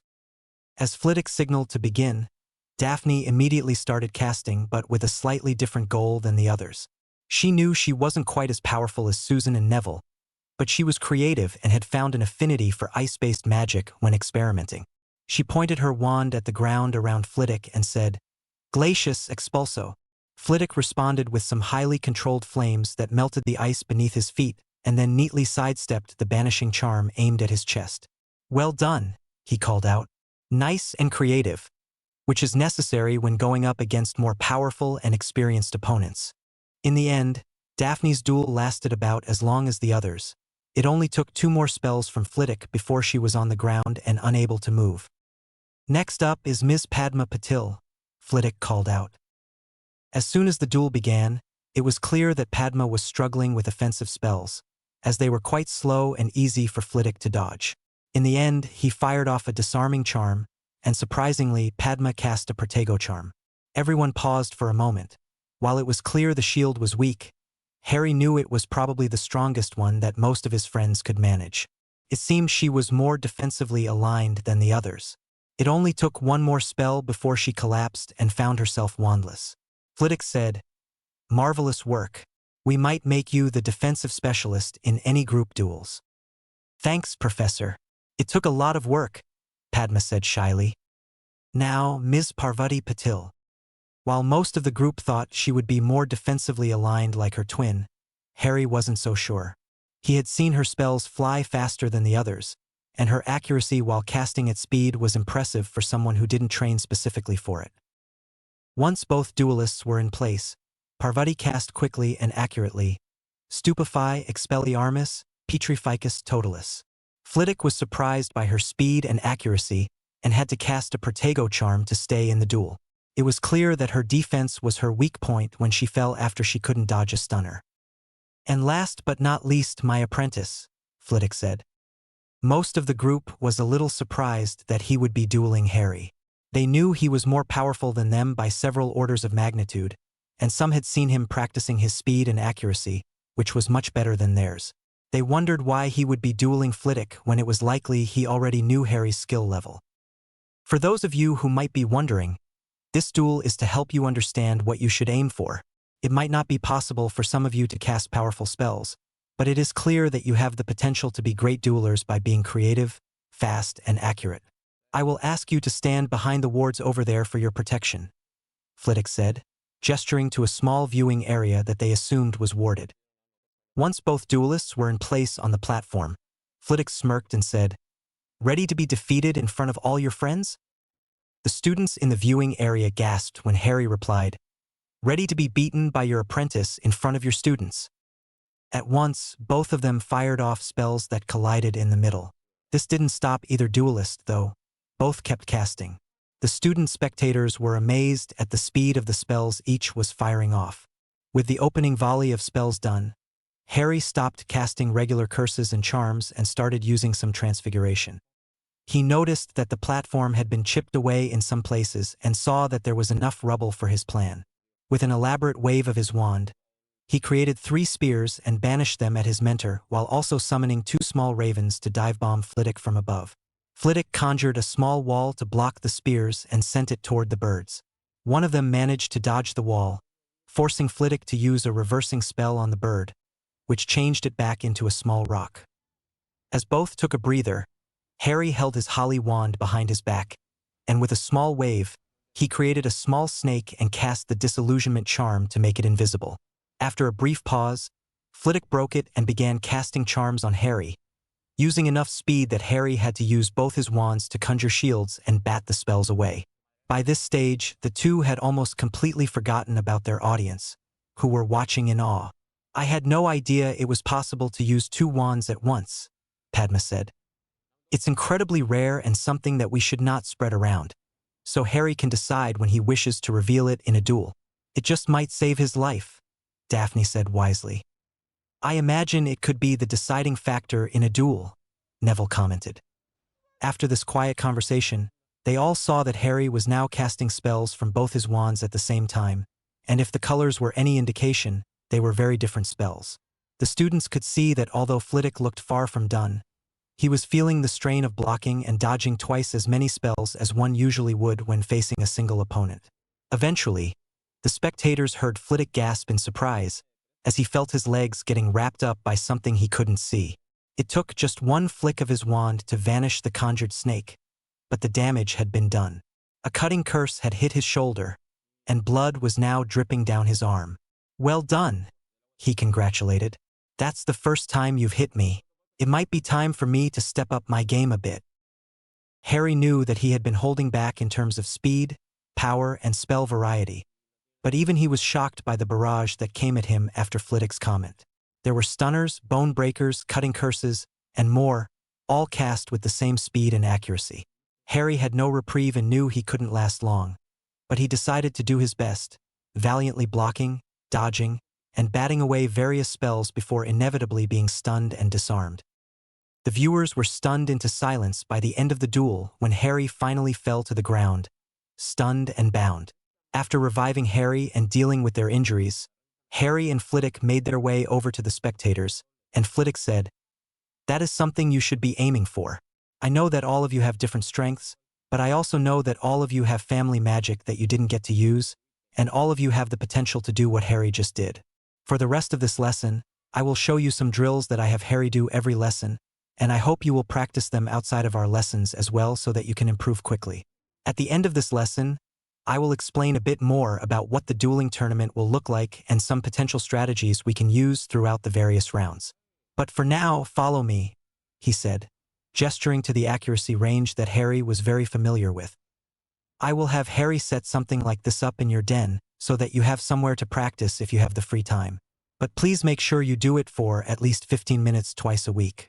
I want to ensure that you all do well in this tournament, and accuracy and casting speed are very important.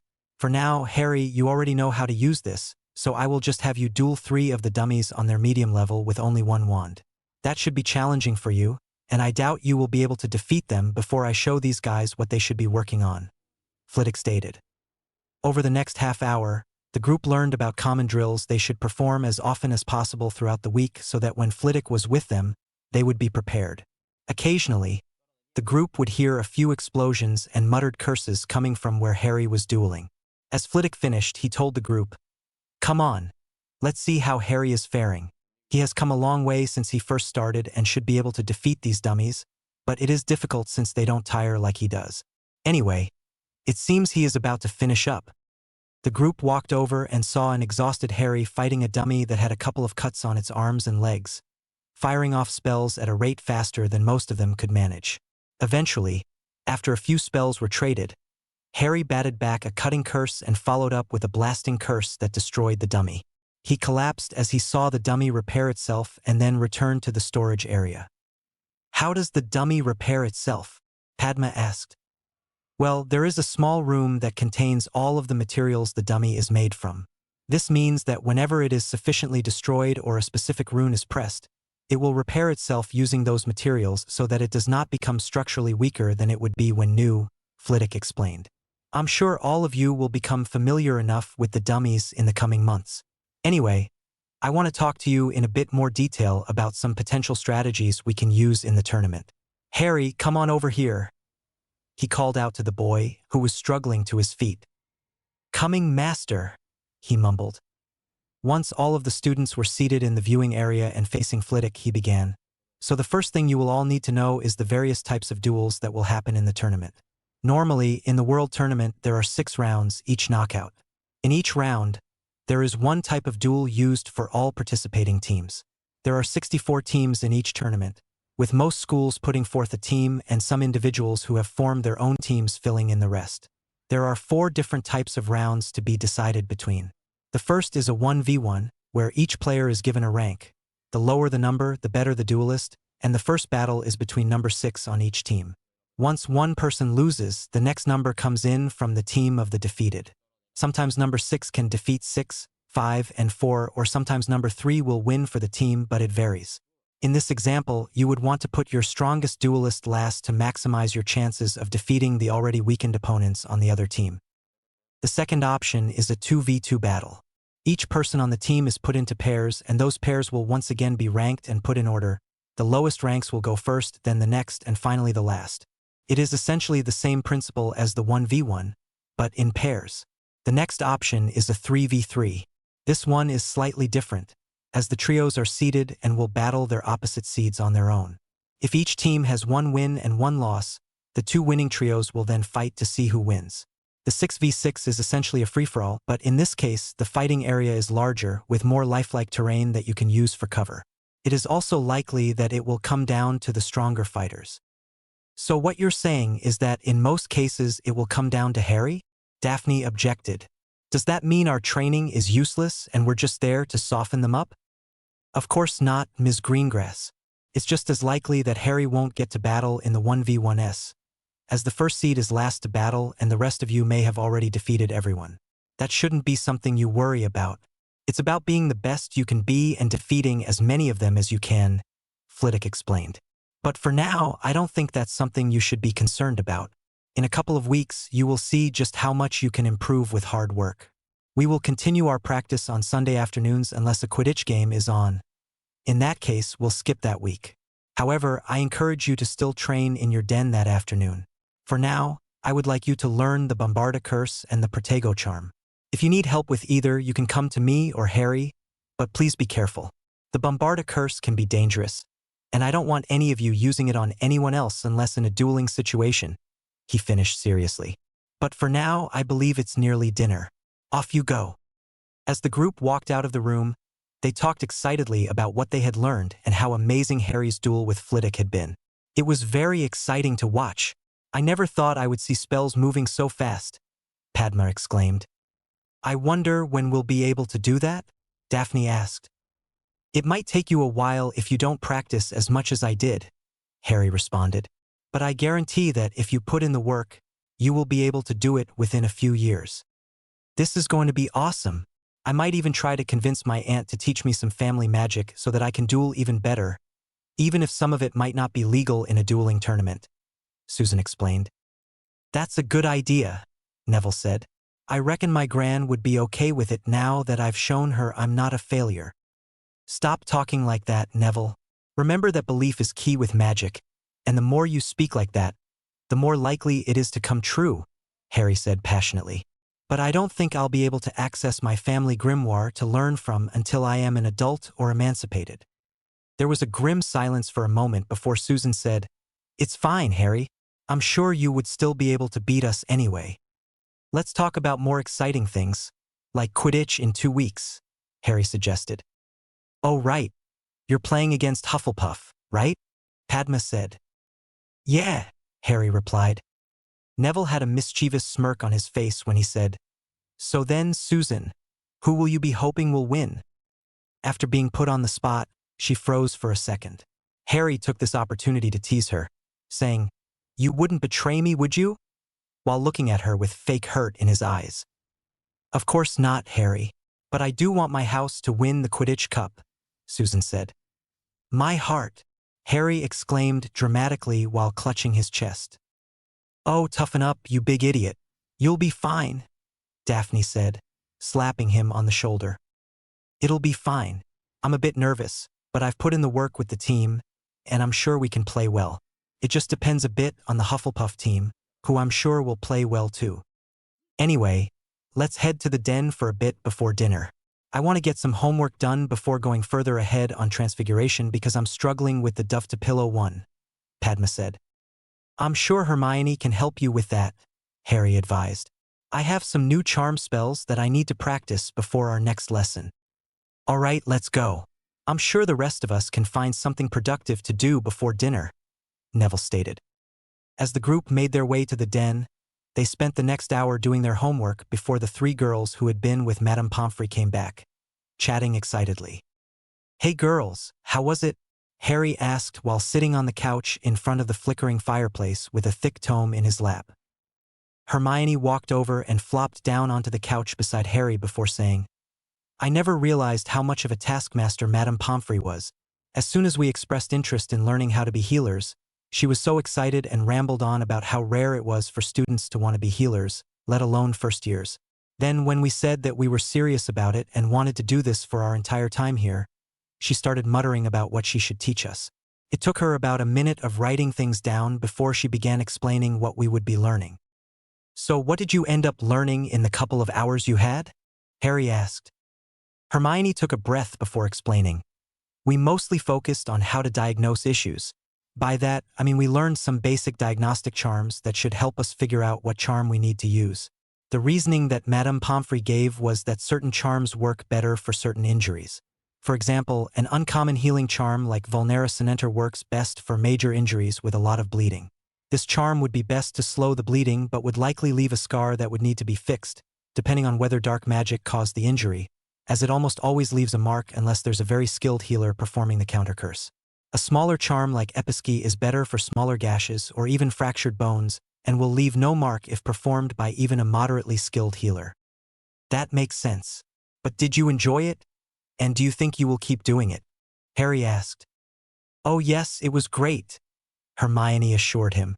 But I think I might take a quick nap before dinner because I'm exhausted. Hermione then tucked her feet under her and laid her head on Harry's shoulder.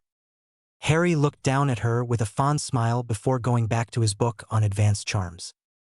Over the following weeks, everyone continued to practice for their respective lessons and made progress. Hermione, Hannah, and Tracy put into practice what they were learning on the others, who would occasionally injure themselves during training. On the morning of the Quidditch game, Harry was hardly eating. Come on, Harry, you know you'll be fine. But you still have to eat breakfast so that you have enough energy to play well, Hermione said. Harry managed to have a slice of toast before Andrew called all of the Ravenclaw team to head to the pitch. As all of the players put on their protective gear, Andrew stood in front of them and said, All right, ladies and gentlemen, I know that we Ravenclaws are usually more studious than athletic, but I believe in this team, in us. We have put in the work and we have the plans. Cho, the Hufflepuff Seeker, is very good, so we want you to catch the snitch if you have the chance, but make sure to delay him as much as possible. Even if you don't catch the snitch, we might still be able to win. Jason, Charlie, keep the bludgers away from the chasers, but if you see Diggory going for the snitch, do what you can to slow him down, but make sure not to hit Cho. Jason, just do your best and follow Charlie's lead. Julie, do what you do best and keep the goals safe. Andrew then turned to Roger and Harry, who were at the end of the bench. Now, I know this is both of your first games, but we have worked hard. Harry, I've never seen someone with talent like yours before. Roger, your ability to read others' plays is amazing. If you put those skills together with my strategies, we will be unstoppable. Harry, I know that if worst comes to worst, you can probably run through most teams' defenses, but we want to try to play as a team unless it's really necessary. After giving them a nod, they heard the commentator introducing the Hufflepuff team. With their nerves settling, the players walked out with looks of steely determination as Lee Jordan introduced them. Give it up for the Ravenclaw team with Julie Kim as keeper, Jason Price and Charlie Cassidy as beaters, Cho Chang as seeker, and Harry Potter and Roger Davies as chasers, alongside Captain Andrew Sample. As the crowd roared, the Ravenclaw team flew out as their names were called before landing in the middle of the pitch. All right, I want a nice clean game, ladies and gentlemen, Madam Hooch instructed, giving a stern look at both teams. Captains, shake hands. Harry saw both Andrew and a large boy step forward into the circle, and they shook hands while saying, Good luck. Once the boys were back in their positions, Hooch said, Everyone into your positions. With a blow of her whistle, she released the snitch, bludgers, and threw the quaffle into the air. Immediately, Harry flew to grab the ball. Once he had it, he did a barrel roll to avoid one of the opposing chasers. He threw the ball forward to Andrew, who had immediately flown toward the Hufflepuff posts once the whistle blew. With just the keeper to beat, Andrew faked towards the right post before shooting through the left. That is 10-0 to Ravenclaw, Lee Jordan yelled over the crowd's cheers. As the Hufflepuff chasers passed the ball up the field, dodging the bludgers that Jason and Charlie were hitting at them, Roger flew below one of the chasers he thought would get the ball next and flew up as soon as the pass was released. He managed to hit the ball up to Harry just before it reached the chaser. As soon as Harry caught the ball, he was flying down the pitch, and with all the Hufflepuff chasers flying the other way, it was just him and the keeper left. Harry saw that a bludger was flying towards Charlie and made a signal with his hand. As Harry flew towards the goals, the keeper came out to reach him. As soon as Harry got closer to the keeper, he lobbed the ball up and immediately ducked. While the keeper's eyes followed the quaffle, he missed the bludger that passed through the space Harry's head occupied mere seconds ago. Once the keeper was hit in the stomach with the bludger, Harry caught the quaffle and shot it into the middle hoop. 20-0 Ravenclaw, Jordan yelled as the Ravenclaw section went wild. With the keeper out of commission, the Hufflepuff chasers struggled to stay in the game. Harry led the charge by making plays that either allowed him to score or left Andrew and Roger with open goals. As the game went on, Harry managed to coordinate with the beaters in such a way that left his team with open goals and even took out one more of the chasers on the other team. It took only 15 more minutes for the score to reach 120-0, with Harry scoring 7, Andrew scoring 3, and Roger scoring 2. Looking down at the chasers, Diggory felt worried and realized he needed to catch the snitch quickly. As he scanned the pitch, he noticed that the opposing seeker was in a steep dive. With frantic movements, he started diving toward her, scanning the ground to try and find the snitch. When he saw a small glint of gold, he grew anxious as he noticed how close Cho was to the golden ball. Just as he was closing in on it, he noticed a bludger coming at him from the right. After dodging the bludger, he looked back to where the snitch was and saw that Cho had caught the winged ball. They have done it, ladies and gentlemen. In one of the most dominant games of the century, Ravenclaw has won the game 270-0. Lee screamed. As the crowd went wild, Harry and his teammates all met in the middle of the pitch to celebrate. The crowd rushed onto the pitch to join the players, and Harry managed to make out all his friends leading the way. Harry let out a small grunt as his friends slammed into him. With all of Harry's friends hugging him, the Ravenclaw team started making their way toward Ravenclaw Tower. "Let's celebrate," Harry heard someone yell. Harry went to get changed, and by the time he returned downstairs, the party was in full swing. As he made his way toward his friends, who had been invited to join the celebration, Andrew grabbed him. "Here he is, everyone, the man of the hour. The man whose flying was good enough to score 70 points. I have high expectations for the Ravenclaw team in the next 7 years," he yelled. At the end of his exclamation, the common room cheered. Harry looked down, a red tinge on his cheeks while rubbing the back of his neck. After a round of applause from the Ravenclaws, he was able to continue to the corner of the room to sit with his friends who were let in by Hermione. "Well played, Harry," Daphne said. "Yeah, great job," Neville added. Before Harry could respond, Hermione and Hannah hugged him tightly and said, "I wish you wouldn't fly so recklessly. I nearly had 3 heart attacks while watching you." As he wrapped his arms around her back gently, Harry looked at her and said, "I'm sorry, Hermione, but that's how the game is played." Before Harry could reassure her any further, Susan interjected, "I think you need to remember just how skilled Harry really is. Just think back to the first lesson we had when he caught me after I fell. That flying alone is something that most professionals would need years of training to do. The fact that someone could do that on their first try is incredible. Add to that the fact that Harry has been training 3 times a week for a few months now, and his skills will only have improved. Also, being a chaser is arguably one of the most important positions. If he scores enough, then the snitch is useless. But the thing is, he won't be as threatened by the bludgers because his beaters will be protecting him." "I know that here," Hermione stated, pointing to her head. "But it's hard to accept here," she said, pointing to her heart. "It's just so nerve-wracking seeing Harry fly like that." "Maybe you just need to know how it feels to enjoy flying," Harry said thoughtfully. No. "I won't do it," Hermione denied. "I have an idea, but I'll try and do it later," Harry said. "Let's forget about that for now," Neville said. "Tell me how you thought of that move to take out the keeper. That has to be the coolest move I've ever seen," he gushed. It took them another hour before the group agreed to disagree on the best move Harry pulled during the match before they all headed for dinner. Harry batted away a stunner and shot a Petrificus Totalis from his Elder Wand while simultaneously using his Holly Wand to shield from a blasting curse. With only a small flick of his wand, one of his opponents was sinking into quicksand while another got hit with their own stunner. There was evidence that this battle had been going on for a while, with the floor being dug up in multiple places, the scorch marks on the walls and the sweat drenching Harry's shirt. The final opponent had the ground in front of it blown up and was quickly bound by the rubble, being animated to act like a snake. "Well done, Harry," Flitwick said. "These 5 dummies at max speed are now a bit too easy for you. It might be time for you to start dueling with 6.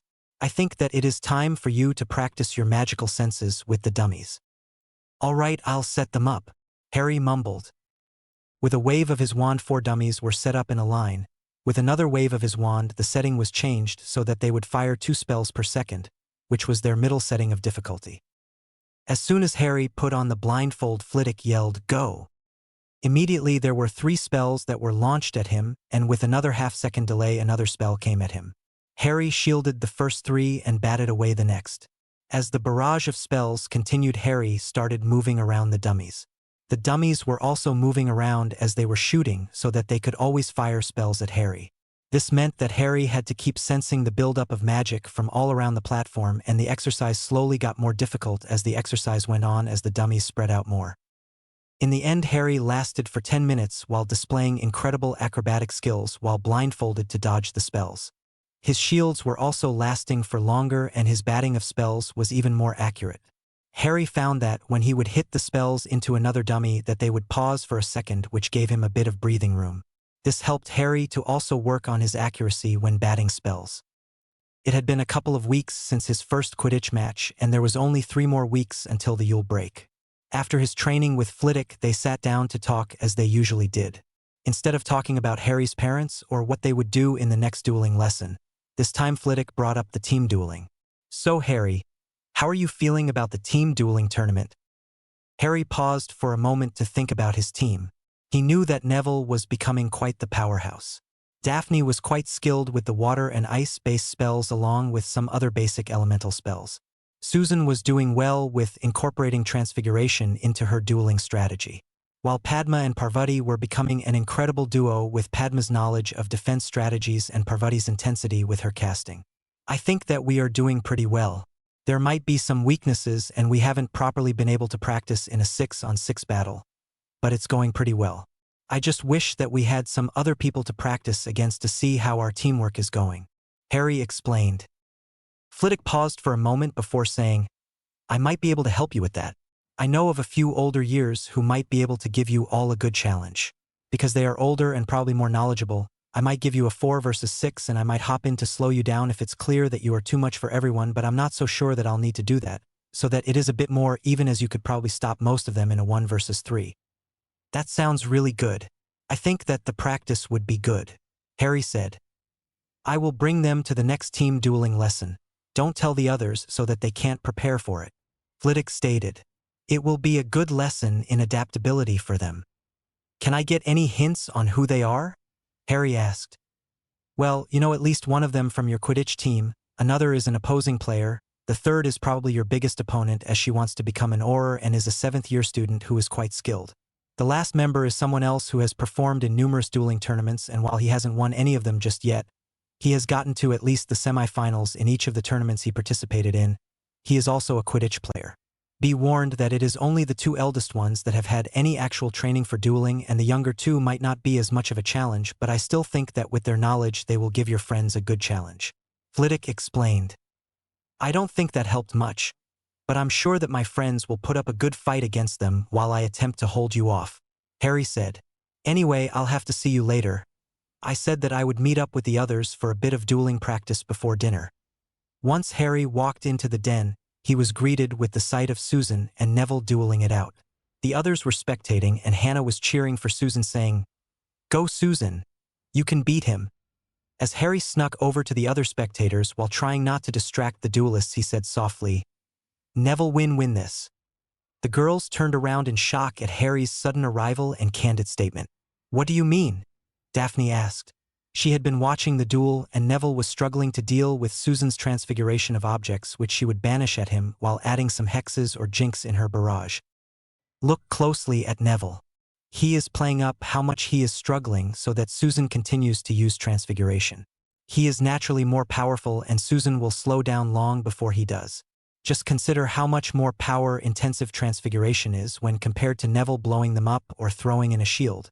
No matter how limited her transfigurations may be, she is still using much more energy against someone who is already more powerful," Harry explained.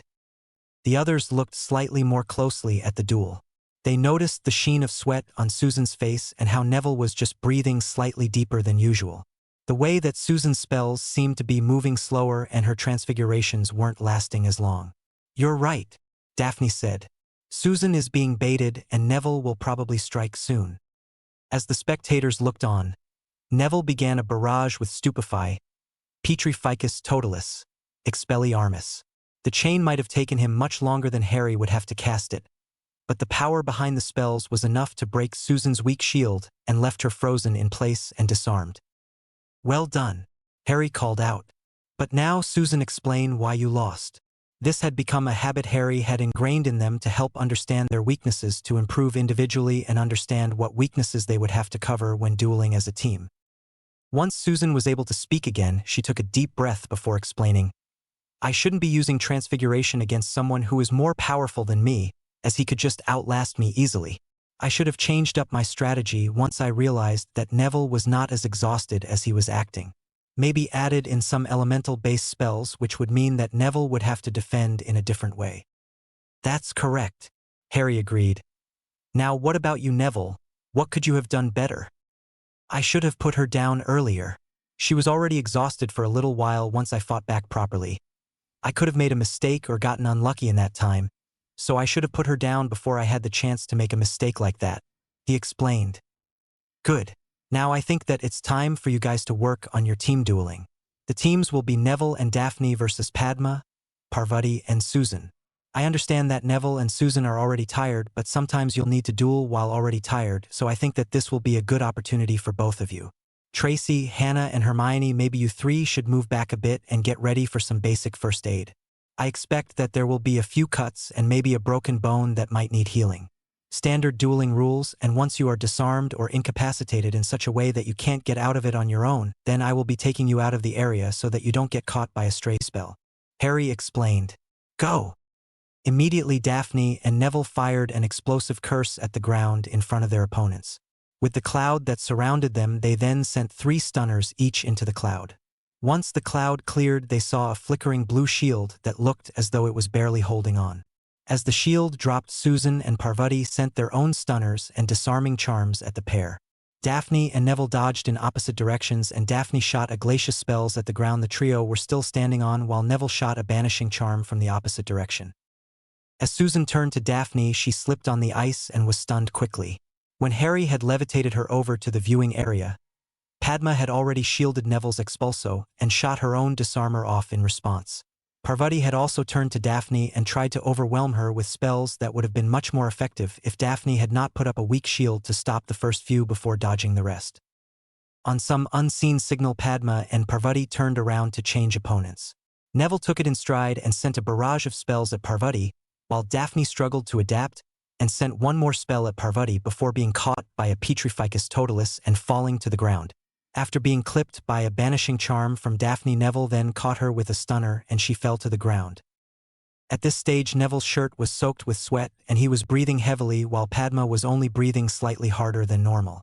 Knowing that Neville was a powerhouse compared to her, and even when he was exhausted would still break her shields quickly, she sent a barrage of spells at Neville as quickly as she could. At this stage, Neville showed the benefits of working out with Harry every morning and dodged all of the spells with some quick footwork and lucky dodges. With 2 stunners sent at Padma, the first broke her weak shield and the second hit her in the chest. Hermione, Tracy, and Hannah all started their treatment of the group, and as the worst was some small cuts from the blasting curses at the beginning, they managed to fix everyone up without a scar. As the duelists were all enervated, Harry said, "Well done, Neville and Daphne. I'm quite impressed with how you worked together. But what could you have done better? Daphne and I should have continued to fire spells into the smoke, as it would have either forced someone else to use more energy on a shield, or it could have even taken someone out. We also should have split up faster, as we couldn't allow them to surround us with their superior numbers. They could have had one person at our back at all times," Neville explained. "We had some good coordination with the ice and banishing charm combo, but it wasn't timed perfectly, as it might have taken one of them out of the fight or let us single them out if it was," Daphne added. "Correct, you also made a good choice to go on the offensive when you were outnumbered to even the numbers," Harry added.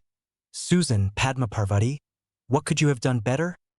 "We should have split up sooner," Susan answered. "We were all grouped up and it made us an easy target and harder to utilize our greater numbers. We also relied too much on Padma's defensive abilities. Susan and I should have made our own shields to save some of Padma's energy. We also should have melted the ice so that we could dodge the spells and weren't struggling to move around or forced to rely on shields," Parvati added. "It also would have been better if we started more offensively to take advantage of our superior numbers. Using the smoke to split up could have worked as well," Padma finished. Correct. Using the smoke to split up is a very good idea as it gives you some cover, and your opponents would have no idea where you are until the cloud has settled a bit. Harry said. You guys are improving greatly, and I also think that your teamwork is going really well. I also want to thank our healers for treating everyone so well. Harry finished with a grin. We aren't healers yet, Harry, Hermione said with a slap on his arm. But I think that it's time for some dinner because I swear I can hear Neville's stomach rumbling from here. Hey! Neville exclaimed over the laughter. You know what? Let's just head down to dinner now. Neville, Susan, can you guys stay back for a minute? Harry asked. Sure. Are we scheduling another lesson? Susan asked. Yep. I think that tomorrow morning we can do it as most of us sleep in on Saturday mornings, and it will give you plenty of time to recover for Flitwick's training. Harry answered. But for now I think that we should head down to dinner. Sounds good. Neville answered before leading the way down to dinner. What will we be learning this time? I think that it is time for you to learn how to bat spells away. It requires a bit of power but is a solid defense that is slightly easier power-wise than a shield. Harry explained. You should have seen me do this in some of our duels, and I think that you are able to do it by now. That's going to be so cool. Imagine Daphne's face when we do it for the first time. Neville exclaimed excitedly. She would probably demand to join our sessions. Susan laughed. Maybe that is something that we should consider, Harry said thoughtfully. I mean, it's not like she won't want to be able to protect herself and her family as the heiress. But if we let her join, then wouldn't everyone else want to join? Susan said. I mean, it's not like I have anything against the others, but to be honest, I kind of like our time together. It just feels like you guys understand more what it's like to be impacted by V. Voldemort better than the others would. I agree, Neville said. I really like how you guys understand me better. Don't worry, guys. I'm sure that Daphne and the others will understand, Harry said. As the others made their way into the Great Hall, they made their way over to the Gryffindor table and sat down next to the others. So what are we talking about? Harry asked as he served himself up some food. We were just talking about how you knew that Neville would win after just watching the match for a moment. Hermione answered. It was very impressive, Daphne said. I just want to know how you could do it so accurately. Well, it took a lot of practice with Flitwick. We would duel, and then after each duel we would talk about what we've gone through in that battle and how I could have done it better. He also has this other device called a pensieve that he borrowed from the headmaster from time to time. We would then watch his memories of fighting in tournaments and him spectating other impressive duels. The commentary that he gave me, and with the occasional pause to get a closer view of the tells that he and his opponent were showing, would then help me to analyze battles quickly, and even during a duel I can analyze the opponent's strategy, but it is still harder against experienced duelists. Harry explained. That pensieve sounds interesting, Hermione stated. Do you think that we could get one? I doubt it, Hermione. They are very rare and hard to make. They are usually only found in very old families or powerful individuals. For example, the Potters, Longbottoms, Bones, Greengrasses, and likely the Patils would all have one. But this is generally just for the use of the head of house. Daphne explained. I know that my family has one, but I can't access it until I can go to Potter Manor. Harry added. That's a shame, Hermione said. I would love to try and use one, but I guess that might be something for later.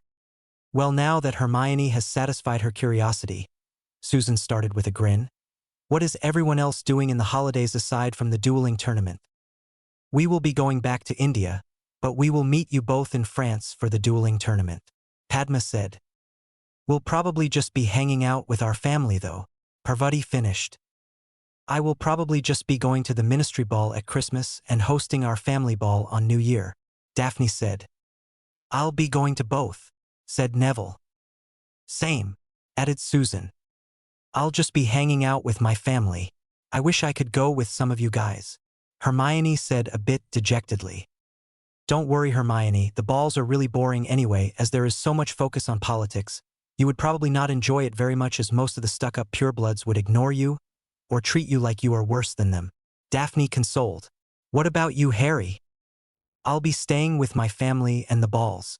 I forgot to mention it because I assumed most of you would have gotten one as well, but I got the standard invite for members of the old families for the ministry Christmas ball. But my family will also be doing some sightseeing in France after the tournament. Harry said, since I'm participating in the team and individual duels, I will need to be there a bit earlier than you guys. But I hope that you will be able to see me if I make it to the finals. There's no doubt about you making it to the finals, Harry, Neville said. We've all seen you against Flitwick, who was a former world champion. There is almost no way that you get knocked out before the finals, and even in the finals you should be able to destroy them. But the thing is that some of the other schools are much more focused on dueling, and the second years will have had an extra year of training compared to me. Harry explained.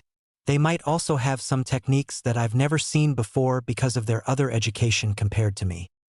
But I doubt that any of them will have your power. Daphne objected. Let's be real here. Even if all of us combined, we would probably still be weaker than you for another year. Even if we are all above average power. Your magical power is probably greater than most adults even now, so what can the other first years do against you? I guess that you're right. I'm just a bit nervous, Harry said. Susan bumped his shoulder and said, It's going to be fine. I'm sure you'll do great. Thanks, guys, Harry said gratefully. Line break. All right, let me explain to you two how to bat away spells. Harry started. The way that Flitwick explained to me was that you want to imagine a square in front of your body, and if a spell comes inside of it, then you hit it with the end of your wand. You will need to put in a small amount of magic and intend for the spell to be hit away. This will channel a small amount of magic through the wand to make it durable enough to hit it away. Some spells may need a bit more magic to bat away than others, but it will become instinctual after enough practice. Harry lectured. As the other two nodded, Harry smiled and said, Time for some practice. Immediately Harry sent a barrage of stinging hexes at the pair with his Elder Wand. It took them a few minutes of constant stinging hexes before they started to get the hang of it. After 10 minutes with a single wand, the pair had welts all over their body. It was then that Harry summoned his holly wand from its holster and doubled the speed of casting.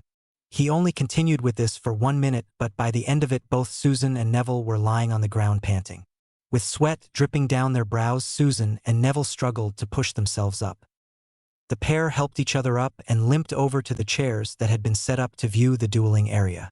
You are a cruel man, Harry Potter, Susan gasped. It was effective though, Harry said. I have also noticed the beginnings of some magical sense coming from the two of you. Based on your dodges, it shouldn't be too long before you can start to sense the magic coming consciously and then react to it properly. I don't know how much you guys already know about magical sensing, but I have had numerous discussions with Flitwick about this. There are a few stages of magical sensitivity. The first is that you can feel when you cross particularly powerful wards at places like Hogwarts or your family manors. The next lowest stage will be where, in the heat of battle, you will feel something like a warning from your magic, and it will be pretty much instinctual that will allow you to dodge the spell. The next level is where your magic will be able to sense all other magical objects in the surrounding area that could be cursed or enchanted. This also includes people and will help you sense the buildup of a spell being cast. This is the stage that I'm at, and I can navigate a magic-rich environment with my eyes closed just by, essentially feeling, but that isn't quite the right word.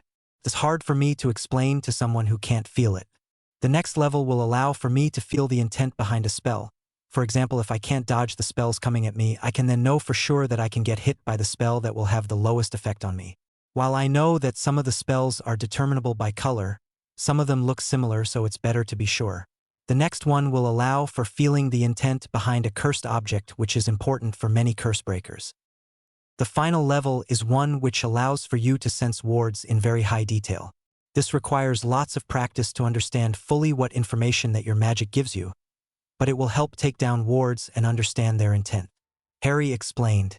I would hope that soon you will sense spells a bit sooner and be able to react consciously to spells being sent at you. That sounds really useful, Neville gasped. But I don't get why you had to send so many spells at once. It will help you learn it faster and help with your batting skills, which are still a bit lacking, Harry replied. Besides, haven't you seen Flitwick randomly launch spells at me while in the halls? That is so that my magical sense gets better, and currently I can generally sense people in about a 10-meter radius. The rumored maximum was Merlin with 100 m, but to be honest, I am just hoping that eventually I will be able to reach 50 m because I will be able to dodge any spell from there no matter how fast it is traveling or if I'm expecting it. But that is just if I'm dodging it consciously. Something that will also help you to understand what you are sensing is for you to learn occlumency. There are numerous benefits, but the one that will help you most in combat is being able to perceive things faster. This will allow you to understand the warnings that your magic gives you and react faster. What will also happen is that you will be able to cast faster as you can move faster due to your perception of time. Harry explained.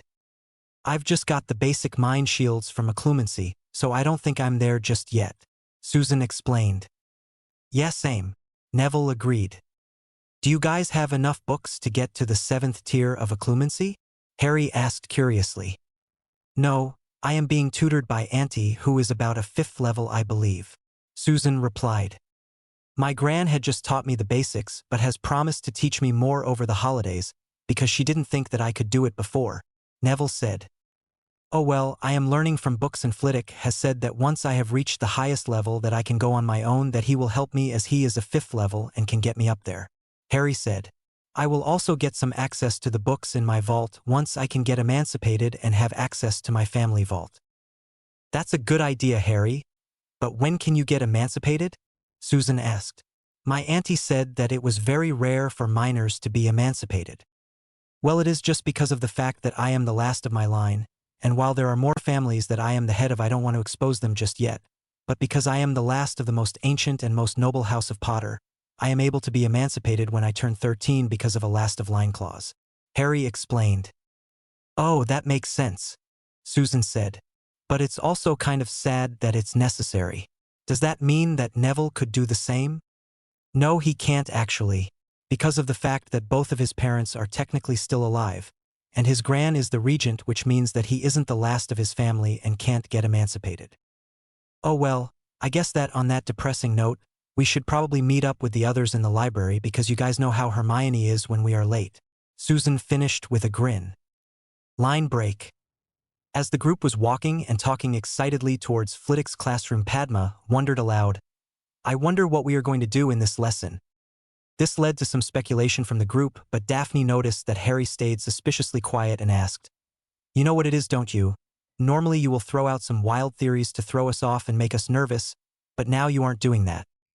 Eventually Harry caved under the pressure of everyone else staring at him before confessing, Okay, fine, I do know what we will be doing this lesson, and it is out of the ordinary, but I promised Master Flitwick that I wouldn't say anything and I will not be forced to break my word. After lots of pouting from the girls and Neville bugging him, the group made it to Flitwick's office. As Harry knocked on the door, they heard Flitwick call out, Come in.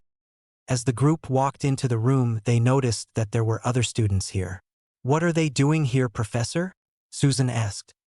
Please follow me inside of our dueling room and I will explain, Flitwick said before standing up and opening the doorway into the dueling room. Harry was observing the other students and noticed that only the girl was not looking surprised as the room opened. Today all of you will be dueling as a team against these older students. Let me introduce all of them to you. Pointing to the older students one by one, he first pointed at Roger, who Harry knew from his Quidditch team. This is Roger Davies, who is a 3rd year and on the Quidditch team with Harry. He then pointed to the kind-faced brown-haired boy and said, This is Cedric Diggory. He is a 3rd year as well and played against Harry as Seeker in the first game that Ravenclaw played. Flitwick moved along the line and pointed to the mean-looking older boy. This is Marcus Flint, who is a 6th year who regularly participates in dueling tournaments and has gotten to the semi-finals in all of his recent tournaments. Finally, Flitwick pointed to the eldest girl who had bubblegum pink hair and a kind smile. This is Nymphadora. Don't call me that. The girl yelled out as her hair cycled from pink to red and back. She then glared at the 1st years and said, Call me Tonks if you want to be able to sit down in the next week. Tonks, Flitwick finished. She is a 7th year and hopes to be an Auror, and I have helped her to train for the past few months once a week. She has also been helping to prepare Cedric and Roger, since I informed them of this plan about 3 weeks ago. I will set up the dueling area to be slightly more lifelike, which will make the terrain uneven and have cover for you to utilize. I will allow Harry to duel with you guys, but I might jump in against you to just duel Harry if it is clear that he is overpowering everyone else. Flitwick explained. I will give you 5 minutes to plan while I create the dueling area.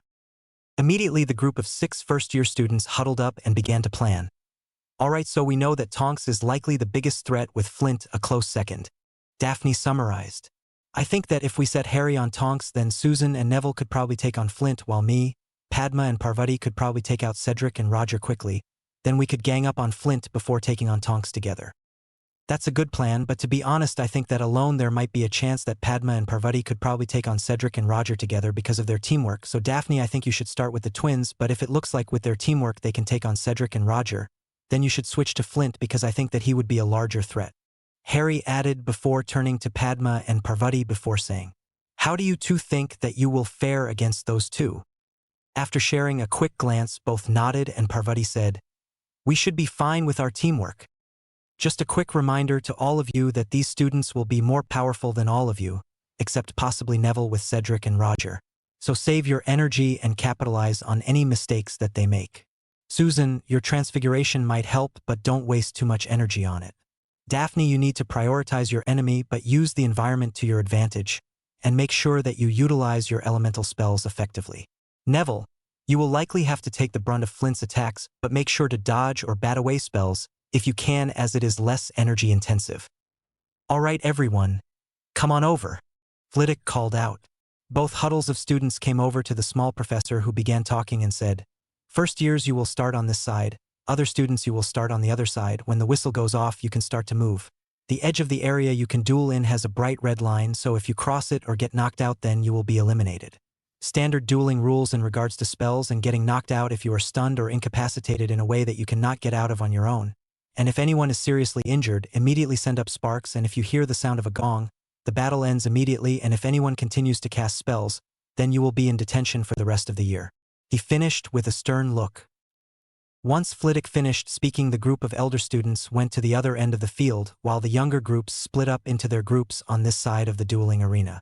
As soon as the whistle started, Daphne walked forward with Padma and Parvati. The three girls were heading for Cedric and Roger, who they could see were going towards the right side of the area, which only had a few rocks to use for cover. As they crept around another rock, Daphne saw Roger and Cedric looking the other way. Daphne went back around the rock and signaled to Padma and Parvati that Cedric and Roger were there. As she counted down from 3 with her fingers, the trio rushed around the rocks and each threw off a stunner towards where Daphne saw the boys. None of these stunners hit anyone, and Daphne started to worry that it might have been a trap. As soon as this thought occurred to her, Roger jumped out from a rock in the direction that she was facing, and Cedric jumped out from the right of Padma. She managed to throw up a weak Protego that managed to block Cedric's first spell before Parvati managed to throw one back at him to slow him down. Daphne, on the other hand, wasn't so lucky and had to throw herself out of the way. Roger didn't let up, and she was struggling to keep up with his speed and power. Eventually, Daphne got caught with a shield breaker and stunner combination, which left Padma and Parvati to defeat Roger and Cedric.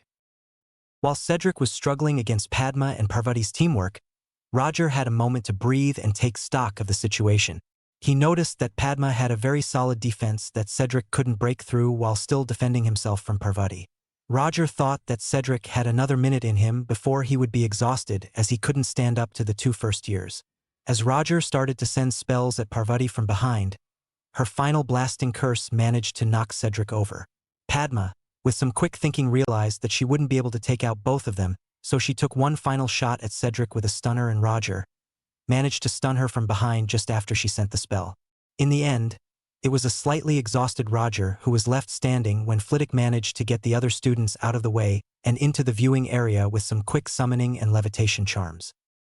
Meanwhile, Neville and Susan were making their way to the right side of the arena where they had seen Flint. The two were being careful and checking behind most of the rocks as they walked up a small pathway. The two could barely walk side by side and decided that they would rather fight in a more open area so that they could dodge and not be as affected by area of effect spells. The two found a small area which would have enough space for the two of them to fight side by side. After a small wait, they heard Flint walk into the cove. "Come on out. I know you're here," he called out. As the 2 small first years stepped out, they immediately fired off spells. Susan fired a blasting curse at the ground in front of Flint's shield and then a stunner. In the meantime, Neville fired off a shield breaker and a stunner. The large boy moved smoothly and calmly through the combo that the first year sent.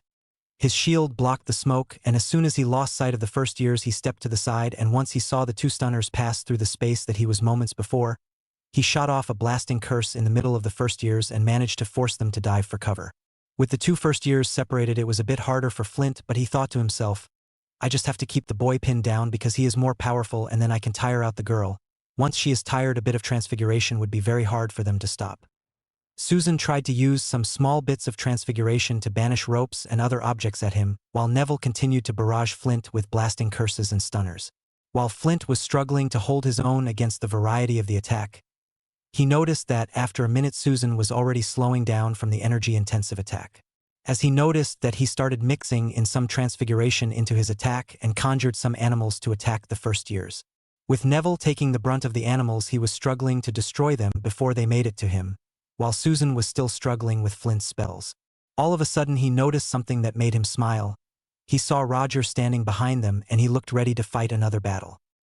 Neville and Susan shared a glance at the weird feeling that they were getting from behind. All of a sudden Neville spun around and batted a stunning spell in the direction that it came from. Roger was staring at Neville in shock that he had managed to bat his spell back at him before the spell hit him in the stomach. Flint took advantage of this opportunity and shot 2 stunners at the first year's backs.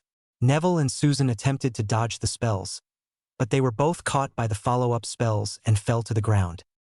At the same time, Harry slowly walked off towards the center of the battlefield, knowing that it was common for the strongest fighters to meet in the middle.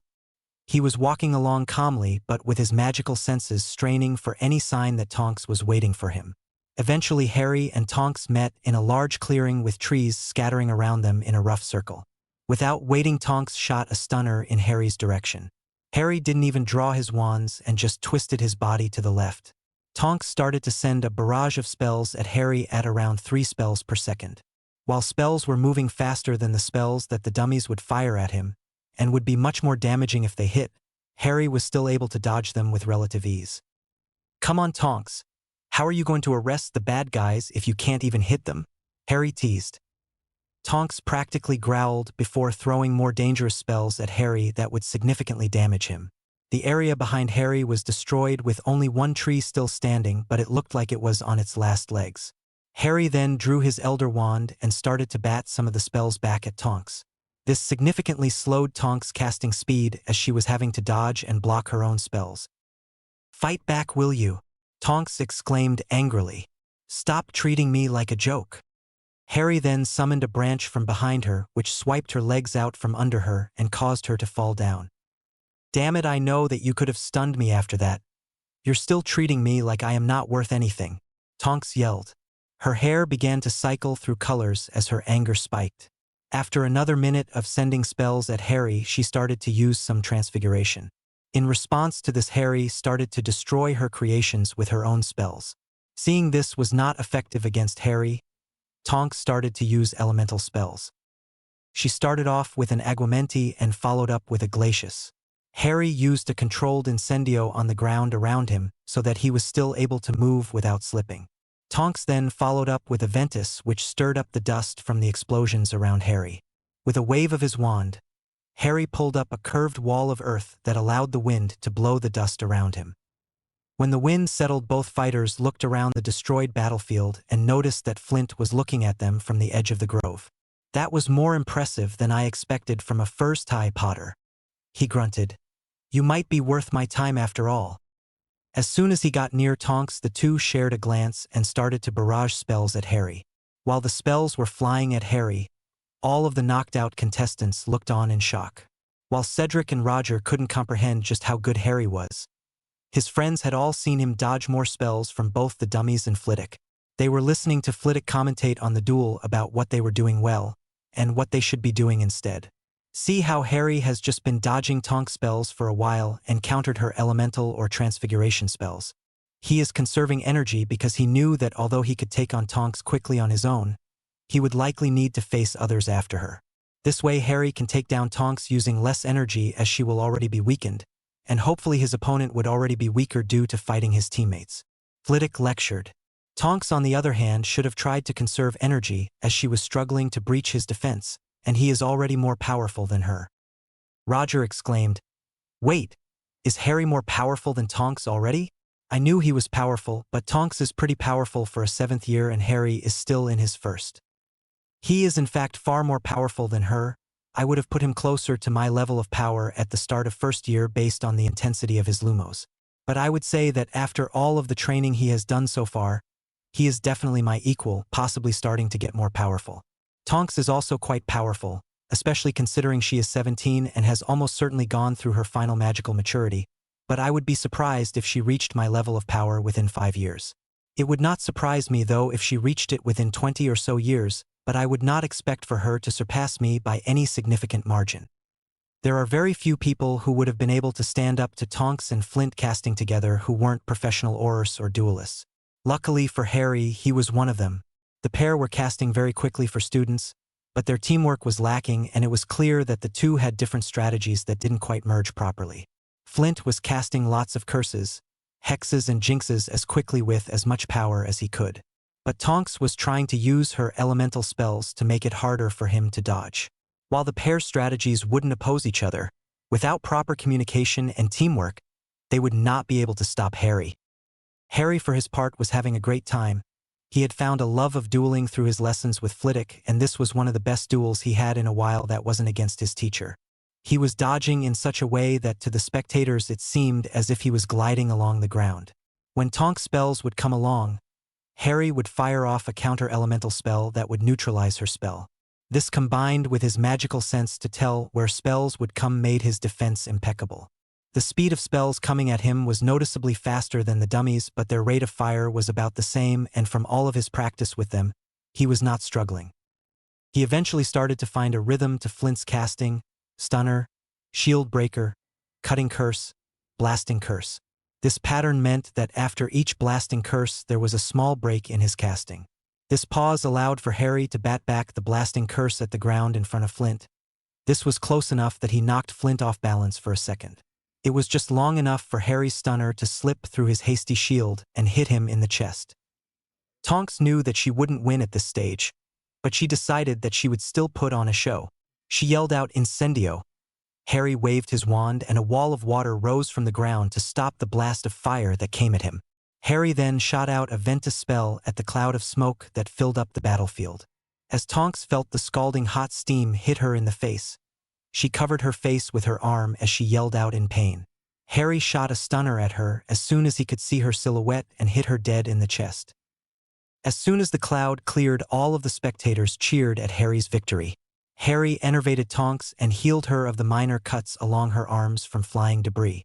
The pair walked over to the others. Susan ran at Harry and launched herself at him to give him a hug before babbling. "That was so awesome. Your transfiguration and elemental spells were able to defeat a 7th year." "Thanks, Susan," Harry smiled while returning the hug. "I'm sure your transfiguration could be better than what I actually showed with some hard work. Let's all come to my office so that we can have a discussion on what happened during the duel." Flitwick called out to the celebrating students.